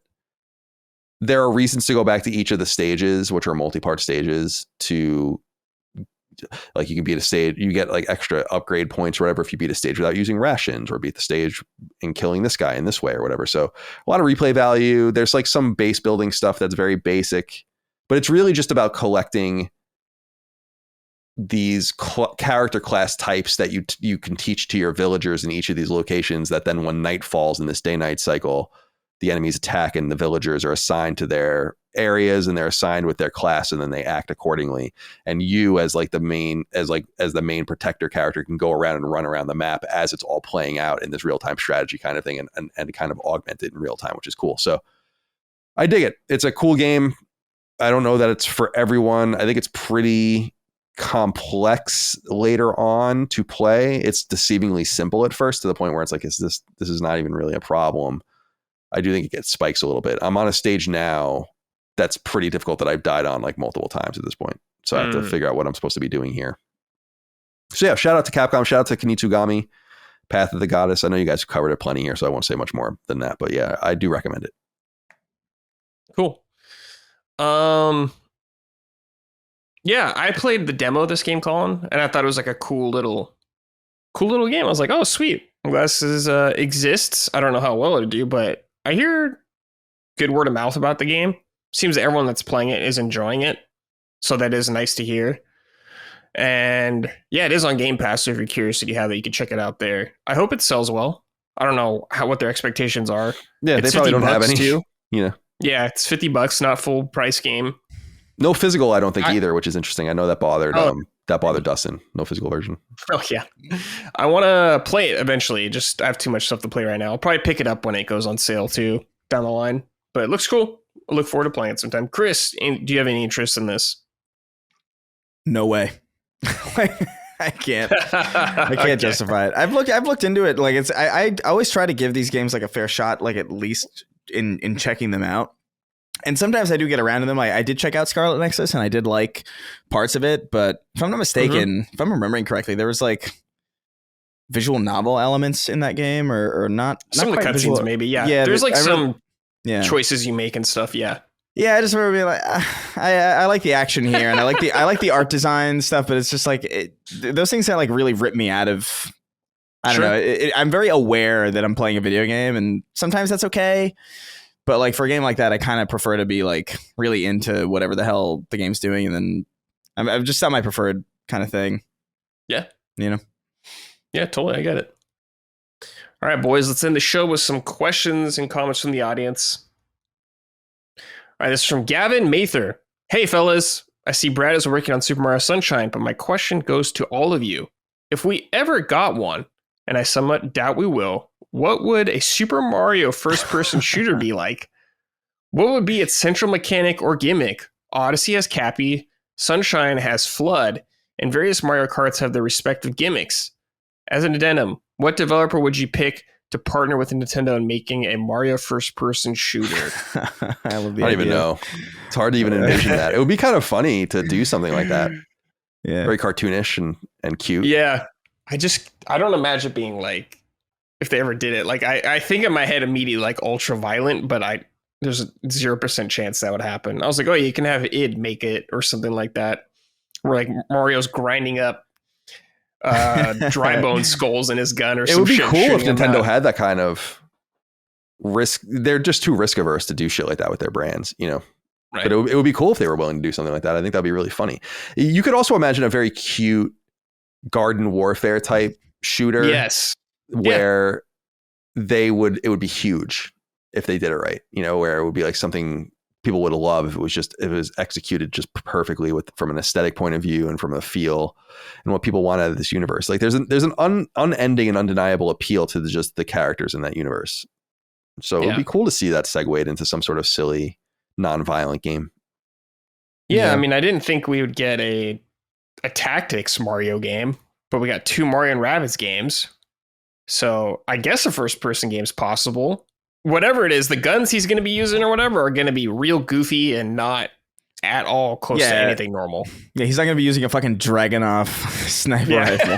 Yeah. It could be a magic shooter too or something though, you know? Like it doesn't even have to be guns. He could maybe Fire Flower or something. Yeah, like the Fireball or something would be cool. Yeah, like a Super Mario Sunshine type. He has like the water jet. I don't know. You could do something with it, I think. I love the idea of there being... Because you're right. Like, there is no reason why we should have... Like, if you had gone back in time and be like, yeah, there's going to be a Tactics Mario game where he's collaborating specifically with the Raving Rabbids from Rayman, I'd be like, what the fuck? Yeah. And also that people are going to like it. I'll be like, what the hell are you talking about? That sounds schizophrenic and insane. But yeah, I think there's a way to do it. Like the Garden Warfare, I think route would be cool. I just like the idea of a Mario game with like genuine first person shooting, like tech mechanics. Skill. Yeah, like slide canceling and shit. Yeah, like the idea of like slide or like grenade jumping on a fucking in it. Yeah, it's very amusing to me, and I would love to see that. But yeah, it would have to be. It wouldn't be hyper violent or anything. It would be in a cutesy kind of style. I think that could work. Yeah, what if they... On some level, though, like I think they would... I feel like their aversion to that isn't even necessarily that it's a first-person shooter. It's more like, if we're going to make a Mario game, we want Mario on screen. Mm-hmm. And so for that reason, I feel like you're probably never going to see a first-person Mario game because it kind of... Like, you want Mario on screen at all times in a Mario game. Like, it's just kind of like the point in some way. Definitely. I mean, if they did a first-person Mario shooter... They could have a lot of platforming sections in it, like Mirror's Edge, because platforming and like Ghost Runner and shit like that, you know. Yeah, it could be. I mean, I could see genuinely maybe like a third person shooter, like maybe like in the style of like Garden Warfare and maybe with some genuine tech movement skill in there. Like I could see that maybe happening at some point. Cool. All right, this is from Cormac. Hello, gents. As someone who has played Rainbow Six Siege religiously for the past few years, I'm looking to step away and get into a new online multiplayer game. Can anyone recommend one that can play with people, but also by myself. Have a great day. Now, Chris, you're kind of our FPS online multiplayer guy. Any recommendations for Cormac? For Siege? That's an interesting game because I really don't have a lot of experience. I don't think there's a lot like it. Yeah, if you're looking for something to replace Siege, there's really not a lot there for you. I think that's why Siege is like largely successful. They've really kind of cornered the market on that type of game. Mm-hmm. But I've heard I would maybe look into extraction shooters. There's a lot there, and to be completely honest, like I don't really have a ton of experience with extraction shooters, but if you're into Rainbow Six Siege, that's probably like the closest you're going to get to that level of strategy and kind of intensity and a little bit more grounded style. There's like a lot of FPSs to choose from, but I would maybe look into, oh my god, what was that game? There's like Tarkov or something. Yeah, Tarkov. Or I've heard good things about Hunt Showdown, but that's like kind of like more horror. Horror they just announced a new one, right? The new Hunt game. Oh, did they? I don't know. I don't know. I think they did. I'll look it up. Yeah, maybe I would say, yeah.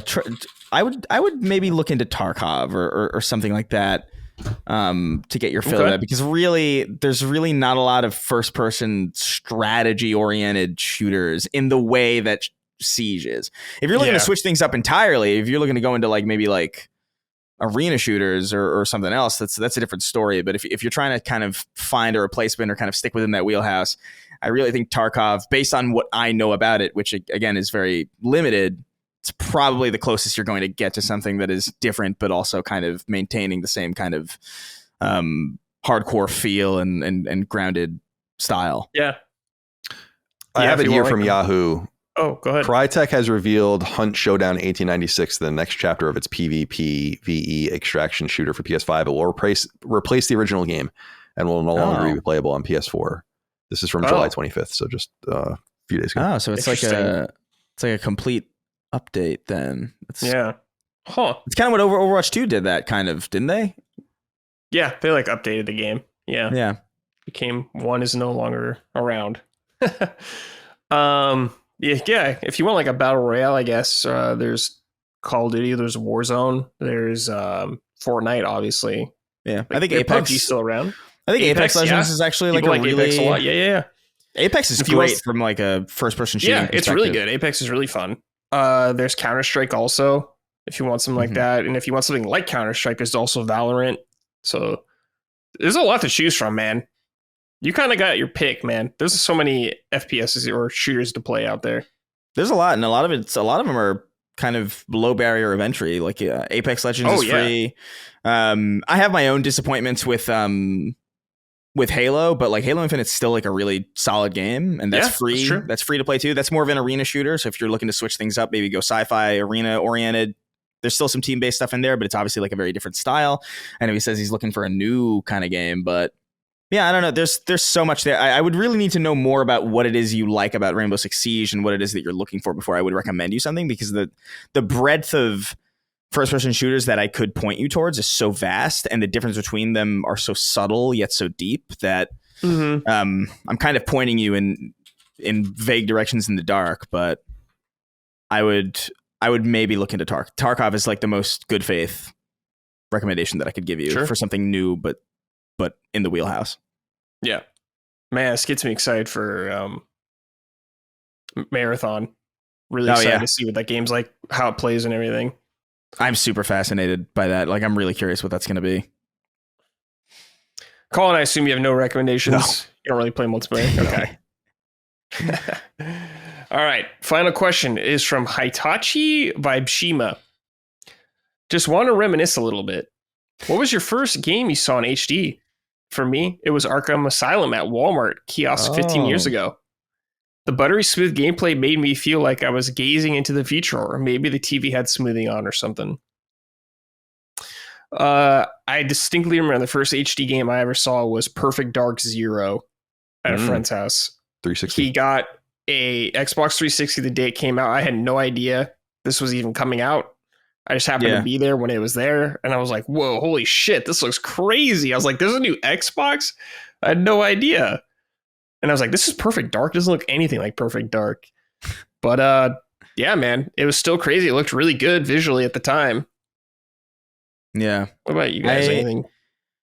I remember it was. I remember my first memory of seeing a true HD game was, what the fuck was it? Fight Night. It was a Fight Night 2000. It was like the new one for the 360 when it came out. And it's so funny that you say that, Brad, because like I remember having like a similar kind of experience of just like, there's a new Xbox. Like what? Yeah. Like it's kind of amazing that there was a time where where being that disconnected was even possible. Because I actually I really don't think that's possible anymore. I feel like just based on just Twitter and just like how things spread, people know about everything kind of instantly. Yeah. But yeah, I remember Fight Night round, whatever the launch game Fight Night, whatever the launch Fight Night game was for 360. I remember seeing that on my friend's or my cousin's Xbox 360. He had just got it like super recently. I didn't know anything about it. He had it hooked up to this big HD TV at the time. It was new. Yeah. He had this whole basement set up. His setup was always cool to play video games on anyway. Like he had like such a good basement, but now it was like souped up, like surround sound HD. The 360 was there, and I really could not believe how realistic that game looked. That game like genuinely like blew my mind when I saw it. Yeah. I was like, is this possible? And then I remember he was like, you want to try? And I was like, yeah, sure. And then he handed me the controller and there was no wire around the controller. And I was like, what is going on? It was like, it really, the leap. And I've actually like, I think I've talked about this on like I think I did an entire Constellation episode about it. But dude, like that leap from PS2 and Xbox to 360 was fucking crazy. Yeah. Was like it really blew my mind in every possible way. Like everything looked high definition for the first time. Really, it was like wireless, like controllers. You could turn the console on from across the room. You could open the fucking disk drive. You could download demos. There was achievements. It was like you could download games onto the dashboard. There were demos. It's crazy. Just like out of nowhere, just overnight evolution. And I really cannot.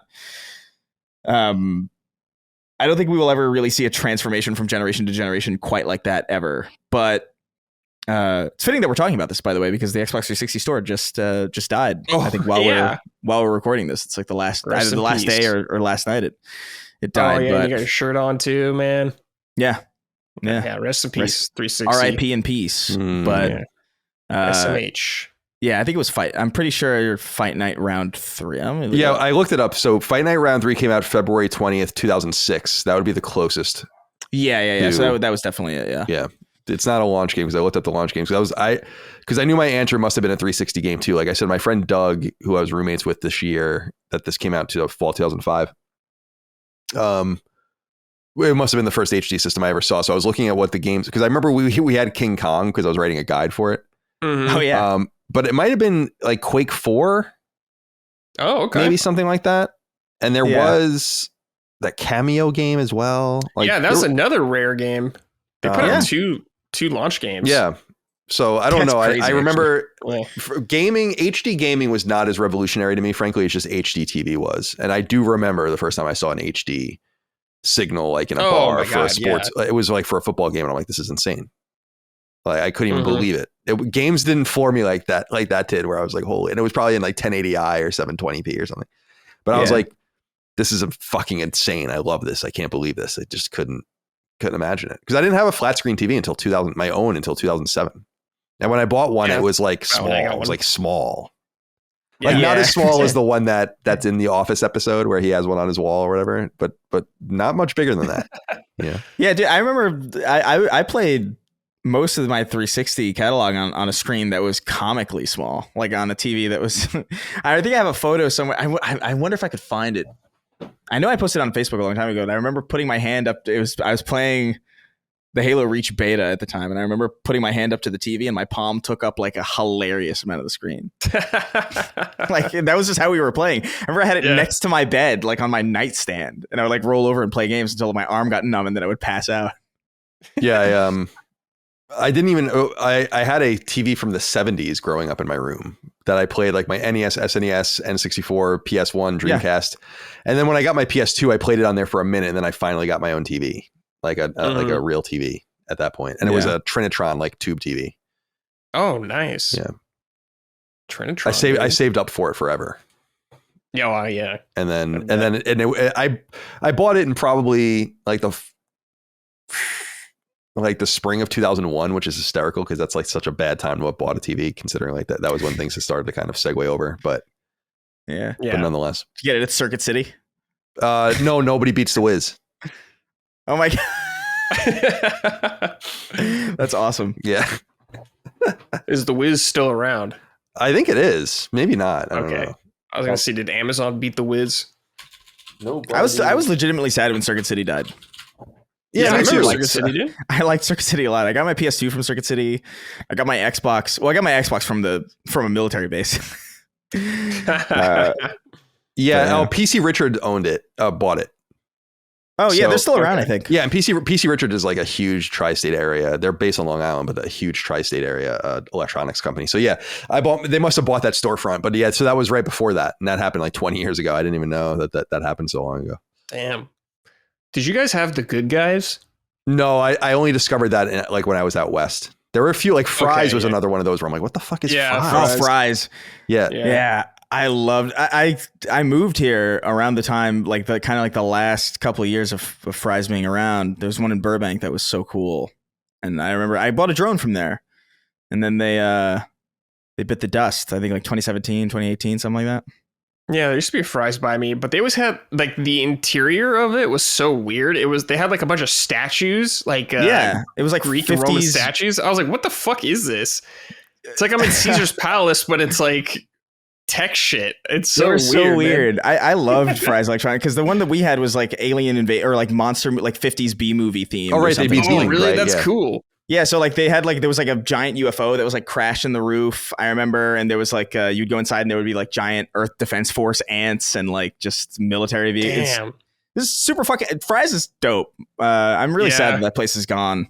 But yeah, me too. Circuits or not Circuit City. Best Buy is like a sad state now where it's just empty, basically. Yeah, it is. I don't know what's going on. It's very sad. It's still around, but yeah, it's sad. I still try to buy physical games from them, usually when I do, though, because my GameStop died, so... Oh well. Bummer. I mean, they fucking sucked, so... Yeah. I don't care. Every time I went in there, dude, they were so annoying. Do you want to pre-order this, or did you pre-order that? Do you want to get insurance on this or some shit like that? I'm just like, no. Just let me buy the game and get out of here. Every time they're hassling me. All right, boys. That's it. We're done. Another episode in the books. Before we go, do you guys have any final words you want to say, or should we just get the hell out of here? Oh, I appreciate you having me and us, and thank you. It's nice to be on a show and not host it. It's so much more stressful hosting a show than just being on it. So. Oh yeah. So I appreciate being able to just ride along with you today. Thank you for the invite. Yeah, thank you, boys. Love having you guys on. All right, everybody, we're gonna get out of here. We'll see you next time. Take care, everybody. Have a good one. Bye-bye. Summon Sign is a product of Last Stand Media and Colin's Last Stand LLC and is proudly recorded in the USA. The show is written and hosted by me, Brad Ellis. The show is produced by Dustin Furman. All of Last Stand's theme music is by Ramon Narvaez. Summon Sign, along with the rest of Last Stand's media shows, are fan-funded on Patreon at patreon.com/laststandmedia. The following names are at the producer level on Patreon, our highest tier, and we are grateful for your kind contribution and generosity to our independent endeavor. Thank you.